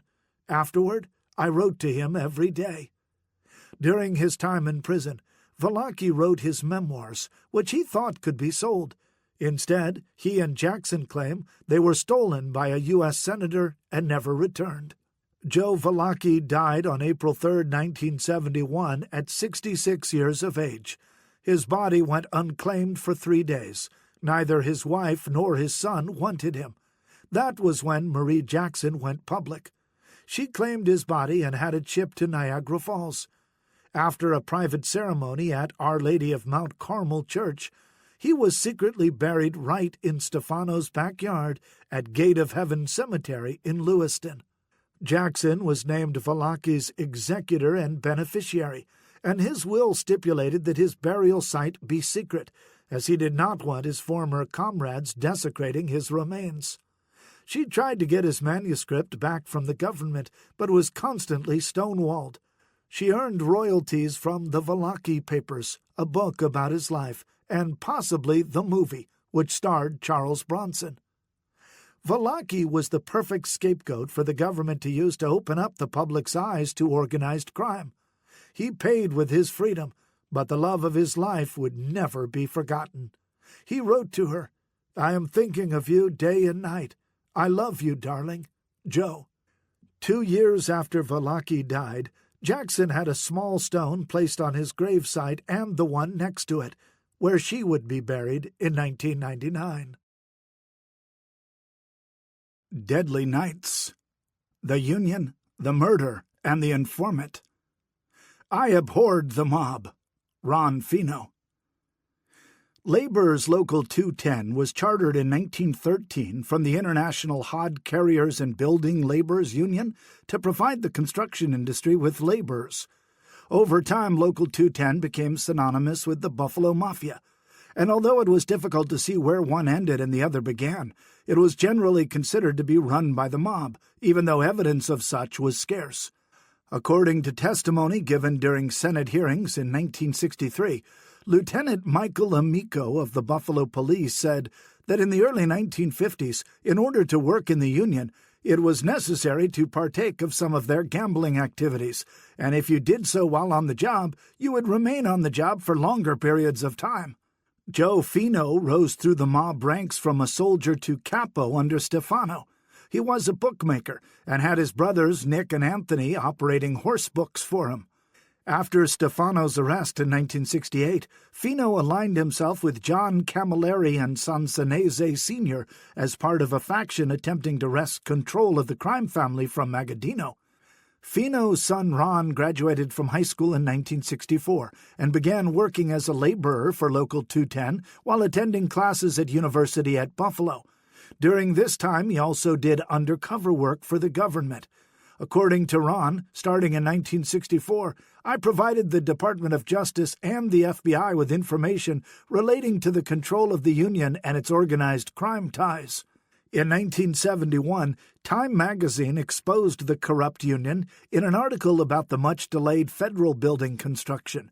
The article blamed Local 210 for the problems, saying, "Fully 90% of Buffalo Mafia members belong to Local 210. Samuel Lagatuta served as union official and time card keeper.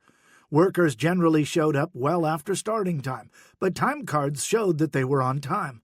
When the contractors complained, there were walk-offs and sick calls, and even a fire broke out.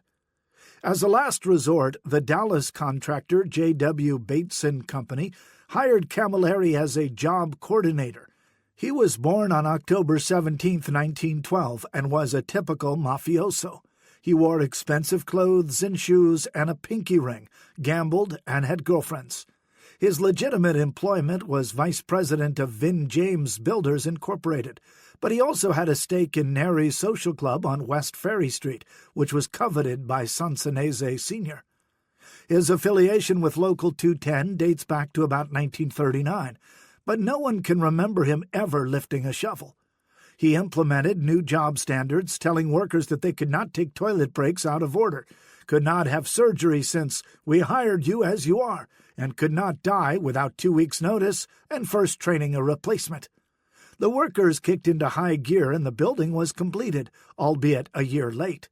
In 1970, at age 23, Ron Fino became a business agent for Local 210 as Victor Randaccio's way to get closer to Joe Fino, who was heading a defecting faction of the Magaddino family.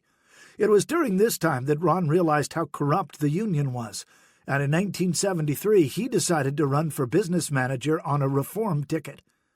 Without thinking, he was going against the mob itself, and this put his life in danger. Joe was worried, but a deal was brokered to let Fino run, since they figured he couldn't win.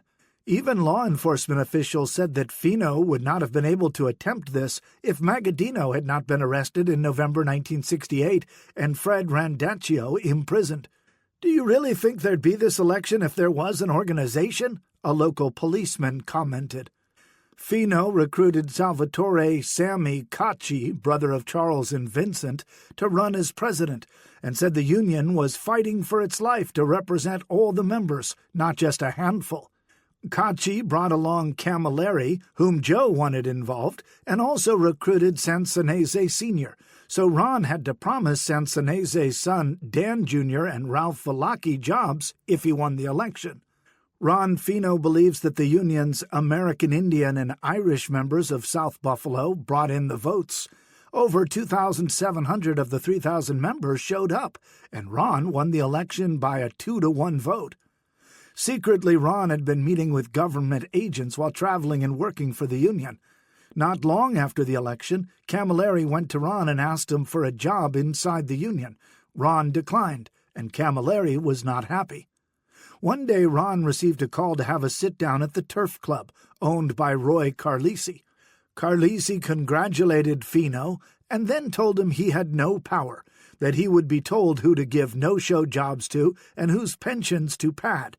In essence, he was to be the union's figurehead leader because the Mafia still controlled it.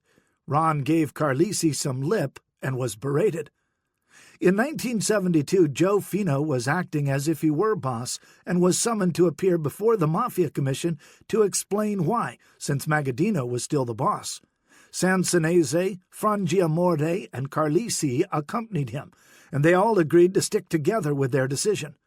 When told that Magaddino was still boss, Fino told the Mafia Commission their decision, but the others said they would abide by the Commission's ruling, leaving Fino with little choice but to eat crow and backpedal on his decision. He now realized that they had never planned on backing him for the long term, and he had to reconsider who he could trust. Sam Frangiamore was chosen as boss by the Commission. In April 1974, Joe decided to make a move to try to take over the family. His crew, Camilleri and some of the Rochester faction, agreed that they would not recognize Frangiamore as boss and would attempt to wrest control from him. Before Fino and Camilleri could make their move, Frangiamore found out, and Charles Casaro, Albert Bilateri Sr., Angelo Massaro, and Sam Cardinale turned on Camilleri. Meanwhile, Camilleri had been demanding a meeting with the mob's union leaders, and they agreed to meet him on May 8, 1974, his 63rd birthday. It is not believed that the meeting went well, as Camilleri said they refused him a job. That night he met some friends for dinner and drinks at Roseland Restaurant, a popular West Side Italian eatery, to celebrate his birthday. After dinner, he excused himself, saying he had to attend the wake of Sam Pieri's brother-in-law, but he told his friends to wait as he would return.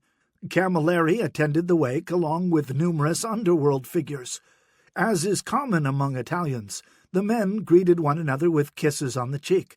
Camilleri would soon find out that one of the kisses he received was Il bacio della morte, the kiss of death. He left the wake and drove back to Roseland about 9:30 p.m. He parked his car in the lot across the street and headed back to his birthday celebration.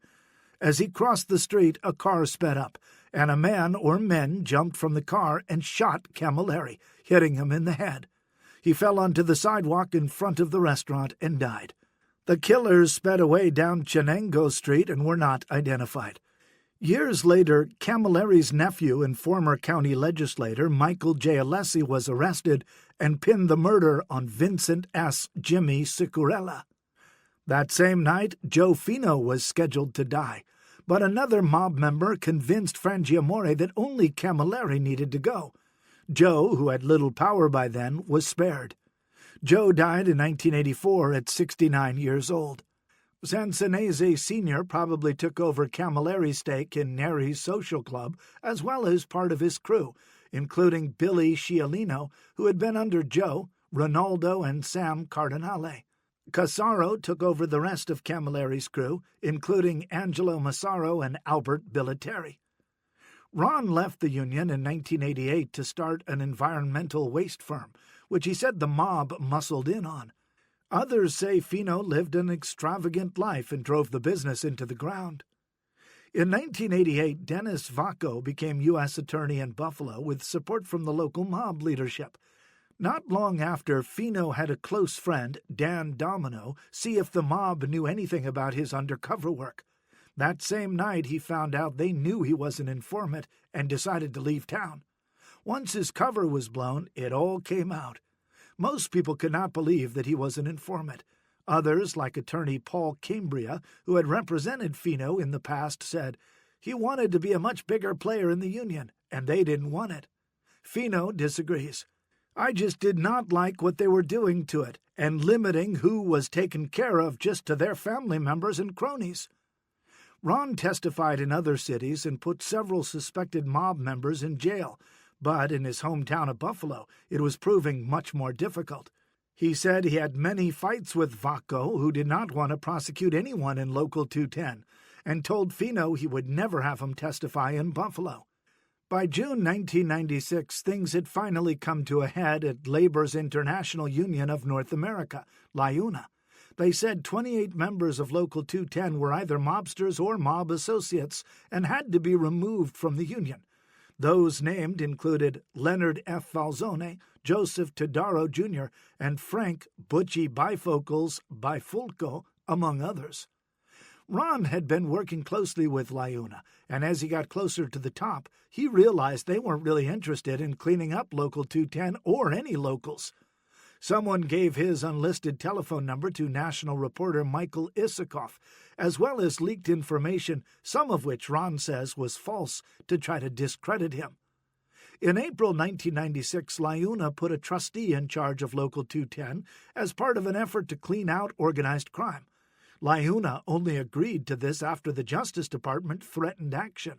LIUNA conducted a disciplinary hearing in Buffalo on the mob allegations, and Fred Saya, a former union member and FBI informant, testified that he was given a construction job without any experience, simply because he visited a Mafia leader at a restaurant.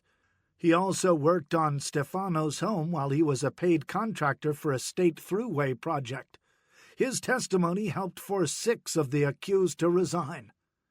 In March 1998, LIUNA cleared 6 men and found credible charges against 17, including the 6 who resigned. The remaining 5 had their charges dismissed. LIUNA, however, felt that organized crime figures or their associates wanted back in control, so LIUNA proposed tighter controls. Members of the Old Guard protested in front of the longtime Union Hall on Franklin Street, garnering publicity, claiming that it was a witch hunt against Italians. In January 2000, John J. Jack McDonald, a former FBI special agent, took over as the union's court-appointed liaison officer. The first time he walked into the Union Hall on Franklin, he took a look around and said, "Hey, I've never seen this place in the daytime," joking about times the FBI had planted bugs in the office. It broke the ice, and he was able to work with the new leadership. On January 26, 2006, McDonnell ended his job, saying the union was finally clean. He said that only a handful of corrupt people had been running 210. When Ron Fino first ran for business manager of the union in 1973, there were 2,300 members paying $500,000 a year in union dues. When the government control ended in 2006, there were just 750 members, and according to McDonald, I think they are savvy enough to keep mob influences out.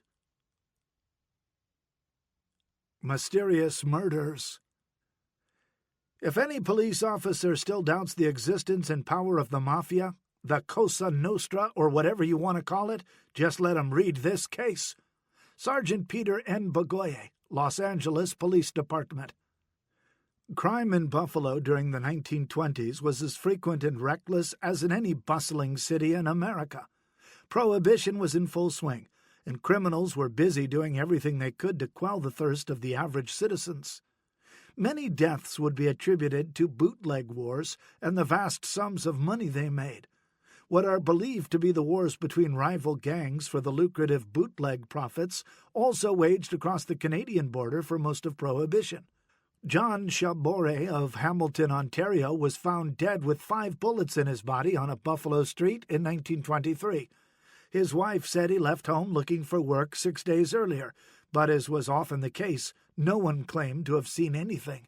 In April 1925, the residents of Meadow Place in suburban Cheektowaga lived in fear as an unknown assailant shot and killed Giuseppe Scioscia of Buffalo on their street. It may have been a case of mistaken identity, as days before, shotgun blasts had been targeted at Frank Morelli's home on the street. Just a few months later, John Gambino felt the wrath of a suspected feud among gangsters and was shot 8 times by 2 men just outside Buffalo's Little Italy. Gambino had been held for questioning in 2 previous murders in Buffalo, and his number was up. Police believed that a bootleggers' war was in full swing in 1926, when 4 gang-related murders took place starting on July 2nd. Joseph Cicatello was shot 5 times while sitting in front of his store. On July 15th, Peter Rizzo, 49, was shot 10 times, and on July 20th, Anthony Vasallo was shot 5 times. Frank Polizzi was the 4th victim of the suspected war and was part owner of a drinkery in Buffalo. He was shot dead while working on Carolina Street at 1:30 a.m. on August 14th. Filippo Philip Mazzara was a popular and wealthy chieftain and had been bondsman for Joe DiCarlo. His brother-in-law, Giuseppe Joseph Di Benedetto, was his heir apparent. They were thought to be Stefano's chief lieutenants in Buffalo, all from the same Sicilian town. With Angelo Palmieri, they led the Buffalo arm of the Magaddino family. Mazzara was well known in the Italian community. He was believed to be involved in bootlegging, was a chief proprietor, and had an office at the Elk Market in Buffalo. On December 22, 1927, Joseph Rufino lent his automobile to Mazzara. Police later said that he was riding in a car owned by Joseph Di Benedetto, his trusted lieutenant and confidant. While driving on Maryland Street, near Cottage Street in Buffalo, 2 cars with 6 or 8 men forced Mazzara's car to the curb and ambushed him. With shotgun blasts to the head and revolver shots from the rear, the men made sure Mazzara was dead and then fled. Di Benedetto took over until February 27, 1929, when he was gunned down in a store in Buffalo's Little Italy. More than 1,000 curious onlookers gathered outside the store, and police were forced to stand guard to keep them at bay. Mazzara's younger brother Antonio and Di Benedetto's brother Antonio had both been killed on November 11, 1917, in Brooklyn as part of an ongoing Sicilian feud tied to the Good Killers after Stefano was arrested in 1921. In May 1928, Luigi Lozzi was shot down by murderers near his home in Buffalo. The following day, his cousin, Santo Falzone, was walking from his cousin's wake when he was struck by a volley of bullets from 2 men and killed. Police were able to trace one of the autos used in the shooting to Pasquale Patsy Corda of Erie, Pennsylvania, who was living in Buffalo at the time of the murder. On January 27, 1928, Philip Manor, another restaurateur of Erie, Pennsylvania, was shot to death by a lone gunman. Police believed it was a Black Hand extortion-related murder. Manor had been a partner of Mazzara's in a cafe. Patsy Corda was arrested by police in Buffalo, charged with Manner's murder and also believed to be linked to Mazzara's killing. All these deaths were believed to be tied to the liquor racket, or bootleg war, going on in Buffalo and the surrounding area. The bootleg war took many lives, and these men paid with theirs. In April 1919, Anthony Babyface Palmisano, Corda, Salvatore Marino, and 2 others robbed the State Bank of Randolph, New York, of $3,000.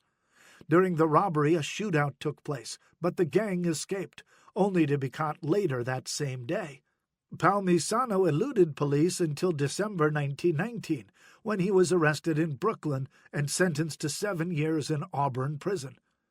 In 1929, he was arrested on a narcotics charge involving morphine and sentenced to 2 years in Atlanta prison. Although he had no lawyer, someone with influence convinced a congressman and a prominent Buffalo attorney to make pleas to the court, but it was for naught. Palmisano was listed at number 6 on Buffalo's public enemy list and was said to be close to Angelo Palmieri and engaged in various activities with him. When Palmieri died in 1932, Joe DiCarlo Jr. and Palmisano may have been at odds with each other over control of some underworld activities. Sometime on the cold night of February 20th, 1934, Palmisano was taken for a ride on River Road, 2 miles north of the city line, near the new abutments of the Grand Island Bridge in Tonawanda. A patrol car found Palmisano literally 10 to 15 minutes after he was gunned down inside his own auto. He was sitting in the passenger seat, and 12 bullets had been pumped into his head, probably from behind and the driver's seat. Robbery was not a motive, and police believed that 2 men hailing from Niagara Falls were behind his murder. The following day, 2 former drivers for Palmisano were questioned, but the police stated, "If the Mafia, as we suspect, was behind Palmisano's death, we'll probably never get to the bottom of it." Early October 1930 found Niagara County Sheriff searching for a killer when Salvatore Sam Frangipani's bullet-ridden and beaten body was found in a wheat field near Lewiston, New York. Frangipani was from Rome, New York, where he had a long arrest record. He had come to Niagara Falls 6 weeks prior and was planning to open a soft drinkery on Pine Avenue. Police believed it was a vendetta killing, as both of his ears had been slit, indicating that when he had been told something he did not heed. When authorities could find no clues to Frangipani's murder, another body turned up, this time in Walmore, near Sanborn, New York. Francis Falcone, 39, was the proprietor of a cabaret and soft drink store who was taken for a ride. Not long before, men had demanded money from him. Police believe he met his slayers in a large sedan bearing Ohio license plates at about 11 p.m. on Sunday, October 23, 1930. He was not seen again until his body was found in the ditch early Monday morning, along Old Church Road in Walmore, with 2 bullets in the back of his head. Police were never able to solve the murder, but less than a year later, Falcone's brother Anthony, also a cabaret owner, was paid a visit by 4 men from Buffalo who said Angelo Palmieri had sent them and attempted to shake him down. Falcone turned them down, and when they returned, they were arrested. Another Niagara Falls resident, 35-year-old Marcello Monk the Gambler Ventrigo, a professional gambler, was found with 2 bullets in his head on September 4, 1931. Residents heard the shots, but no one saw anything. Ventrigo had run a gambling joint on Ontario Avenue a few years prior, was heard to brag that he was owed more than $10,000, and had several gambling arrests. Robbery was a possible motive, as was the theory that local gangsters offed him. It was never solved. 2 brothers who may have come from Ohio made their way to Buffalo around 1921. Salvatore Sam and Vincenzo Big Jim Calea opened a fish store in Buffalo's Little Italy on Dante Place when they first arrived. 6 years later, they opened a drinkery also on Dante Place that operated until 1932, when they supposedly retired. While living in Little Italy, they were known as the Valentones. In January 1933, a gun duel took place in front of the former Dante Place restaurant the Caleas owned. In that duel, Angelo Perello, son of one of the dead Perello brothers of Cleveland, was killed by a Buffalo politician who claimed self-defense after a quarrel over a game of pool. Around June 1933, the Calea brothers moved to Buffalo's west side and opened a new drinkery on Connecticut Street. It is believed that the Calea brothers were involved in bootlegging, and their storefronts may have been a cover, or else they retired with their bootlegging profits. Newspapers reported that one of their distilleries had been knocked off by federal agents. In turn, they made a deal with the Cleveland gang, but when the Cleveland distillery was raided, the Caleas refused to provide any additional funds. On Friday, August 25, 1933, Sam, 37, and Big Jim, 32, both received telephone messages asking them to meet at their saloon. Several theories as to what prompted the meeting were never fully explored, but what followed was as cold-blooded as it got in Buffalo during those days. Although witness accounts vary, it is believed that the brothers parked their cars on Connecticut Street and headed toward their saloon, where they met a man outside. One witness, Norman Mitchell, said he saw a fat man, Big Jim, running east on the north side of Connecticut Street, holding his stomach and yelling. Big Jim ran across the street and fell in front of the shoe repair store. The man walked up and put another bullet in him while he lay dying on the sidewalk. Meanwhile, Sam had jumped into a parked coupe in front of the saloon. Sam covered his face as the man approached and began shooting him, pinned inside the car. At least 2 bullets lodged in his head. It was a sloppy job, as 2 bystanders were hit by stray bullets, though neither was fatal. After that, I saw all 5 men get back into the car again. The car drove about 5 feet before it stalled. Unable to start it, the men left the car and ran down 14th Street. Big Jim was dead at the scene, but Sam was rushed to Columbus Hospital, where he died a short time later. It was a bloody double murder, and police had few clues. Robbery was not the motive, as Sam had a bank book on him showing $5,000, and Big Jim wore a $1,500 ring. Several men were arrested within hours, but yielded no additional clues. Several days later, 2 men were arrested in Jamestown, New York, for questioning, including John Perello, a relative of the Perello gang. No connection to the Caleas could be made, though it was believed that the Cleveland gang may have been muscling its way into western New York, and the Caleas were caught in the middle of the battle.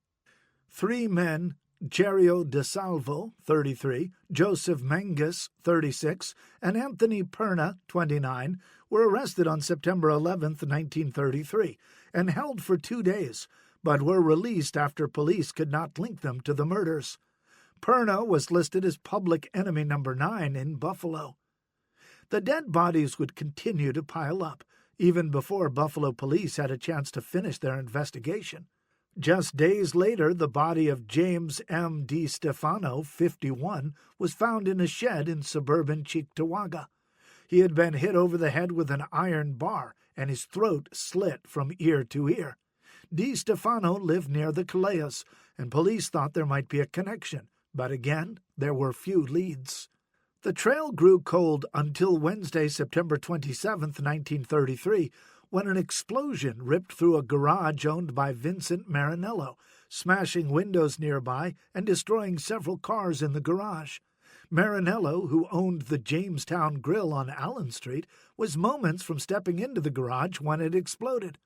Police began searching for 4 men for whom Stefano had posted bonds, 3 of whom police had wanted to question regarding the Calea killings. As is usually the case, no killer was ever caught for Stefano, and no specific tie to the Caleas was ever found. On Sunday, April 29, 1934, Mark Antonio, Mike the Undertaker Palomara, 44, was at Caruso's restaurant on Chippewa Street, long known as a gangster's paradise. Mike was playing cards with a few friends in the second-story restaurant when several of the men got up and left. A few minutes later, 2 strangers entered and shook hands with the men at the table, but they only spoke to Palomara. One man calmly walked behind him and put a bullet in his head. The other man opened fire, shooting 6 times, hitting Palomara with 3 shots and killing him. Palomara had been Anthony Palmisano's chauffeur, and police attributed both their deaths to the same group. Palomara's brother, Anthony, rose an underworld statue due to his brother's death, but feared for his life from the day his brother was gunned down. On August 17, 1935, Anthony, 32, left his home about 7 o'clock, told his wife goodbye, and never returned. He was shot 7 times at close range while sitting in his automobile in Tonawanda. 6 of the bullets passed through his head. 2 revolvers were found in the car. The keys were still in the ignition, and other keys were lying on the running board of the car. His fear of death was not unwarranted. Other murders occurred over the years, and rarely were they solved. In early 1938, John J. Barbara, 38, was Buffalo's public enemy number 3, and at one time Joe DiCarlo's first lieutenant. Known as John the Barber and John the Greek, Barbara was involved in bookmaking and had a falling out with DiCarlo around 1937. The theory that he was trying to take over control of Buffalo's racket land while DiCarlo was in prison may have played into his murder. As Barbara sat at the front table of a tavern on Carolina and Niagara Streets, 2 dark-clad men entered the tavern. They walked directly to Barbara, who had his back to them, pulled out revolvers, and unloaded them into Barbara. 6 bullets entered his head and back. The front window of the tavern was shattered by a bullet. The men then jumped over the body and left in a waiting car in front. None of the witnesses could identify the shooters. Questioned in the murder were Anthony Perna, Joseph Santaciro, Joseph Ruffino, Joseph Alejo, Joseph Albanese, and Joseph Di Pasquale. None was charged. This list is by far not complete, as many more have died as the result of liquor wars, gang wars, extortion, cheating, and a litany of other reasons that the underworld may have had for ending the life of a man. These are just some of the long list that made the headlines. A lesson from the mob. Anything, any scheme to make money, you gotta come to us. Stefano Magaddino. Stefano ruled Western New York with a quiet iron fist. According to one report, his power was so great that his underlings and even some law enforcement officials believed his grip could not be weakened. He was a powerful force, and few ever crossed him. Frank C. Butita, 25, a racketeer in gasoline and alcohol black markets, was suspected of operating a still on Buffalo's west side. On Wednesday, June 7, 1944, he was trailed by members of the U.S. Alcohol Tax Unit, but the agents lost him. About 12:30 a.m., he was shot while sitting in his auto in Buffalo. He had been arrested in a counterfeit gasoline coupon racket and said he would name the higher-ups if given a break, but he suddenly changed his mind. Pasquale Qualiano, known as Patsy Calino, was said to be Niagara Falls Mayor William Lupton's right-hand man. Qualiano was also a known bookmaker and apparently challenged Magaddino's monopoly on gambling in Niagara Falls. He disappeared in April 1949 and was never seen again. An anonymous tipster said he was clubbed and killed on Easter Sunday, and his body was dumped in a sewer, but after a thorough search, they found no body. Angelo the Baron Chambrone was reported as missing on August 2, 1953. An anonymous tip to Niagara Falls Police Superintendent Charles J. Gorman's unlisted number said that Chambrone was dead. Brothers Fred the Fox and Frank Aquino were small-time burglars who hung around Allen Street and were known to frequent the Allentown Grill, run by made man Pascal Lucky Pat Pantaloons Politano in Buffalo. The brothers were involved in a burglary ring that included James Delmont, Charles Miller, and Richard Battaglia. It is believed that Fred Aquino tipped off Eugene Francis Newman to the Brinks Garage on College Street in Buffalo, just around the corner from the Allentown Grill. On August 4th, 1955, Newman, Anthony Pedinato of Baltimore, and Sylvester Mazzella of the Bronx staged a daring robbery at the garage. At about 7 p.m., an armored truck carrying almost $500,000 in U.S. and Canadian currency, just over $4 million in 2010 dollars, had just arrived from Fort Erie Racetrack in Ontario, Canada. As the truck was backing into the garage, the three men, all with silk stockings over their heads, showed up out of nowhere. The bandits ordered the four guards out, and Newman opened fire with a German machine gun for no apparent reason, striking one guard in the arm and chest. A melee broke out, during which the thieves tossed 2 boxes of money out a window while the injured guard activated the alarm. With time ticking away, the thieves attempted to make their escape, only to find their car blocked in by other guards. The bandits grabbed their loot, raced into the street, and stole a car, with the Buffalo police in hot pursuit. A gun battle ensued until the bandits jumped from the car and ran into private homes on Buffalo's west side. Police tear-gassed the homes, and 2 of the 3 bandits were captured, but Newman, who was thought to be James Salamario at the time, managed to elude the police and went into hiding. The FBI took over the case and was able to identify Newman as the 3rd bandit within hours. By 1956, Newman's name was added to the FBI's 10 most wanted list. On June 11, 1965, he was removed from the list and the charges were dropped, most likely because they believed he was dead. Early in the morning on March 14, 1957, witnesses say they heard an argument on the street and then shots. The body of Dominic Malfricci, 38, of Cleveland, was found on Whitney Avenue in Buffalo. There was money all over the place, one witness recalled.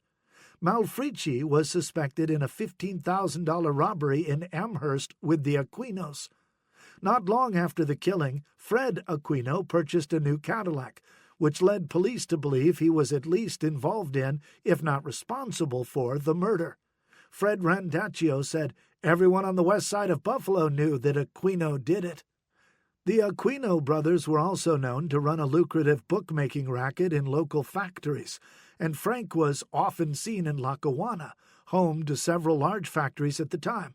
In October 1952, Frank and another man were pistol-whipped by 2 men, possibly as a warning to the reckless brothers. They were not made men in the Magaddino family, but word of their profitable operation found its way to Magaddino, who, it is believed, sent Randaccio to pay them a visit. Randaccio told the brothers they had to either give up the business or start kicking a percentage to Magaddino. They ignored the warning. On Thursday, September 11, 1958, Fred went out drinking with some companions who drove him home. He disappeared on either Friday the 12th or Saturday the 13th. On Saturday, his brother Frank was last seen at 3 a.m. after receiving a late-night telephone call. About 11 a.m. on Saturday, September 13, 1958, 2 boys found Frank's body stuffed in the front seat of his mother's Lincoln Continental in a parking lot in Lackawanna. He had been beaten, choked, and then shot through the heart. He had been dead for several hours. He was just 28 years old. Authorities began looking in vain for Fred, who they feared may have also been in danger, but there was no sign of him. On Wednesday, September 17, 1958, Frank's funeral was held. At 6:30 p.m., 2 boys found Fred's body dumped in a field off 2 Mile Creek Road in Tonawanda. The younger Fred, 25, had wire or heavy cord looped around his neck and through his mouth. He had been tortured to death, and then acid was poured over his head to disfigure the man once called the Fox. He was partially nude and decomposing, and had been left where he would be found. It was a terrific killing that police believe was a warning to other gangsters. Police later surmised that Fred was killed first and Frank was an insurance killing to keep him from talking. At the time, Magaddino was still not a household name, and the syndicate or Black Hand were mentioned as possible connections. The brothers' mother, Belle Conley, offered a $10,000 reward for information to find her son's killers. She believed they were killed over a woman, but also said a man from Boston had checked into her hotel on Main Street the night before and then disappeared. Fred had received several calls from Boston the week before he was killed. Police were never able to tie any of these clues together, and they didn't have much more time before another body turned up. Arthur DeLuca, 23, an unemployed bricklayer, disappeared on October 8th and was found stuffed in the trunk of his 1957 Cadillac on October 14th, 1958. He was killed in the same fashion as Fred Aquino, with a wire or cord wrapped around his neck and through his mouth. He was most likely killed the night he went missing, since it was determined that his car had been in the same lot for 6 days before it was noticed. He had been killed from behind, as his shoes were not even scuffed, and his coat was pulled down over his shoulders in a way to hold his arms still. Despite countless hours of detective work in Buffalo, Niagara Falls, and Tonawanda, all 3 murders grew cold. Multiple people were questioned, including Guido D'Antuono, Leo J. Bartolome, and a friend of the Aquinos, Pascal Politano. D'Antuono, 29, and Bartolome, 23, themselves both disappeared on March 3, 1959, without a trace. D'Antuono had been stabbed during a fight outside a bar that catered to hoodlums on Allen Street in Buffalo the previous year, and 2 Niagara Falls men were held, but no charges were ever filed. On November 29, 1958, Angelo J. Rico Cicatello, 32, also believed to be acquainted with DeLuca and the Aquinos, disappeared. Police, as well as his ex-wife, were sure he was dead. One of his cars was found a short distance from his home in Buffalo. On May 23, 1959, the body of Richard R. Battaglia, 29, the last of the Aquino burglary gang, was found shot through the head in a car on Buffalo Street. On July 23, 1961, Nicholas C. Tirone was killed at close range while walking on Buffalo's west side. He had spent the previous night with Vincent Santangelo, 22, who, along with Anthony Palestine, 21, was found murdered on August 12, 1961. The men had been held down and beaten. Their hands were tied behind their backs and their legs trussed behind them with the knees bent back. A length of rope was then tied to their ankles and looped around their necks. As their legs tired and straightened, the noose tightened around their necks, strangling them in what is known as a West Side necktie. They were then dragged and dumped in a field in suburban Lancaster. One of those questioned by the police was former public enemy number 1 in Buffalo, Joe DiCarlo, who had returned to Buffalo from his Miami home. He denied any knowledge of the killings. Pat Politano was also questioned after the killings. Politano himself would end up on the wrong side of a gun on July 23, 1962. While walking home from his bar at 4 o'clock in the morning, the 42-year-old was ambushed by Pasquale Santangelo, who believed Politano responsible for his brother Vincent's murder in 1961. Politano was shot 6 times in front of his home from a moving vehicle. He knew Santangelo was his assailant, and thinking he was dying, named him. When he miraculously recovered from his wounds, he refused to again name Santangelo, who had surrendered after the shooting and was charged with the crime. Santangelo was convicted in 1963. Politano was charged with perjury as a result of the shooting and tried 3 times, the first 2 ending in a hung jury, but he was convicted of 1 count of perjury at the 3rd trial. Politano was known as an arsonist, safecracker, and possibly murderer. He was arrested numerous times on various charges, but always acquitted. He was also named during the Valaki hearings as one of Buffalo's top mobsters. He would eventually be arrested as the result of a narcotics bust, and he died in 2001. On September 21, 1965, town of Tonawanda realtor Charles S. Garris, 36, left his home to show someone a house and never returned home. His body was found in the trunk of his Cadillac the following day in the parking lot of Sheridan Plaza in Tonawanda. His uncle, Cosmo Battaglia, found the body, tied with clothesline and shot through the head and chest. His suit was dirty, his face had been bashed, and lacerations on his chest indicated he had been dragged a considerable distance. Garris and Richard Battaglia were cousins. In a bizarre conclusion, Cosmo Battaglia, 53, was found stabbed to death in his ransacked home on November 12, 1973. His murder is also unsolved. On June 11, 1970, the bullet-riddled body of Gino Albini, 35, was found in a parked car in Buffalo. He had been shot 18 times. In 1977, Frank J. Trippi was charged with his murder. Richard J. Felice, 23, was found dead and strangled at the rear of a vacant gas station on Buffalo's west side on November 11, 1970. 2 years later, his girlfriend was dropped off at Lafayette General Hospital with a gunshot wound to the head, from which she died. In February 1972, Frank J. D'Angelo and another man robbed Sid Burzon Jewelers on Pearl Street in Buffalo. They escaped with more than $300,000 worth of jewelry, a haul that attracted the likes of the Buffalo mob. D'Angelo was supposedly contacted and told to hand over a cut to the mob for operating in their territory, but it was believed he disliked the mob and refused. 2 years after the jewelry heist, D'Angelo's luck finally ran out. On October 5, 1974, the 31-year-old was partying at Mulligan's nightclub and left around 2:30 a.m. with his girlfriend.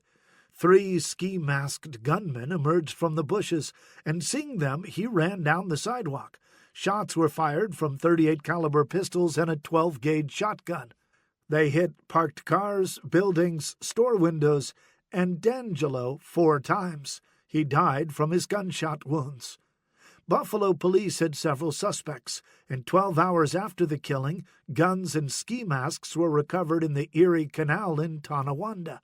It wasn't until the 1990 trial of Philip LaRosa under witness protection that he admitted to helping arrange the murder, but no one was ever convicted, and it is still an unsolved crime. On February 17, 1976, convicted burglar William Butch Esposito, 30, was found dumped in a muddy field behind an apartment complex in suburban West Seneca. Esposito was an associate of Frank D'Angelo and Stanley Seneca, both also murdered. It was believed to be revenge for a dispute Esposito had with a mob associate. In October 1994, Ronald Carlyle was charged with his murder. He said that he lured Esposito to his death, but others committed the murder. Robert H. Reingold was convicted of conspiracy charges for his part in the killing of a man set to testify against him in 1972. He was involved in narcotics and also dated a girl who was dating an organized crime figure. After he took a few shots at the man's house, a contract was put out on Reingold. On May 29, 1976, 42-year-old Reingold's bullet-riddled body was found stuffed in the trunk of his Pinto in the Black Rock section of Buffalo. Reingold and Esposito were killed in a West Side necktie. Reingold had also been shot twice in the head.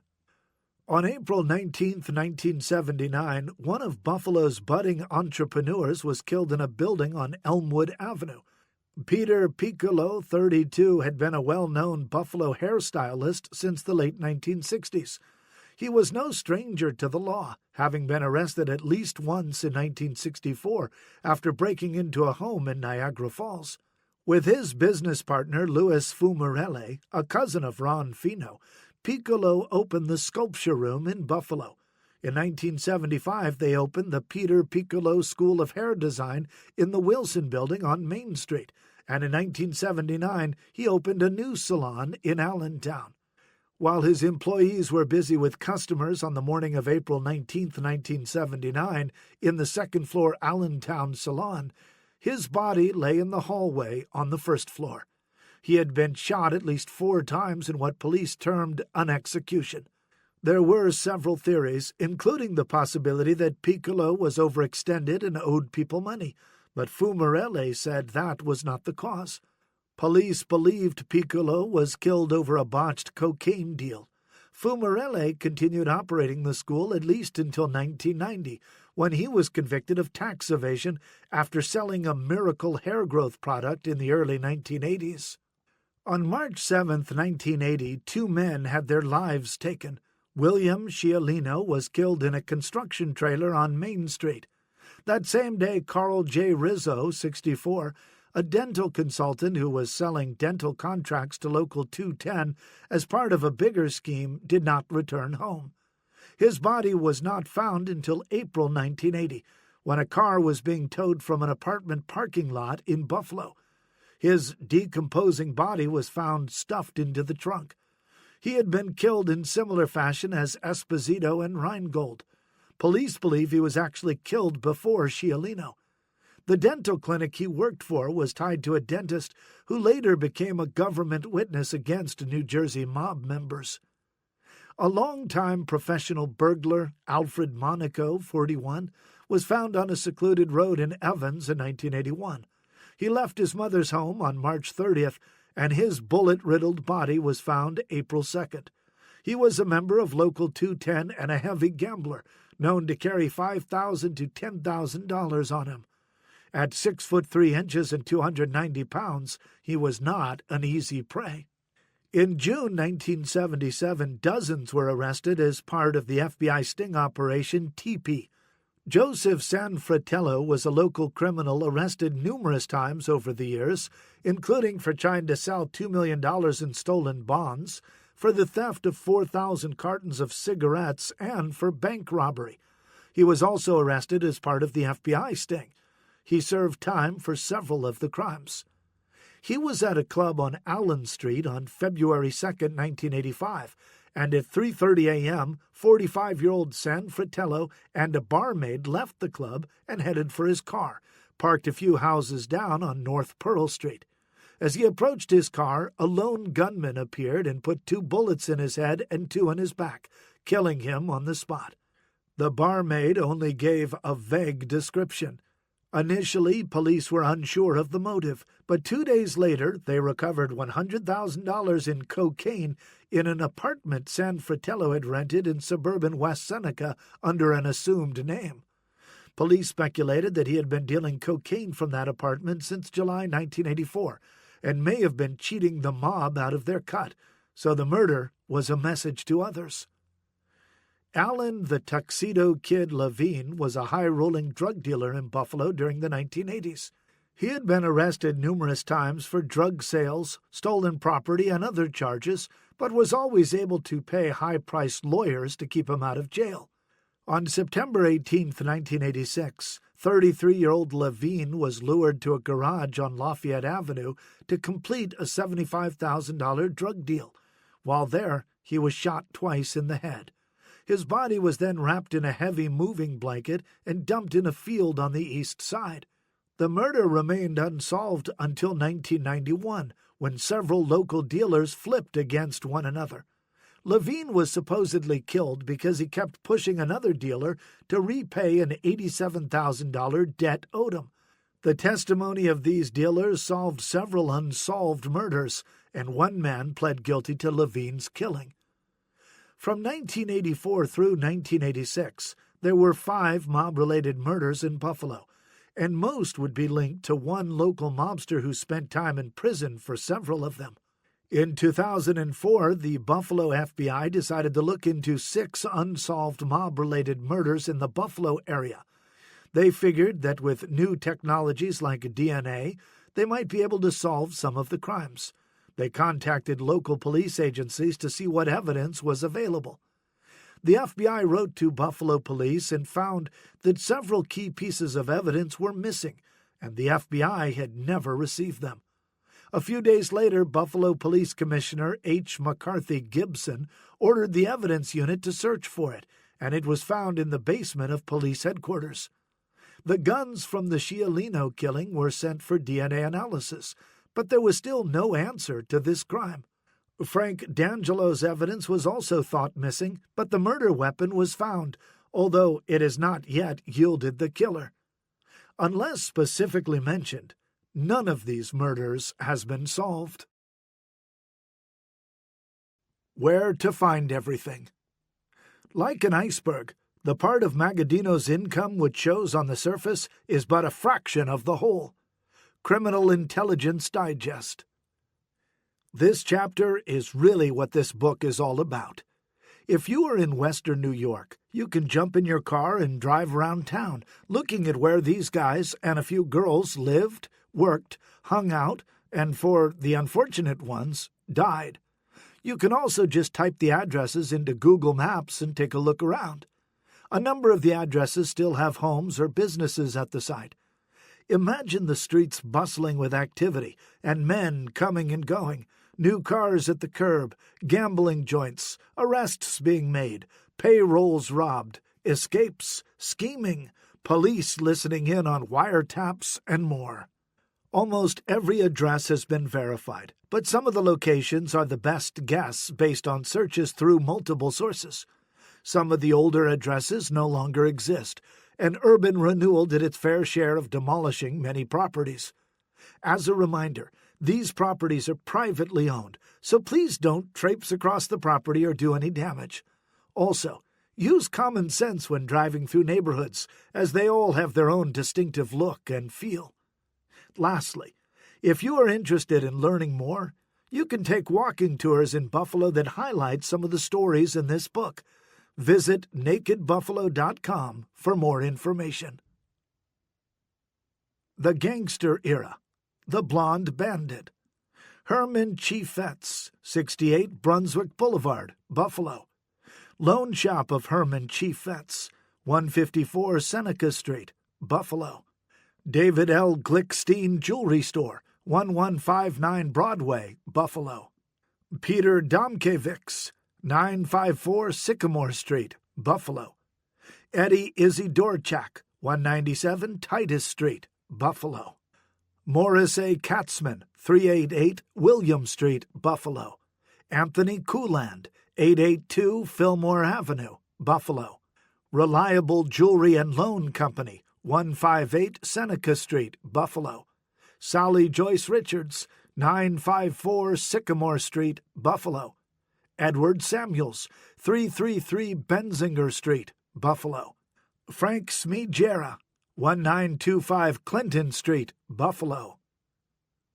The Corny Gang.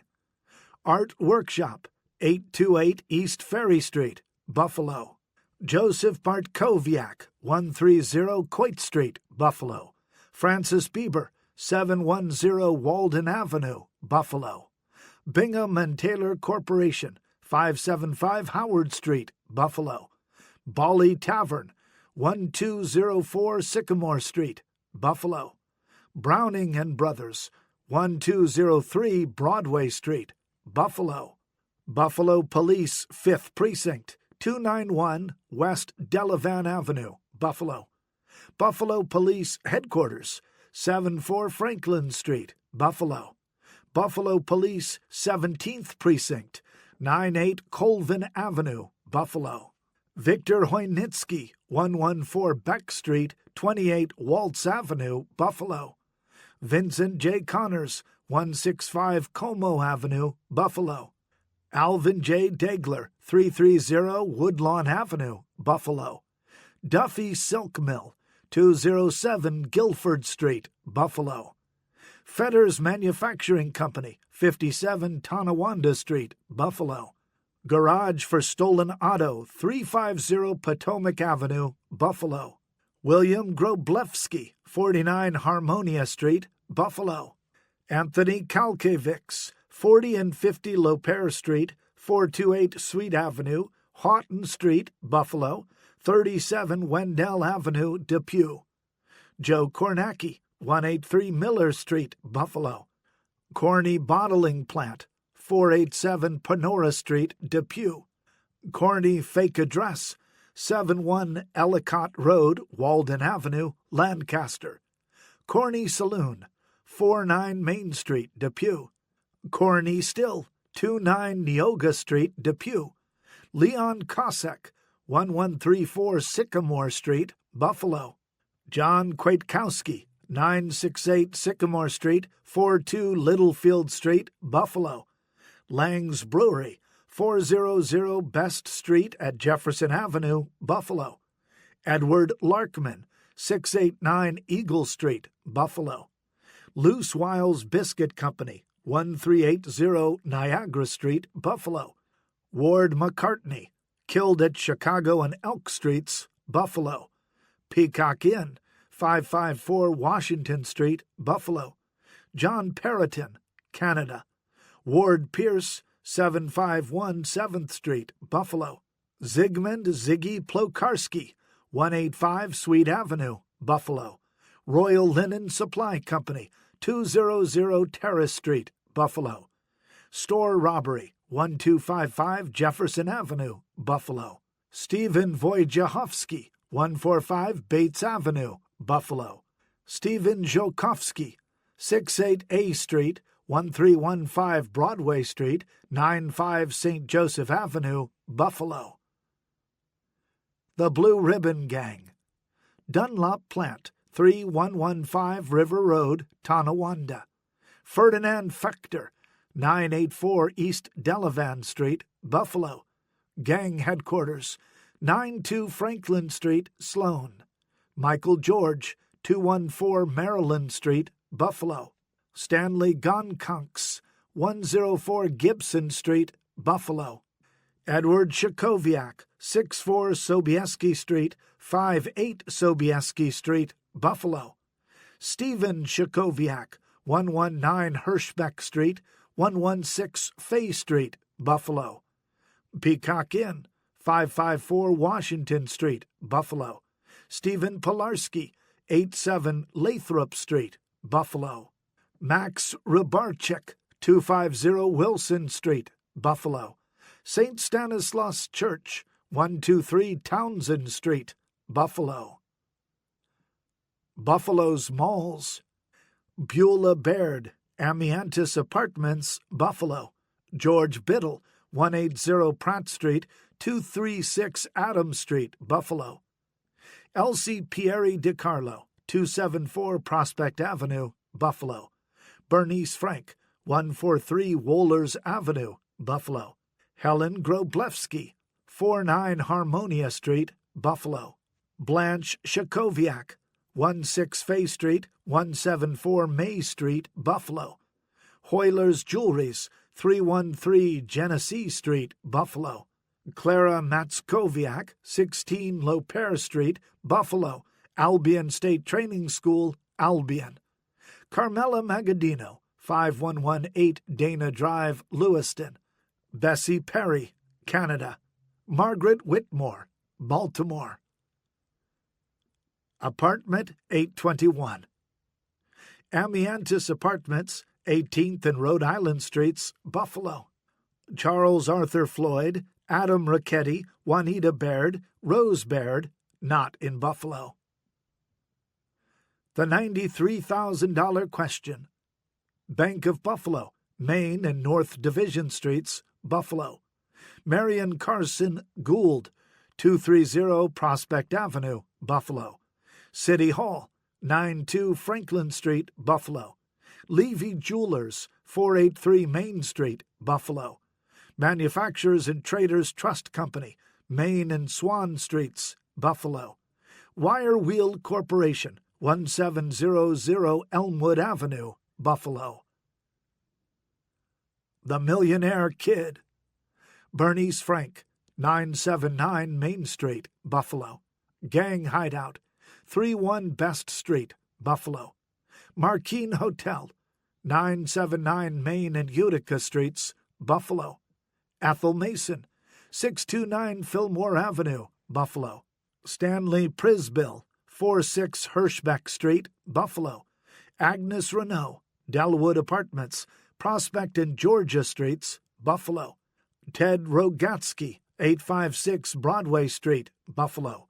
William Siner, 170 Kosciuszko Street, Buffalo. Bob-haired beauty. George Biddle, 236 Adams Street, Buffalo. Rufus Eller, 566 Elm Street, Buffalo. Hoyler Jewelers, 313 Genesee Street, Buffalo. August Hoyler, 61 Pershing Avenue, Buffalo. Stella Matskowska, Cleveland, 180 South Division Street, Buffalo, home in Paynesville, Ohio. Frank Minnick, 47 East Mohawk Street, 217 East Eagle Street, Buffalo, home in Virginia. Norwood Cars, 121 Norwood Avenue, Buffalo. Catherine Patterson, 180 South Division Street, Buffalo.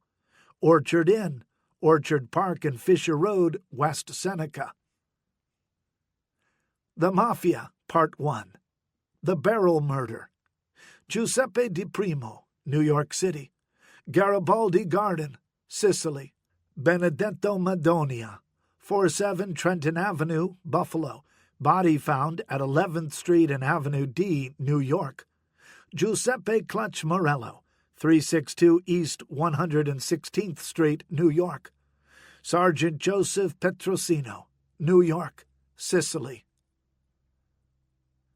Early Mafia families. John J. Barbara, 270 Prospect Avenue, Buffalo. Gaetano Copadicaso, 234 Myrtle Avenue, Buffalo. Julius Caputo, 341 Niagara Street, Buffalo. Not home. William E. Castellani, 240 North Division Street, Buffalo. Sam Coppola, 77 Dante Place, Buffalo. Frank De Fusto, 419 Prospect Avenue, Buffalo. Giuseppe Di Carlo Sr., 274 Prospect Avenue, Buffalo. Joe Di Carlo Jr., 166 Front Avenue, 274 Prospect Avenue, Buffalo. 7310 Gray Avenue, Miami. Sam DiCarlo, 274 Prospect Avenue, Buffalo. 5363 La Gorse Drive, Miami. DiCarlo's Buffalo Italian Importing Company, 161 Court Street, Buffalo. Peter Gelelli, 68 Dante Place, Buffalo. Hamlin Terrace Nursing Home, 1014 Delaware Avenue, Buffalo. Little Harlem Restaurant, 496 Michigan Avenue, Buffalo. Anthony Lombardo, 270 Swan Street, Buffalo. Angelo Palmieri, 556/8 Portage Road, Niagara Falls. 295 Jersey Street, 284 7th Street, Buffalo. Palmieri Saloon, 211 Court Street, Buffalo. Joe Patitucci, 132 Main Street, Buffalo. Anthony Perna, 246 Massachusetts Avenue, Buffalo. Joseph Pieri, 359 Busty Avenue, Buffalo. Salvatore Pieri, 359 Busty Avenue, Buffalo. Edward J. Pospichal, 98 Halsted Street, Cheektowaga. Ritz Restaurant, 387 Washington Street, Buffalo. Joseph Rufino, 341 Niagara Street, 944 Niagara Street, Buffalo. Stella Restaurant, The Terrace, Buffalo. John Tronalone, 838 Prospect Avenue, 797th Street, Buffalo. 8090 Hawthorne Avenue, Miami. The Magaddino family. Camellia Linen Supply, 460 East Delavan Street, Buffalo. Camellia Linen Supply Laundry, 1782 Fillmore Avenue, Buffalo. Capital Coffee Shop, 1302 Niagara Street, Niagara Falls. Falls Bottling Works, 831 Linwood Avenue, Niagara Falls. Michael Farella, 829 19th Street, 1190 Haberley Avenue, Niagara Falls. FBI, current, 1 FBI Plaza, Buffalo. FBI, old, 68 Court Street, Buffalo. Guarino y Magaddino Bakery, 1811 Ferry Street, Niagara Falls. Nicholas Longo, 1653 Whitney Avenue, Niagara Falls. Lorelei Club, Fort Erie, Ontario. Peter Mack, 1744 100th Street, Niagara Falls. Antonio Magaddino, 2404 South Avenue, Lower, 1528 Whitney Avenue, Niagara Falls. Gaspare Magaddino, 1653 Whitney Avenue, 1649 Whitney Avenue, 740 17th Street, Niagara Falls. Peter A. Magaddino, 1653 Whitney Avenue, 1123 22nd Street, Niagara Falls.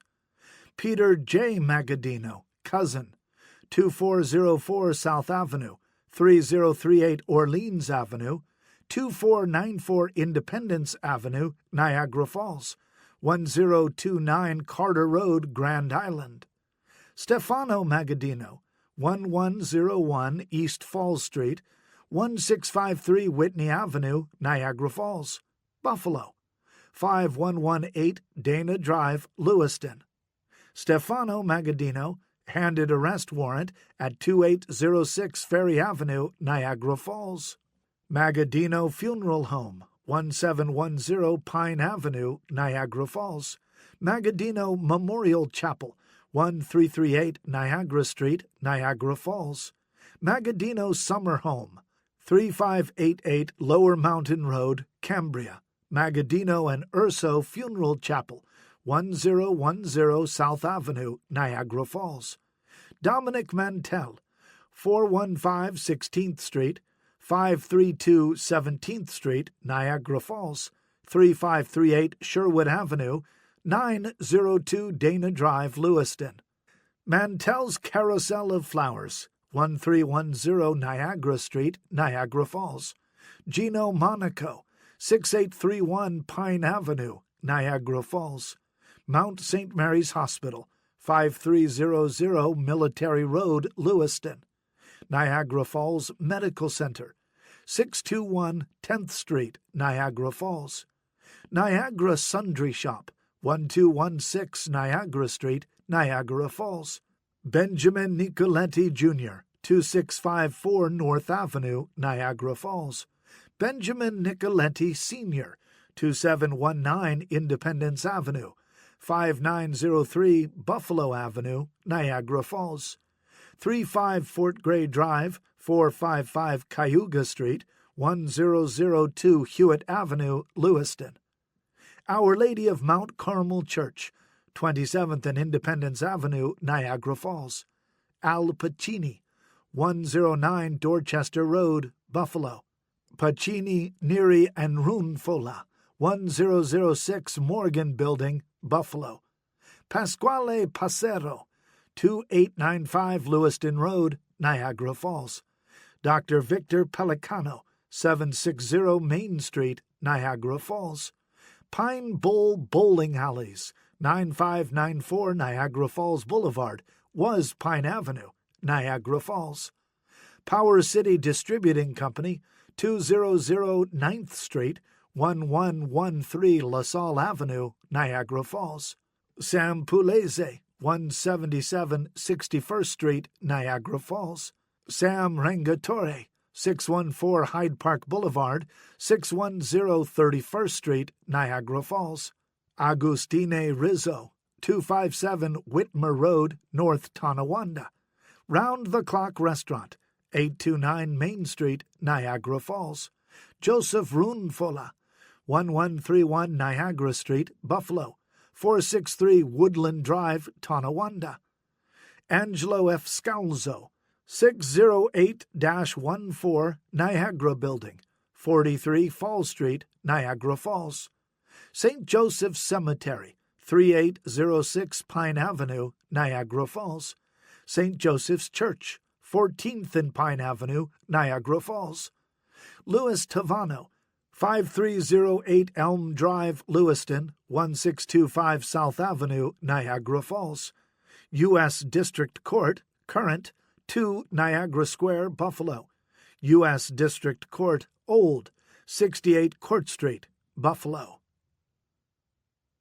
The Magaddino Relatives. Charles Distribution Corporation, 1115 11th Street, Niagara Falls. Angeline and James V. LaDuca, 1653 Whitney Avenue, Niagara Falls, 5114 Dana Drive, Lewiston. Arcangela and Nicholas Longo, 1651 Whitney Avenue, Niagara Falls. Peter and Francis Magaddino, 1103 22nd Street, 2404 Woodlawn Avenue, Niagara Falls. Peter J. Magaddino, 2494 Independence Avenue, Niagara Falls. Magaddino Funeral Home, 1710 Pine Avenue, Niagara Falls. Charles A. Montana, 25 Kemp Road, Cheektowaga. Francis Montana Magaddino, 278 Bain Street, Buffalo. Josephine and Charles A. Montana, 5124 Dana Drive, Lewiston. Pandoro Exterminators, 351 Fox Street, 1216 Genesee Street, Buffalo. Richford Hotel, 210 Delaware Avenue, Buffalo. Archangela and Vincent Scrow, 5130 Dana Drive, Lewiston. The Crime Family. American Dry Cleaners, 341 First Street, Niagara Falls. Salvatore Benito, 49 Antoinette Drive, Depew. CNC Market, 515 Busty Avenue, Buffalo. Steve Canarozzo, 29 Danforth Place, 87 Mariner, Buffalo. Roy Carlisi, 20 Anderson Place, Lower. 107 Pennsylvania Avenue, 230 Prospect Avenue, 138 Depew Avenue, Buffalo. 64 Smallwood Drive, 1693 Orchard Park Drive, 510 Center Road, West Seneca, 865 North French Road, Tonawanda. Carlisi Clam Business, 290 Trenton Avenue, Buffalo. Carlisi Restaurant, 97 Mortimer Street, Buffalo. Charles Casaro, 200 Busty Avenue, 793 Busty Avenue, Buffalo. Angelo Chambrone, 1950 Cutterback Street, Niagara Falls. Dominic D'Agostino, 2226 Ontario Avenue, Niagara Falls. James Delmont, 257 Hudson Street, Buffalo. Joseph Fino, 873 Worthland Avenue, Buffalo. 3404 McKinley Parkway, Blasdell. 266 Pellman Place, West Seneca. Nick Fino, 280 Carlton Street, Buffalo. Salvatore Frangiamore, 471 7th Street, 334 7th Street, Buffalo. Thomas Gascon, 216 Ross Street, Buffalo. Sam Grana, 1211 East Falls Street, Niagara Falls. Herman's Garage, 409 Niagara Street, Buffalo. Laurel Hotel, 436 First Street, Niagara Falls. Madison Taxi, 516 Rhode Island Street, Buffalo. George Moranto, 1730 Elmwood Avenue, 635 21st Street, Niagara Falls. Rosario Moscato, 202 Dewey Avenue, Buffalo. Panaro, 15 Ladner Street, Buffalo. Panaro's Restaurant, 319 Hampshire, Buffalo. Peace Bridge Motel and Bowling Alleys, 4th Street and Porter Avenue, Buffalo. Anthony Perna, 246 Massachusetts Avenue, 720 7th Street, Buffalo. Perna Funeral Home, 1306 Hertel Avenue, Buffalo. Joseph Pieri Sr., 41 Massachusetts Avenue, Buffalo. Salvatore Pieri, 22 17th Street, 596 West Avenue, 3 Massachusetts Avenue, 370 West Ferry Avenue. Nicholas Rizzo, 69 Livingston Street, Buffalo. Salvatore Rizzo, 412 Vermont Street, 12 Brayton Street, Buffalo. Joseph Sanfilippo, 101 15th Street, Buffalo. Daniel Sansanese Sr., 208 Lexington Avenue, 414 Porter Avenue, 489 Norwood Avenue, Buffalo. Edward Shelia, 362 Rhode Island Street, Buffalo. Stanley Seneca, 145 16th Street, 234 Georgia Street, Buffalo. John Simone, 530 20th Street, Niagara Falls. Joe Tadaro Sr., 95 Joseph Street, Tonawanda. Herman Weinstein, 352 Lincoln Parkway, Buffalo. Appalachian, November 14, 1957. Dominic D'Agostino, 2226 Ontario Avenue, Niagara Falls. Sam Lagatuta, 555 Lafayette Avenue, 94 Parkdale Avenue, 170 Lovering Street, Buffalo.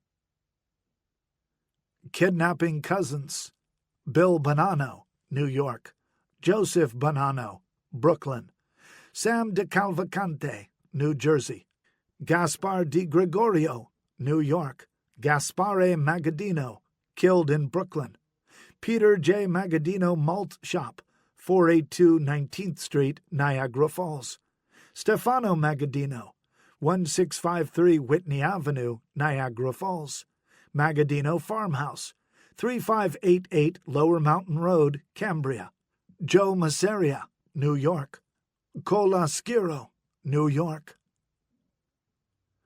The Montana Affair: Angelo Acquisto, 216 Front Street, Buffalo; Buffalo Airport, Genesee Street, Cheektowaga; Buffalo Beverage Corporation, 1040 Sycamore Street, Buffalo; Buffalo Taxi Service and Sightseeing Company, Incorporated, 218 Niagara Street, Buffalo; Empire State Brewing Corporation, 301 West Henley Street, Olean; Frontier Liquor Corporation, 381 Niagara Street, Buffalo; John C. Montana, Arlington Hotel, 138 Exchange Street, 175 North Street, 228 Busty Avenue, 495 Paderewski Drive, 340 Starin Avenue, Buffalo; Montana Motors, 369 Niagara Street, Buffalo; Montana World Travel Service, Incorporated,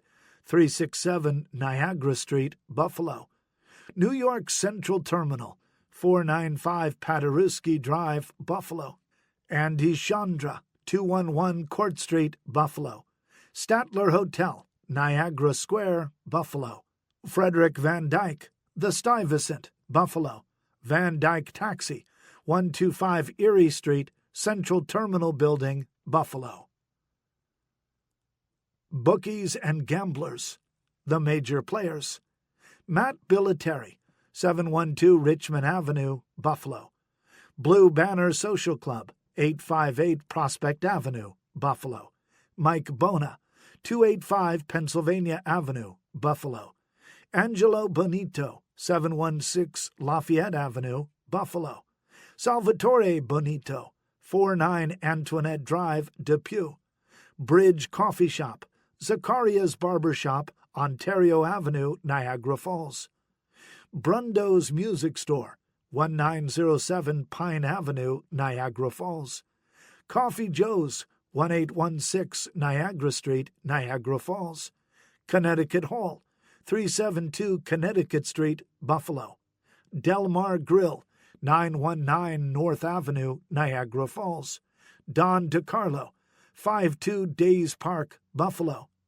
Jack H. Ehrenreich, 432 Michigan Avenue, Buffalo; Fino Bookie Room, 19 Allen Street, Buffalo; Five Star Athletic Club, 644 19th Street, Niagara Falls; Gaming Room, 1932 Main Street, 3rd floor, Niagara Falls; Gaming Room, 1803 and a half Main Street, Niagara Falls; Gaming Room, 245 Elmwood Avenue, 6th floor, Buffalo; Gaming Room, 469 Broadway, Buffalo; Gaming Room, 196 East Ferry Street, Buffalo; Gaming Room, 294 William Street, Buffalo; Gaming Room, 364 William Street, Buffalo; Gaming Room, 365 Military Road, 2nd floor, Buffalo; Gaming Room, 1268 West Avenue, 1st floor, Buffalo;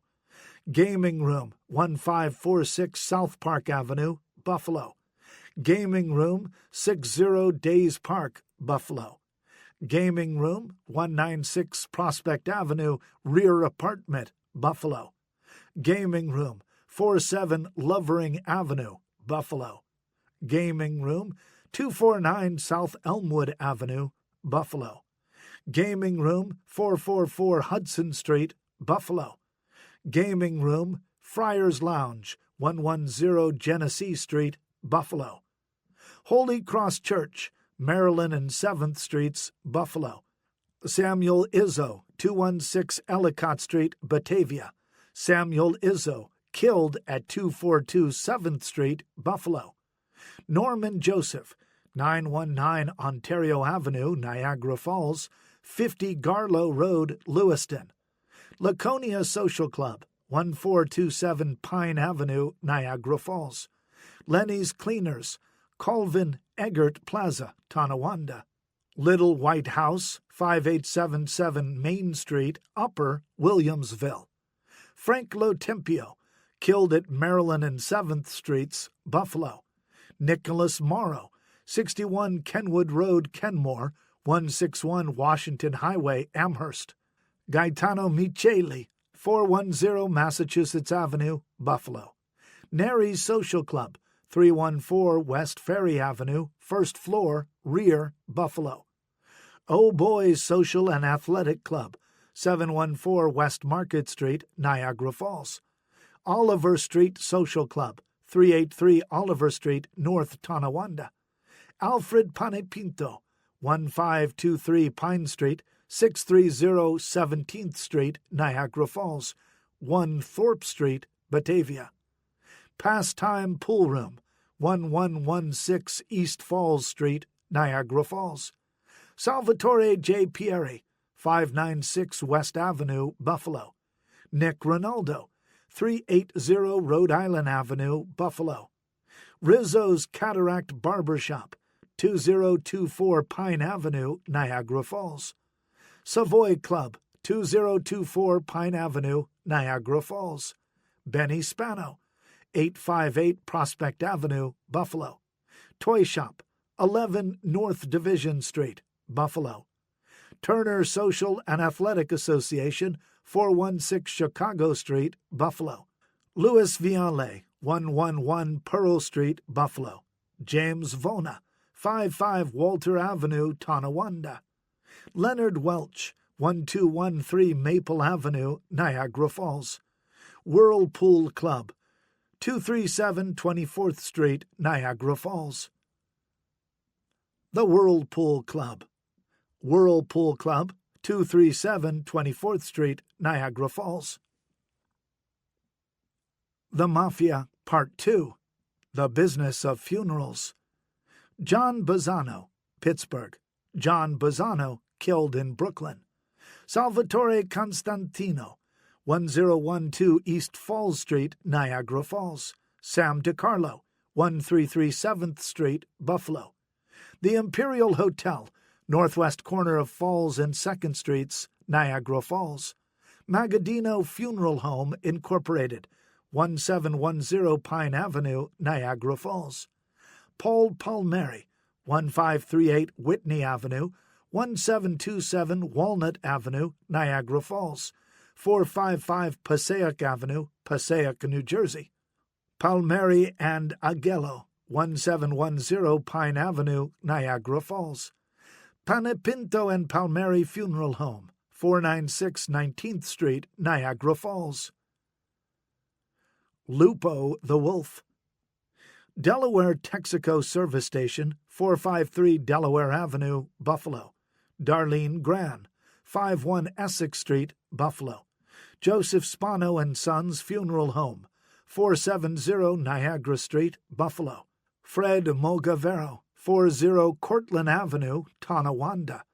Pat Nadarelli, 85 Plymouth Street, 20 Manchester Place, 60 Manchester Place, Buffalo. Peace Bridge Texaco Service Station, 7th and Porter Streets, Buffalo. Fred Randaccio, 934 Niagara Street, 157 Auburn Avenue, 181 Rhode Island Street, Upper, 562 Richmond Avenue, Buffalo. Randaccio Office, 200 West Tupper Street, Buffalo. Salvatore P. Rizzo, 412 Vermont Street, 12 Brayton Street, Buffalo. Hide in Plain Sight. Buffalo City Hall, Niagara Square, Buffalo. Charles Cacci, 82 10th Street, Buffalo. Salvatore Cacci, 166 7th Street, Buffalo. Vincent Cacci, 71 Tioga Street, Buffalo. Pasquale Calabrese, 28 North Jessala Drive, North Tonawanda. Stephen Chino, 45 Chatham Avenue, Buffalo. Danielle Domino, 355 University Avenue, Town of Tonawanda. Thomas Leonard, 57 Lardner Court, 366 Woodstock Avenue, Tonawanda. Fred Magavero, 96 Cottage Street, Buffalo. Sal Martoche, 74 Niagara Street, Buffalo. Victor Rondaccio, 157 Auburn Street, 282 Sterling Avenue, Buffalo. Senate Grill, 181 Rhode Island Street, Buffalo. A Gangster, a Hit, and a Rembrandt. Thomas Amadeo, 60 Virgil Street, Buffalo. James V. Arcadi, 26 Ripley Place, Buffalo. Albert M. Billiteri, Jr., 23 Commonwealth Avenue, Buffalo. Albert M. Billiteri, Jr., body found on Arrow Drive, Cheektowaga. Blue Banner Social Club, 374 Connecticut Street, Buffalo. Charles Carlo, 278 Hampshire Street, Buffalo. Gennarino Fasolino, 399 Jersey Street, Buffalo. House of Tasha Antique Shop, 168 Elmwood Avenue, Buffalo. Richard M. Mancuso, 31 Longleat Drive, Amherst. Faustino Novino, 48 Granger Place, Buffalo. John C. Sacco, Jr., 519 Inwood Place, 245 Bedward Avenue, Buffalo. John A. Sartori, 349 Longmeadow Drive, Amherst. Sting Operation, 168 Elmwood Avenue, Buffalo. Valaki and his sweetheart. Gate of Heaven Cemetery, 500 Riverdale Avenue, Lewiston. Marie K. Jackson, 3026 Panama Street, Niagara Falls. Our Lady of Mount Carmel Church, 2703 Independence Avenue, Niagara Falls. Deadly Nights. The Union, the Murder, and the Informant. John Camilleri, 542 Richmond Avenue, Buffalo, 584 Cornwall Avenue, Tonawanda. Joe Fino, 462 Seneca Street, 873 Northland Avenue, Buffalo, 236 Pellman Place, West Seneca. Nick Fino, 1921 Abbott Road, Lackawanna, 224 Pellman Place, West Seneca. Ron Fino, 32 Rolling Hills Drive, Orchard Park. Laborers Local 210, 481 Franklin Street, Buffalo. Nick Ronaldo, 380 Rhode Island Street, Buffalo. Roseland Restaurant, 490 Rhode Island Street, Buffalo. William Sciolino, 381 Cornwall Avenue, 403 Somerville Avenue, Tonawanda. William Sciolino, killed in a lot at Main Street at Ferry Avenue, Buffalo. Vin James Builders, 472 Connecticut Street, 428 Connecticut Street, Buffalo. Mysterious Murders. John J. Barbara, 27 Penfield Street, Buffalo. John J. Barbara, killed at 272 Niagara and corner of Carolina Street, Buffalo. Salvatore Calea, 957th Street, 27 Dante Place, 957th Street, 179 Auburn Avenue, Buffalo. Vincenzo Calea, 38 Evans Street, 258 Terrace Street, 27 Dante Place, 309 Potomac Avenue, Buffalo. Vincenzo and Salvatore Calea, killed at 372 Connecticut Street, Buffalo. Calea Saloon, 78 Dante Place and 38 Evans Street, Buffalo. Calea Saloon, 367 Connecticut Street, Buffalo. Caruso's Restaurant, 93 West Chippewa Street, Buffalo. Chippewa Inn, Philip Manor, 85 West Chippewa Street, Buffalo. Joseph Chicatello, 83 Dante Place, Buffalo. Joseph Chicatello, killed at Virginia and Niagara Streets, Buffalo. Patsy Colino, 309 15th Street, Niagara Falls. Columbus Hospital, 300 Niagara Street, Buffalo. Pasquale Corda, 1501 Walnut Street, Erie, Pennsylvania, 174 South Elmwood Avenue, Buffalo. Giuseppe Di Benedetto, 418 Front Avenue, Buffalo. Giuseppe Di Benedetto, killed at 116 Dante Place, Buffalo. James N. Di Stefano, 170 7th Street, Buffalo. James M. Di Stefano, found on Pinehurst, Cheektowaga. Anthony Falcone, 245 Main Street, 345 Main Street, Niagara Falls. Francis Falcone, 205 Main Street, Niagara Falls. Francis Falcone, killed at Old Church Road, Walmore. Santo Falzone, 1242 Niagara Street, Buffalo. Santo Falzone, killed at 168 Georgia Street, Buffalo. Salvatore Frangipani, 18th and Pine Avenue, Niagara Falls. Frontier Hotel, 981 Niagara Street, Buffalo. John Gambino, 537th Street, Buffalo. John Gambino, killed at Lower Terrace and Church Street, Buffalo. John Lombardo, killed at Busty and Virginia Streets, Buffalo. Luigi Lozzi, 68 Effner Street, Buffalo. Mayor William Lupton, 245 73rd Street, Niagara Falls. Joseph Mangus, 190 Effner Street, Buffalo. Philip Manor, Erie, Pennsylvania. Vincent Marinello, Jamestown Grill, 248 Allen Street, Buffalo. Vincent Marinello, 383 Hudson Street, 809 Amherst Street, Buffalo. Philip Mazzara, 203 Porter Avenue, Buffalo. Philip Mazzara, killed at Maryland near Cottage Street, Buffalo. Frank Moriale, 62 Clover Street, Cheektowaga. James Palladino, 29 Evans Street, Buffalo. Anthony Palomara, 860 Niagara Street, Buffalo. Anthony Palomara, killed at Fargo, southeast corner of Porter Avenue, Buffalo. Marcantonino Palomara, 860 Niagara Street, Buffalo.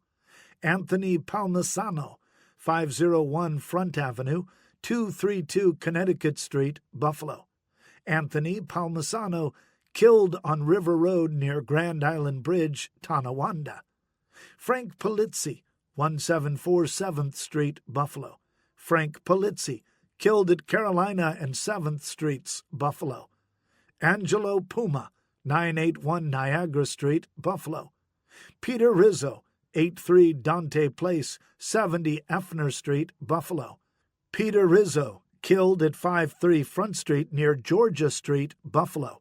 Joseph Ruffino, 944 Niagara Street, Buffalo.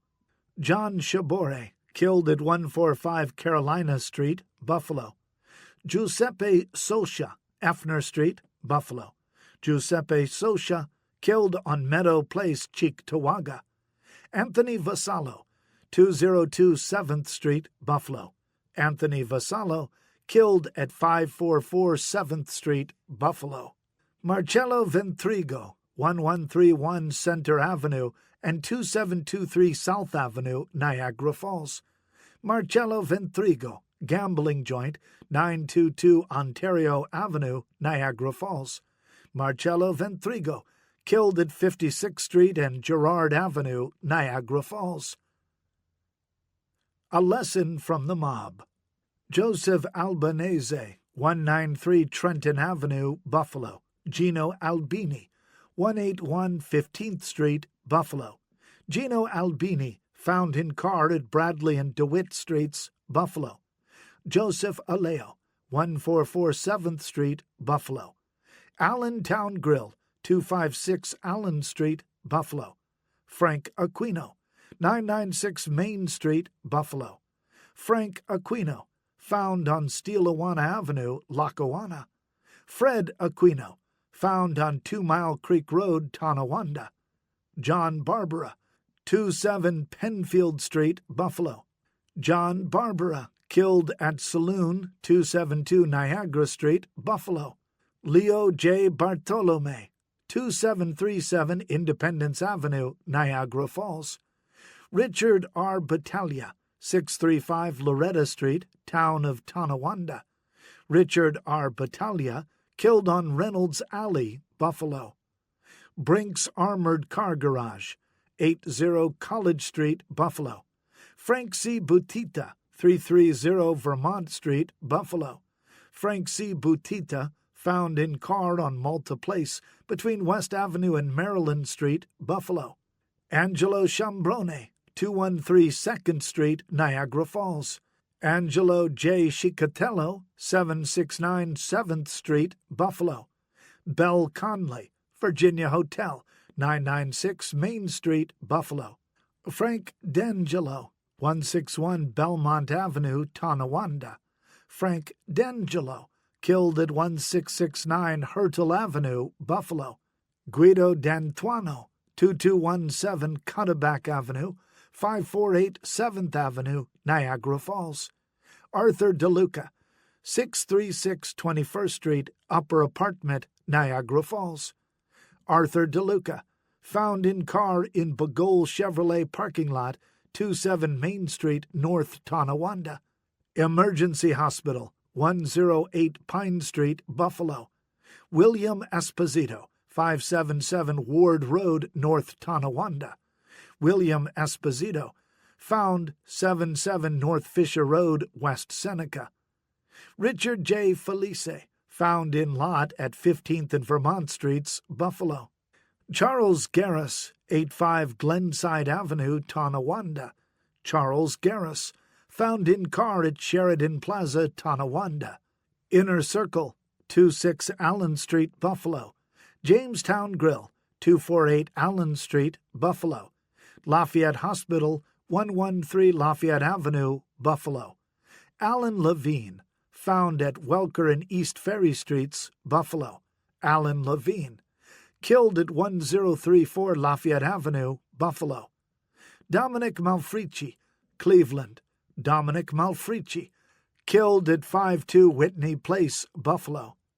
Alfred Monaco, found on Carpenter Road, Evans. Anthony Palestine, 222 Effner Street, Buffalo. Palestine and Santangelo, found on William Street near Bowen Road in Lancaster. Anthony Perna, 246 Massachusetts Avenue, Buffalo. Peter Piccolo School of Hair Design, Wilson Building, 695-2711 Main Street, Buffalo.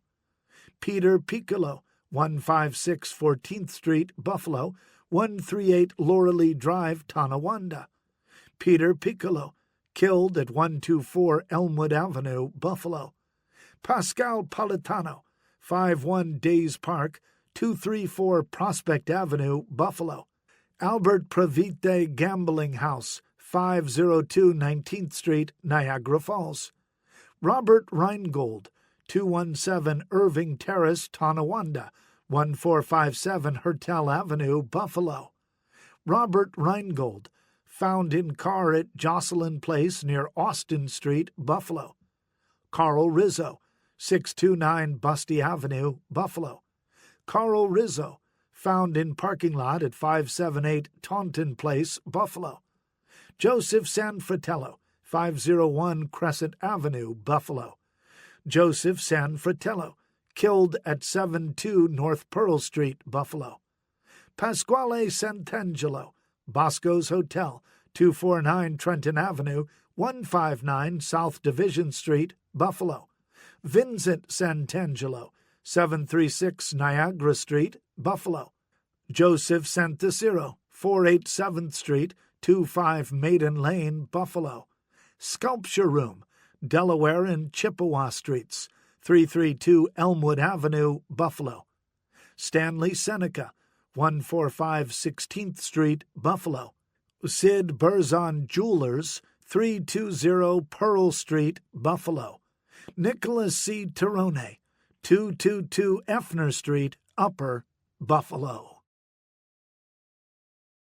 This concludes Gangsters and Organized Crime in Buffalo by Michael F. Rizzo, narrated by Danny Campbell. Copyright 2012 by Michael F. Rizzo. This unabridged audiobook is published by arrangement with Arcadia Publishing Incorporated and was produced in the year 2021 by Tantor Media Incorporated, a division of Recorded Books, which holds the copyright thereto. Please visit Tantor.com for more information on our growing library of unabridged audiobooks.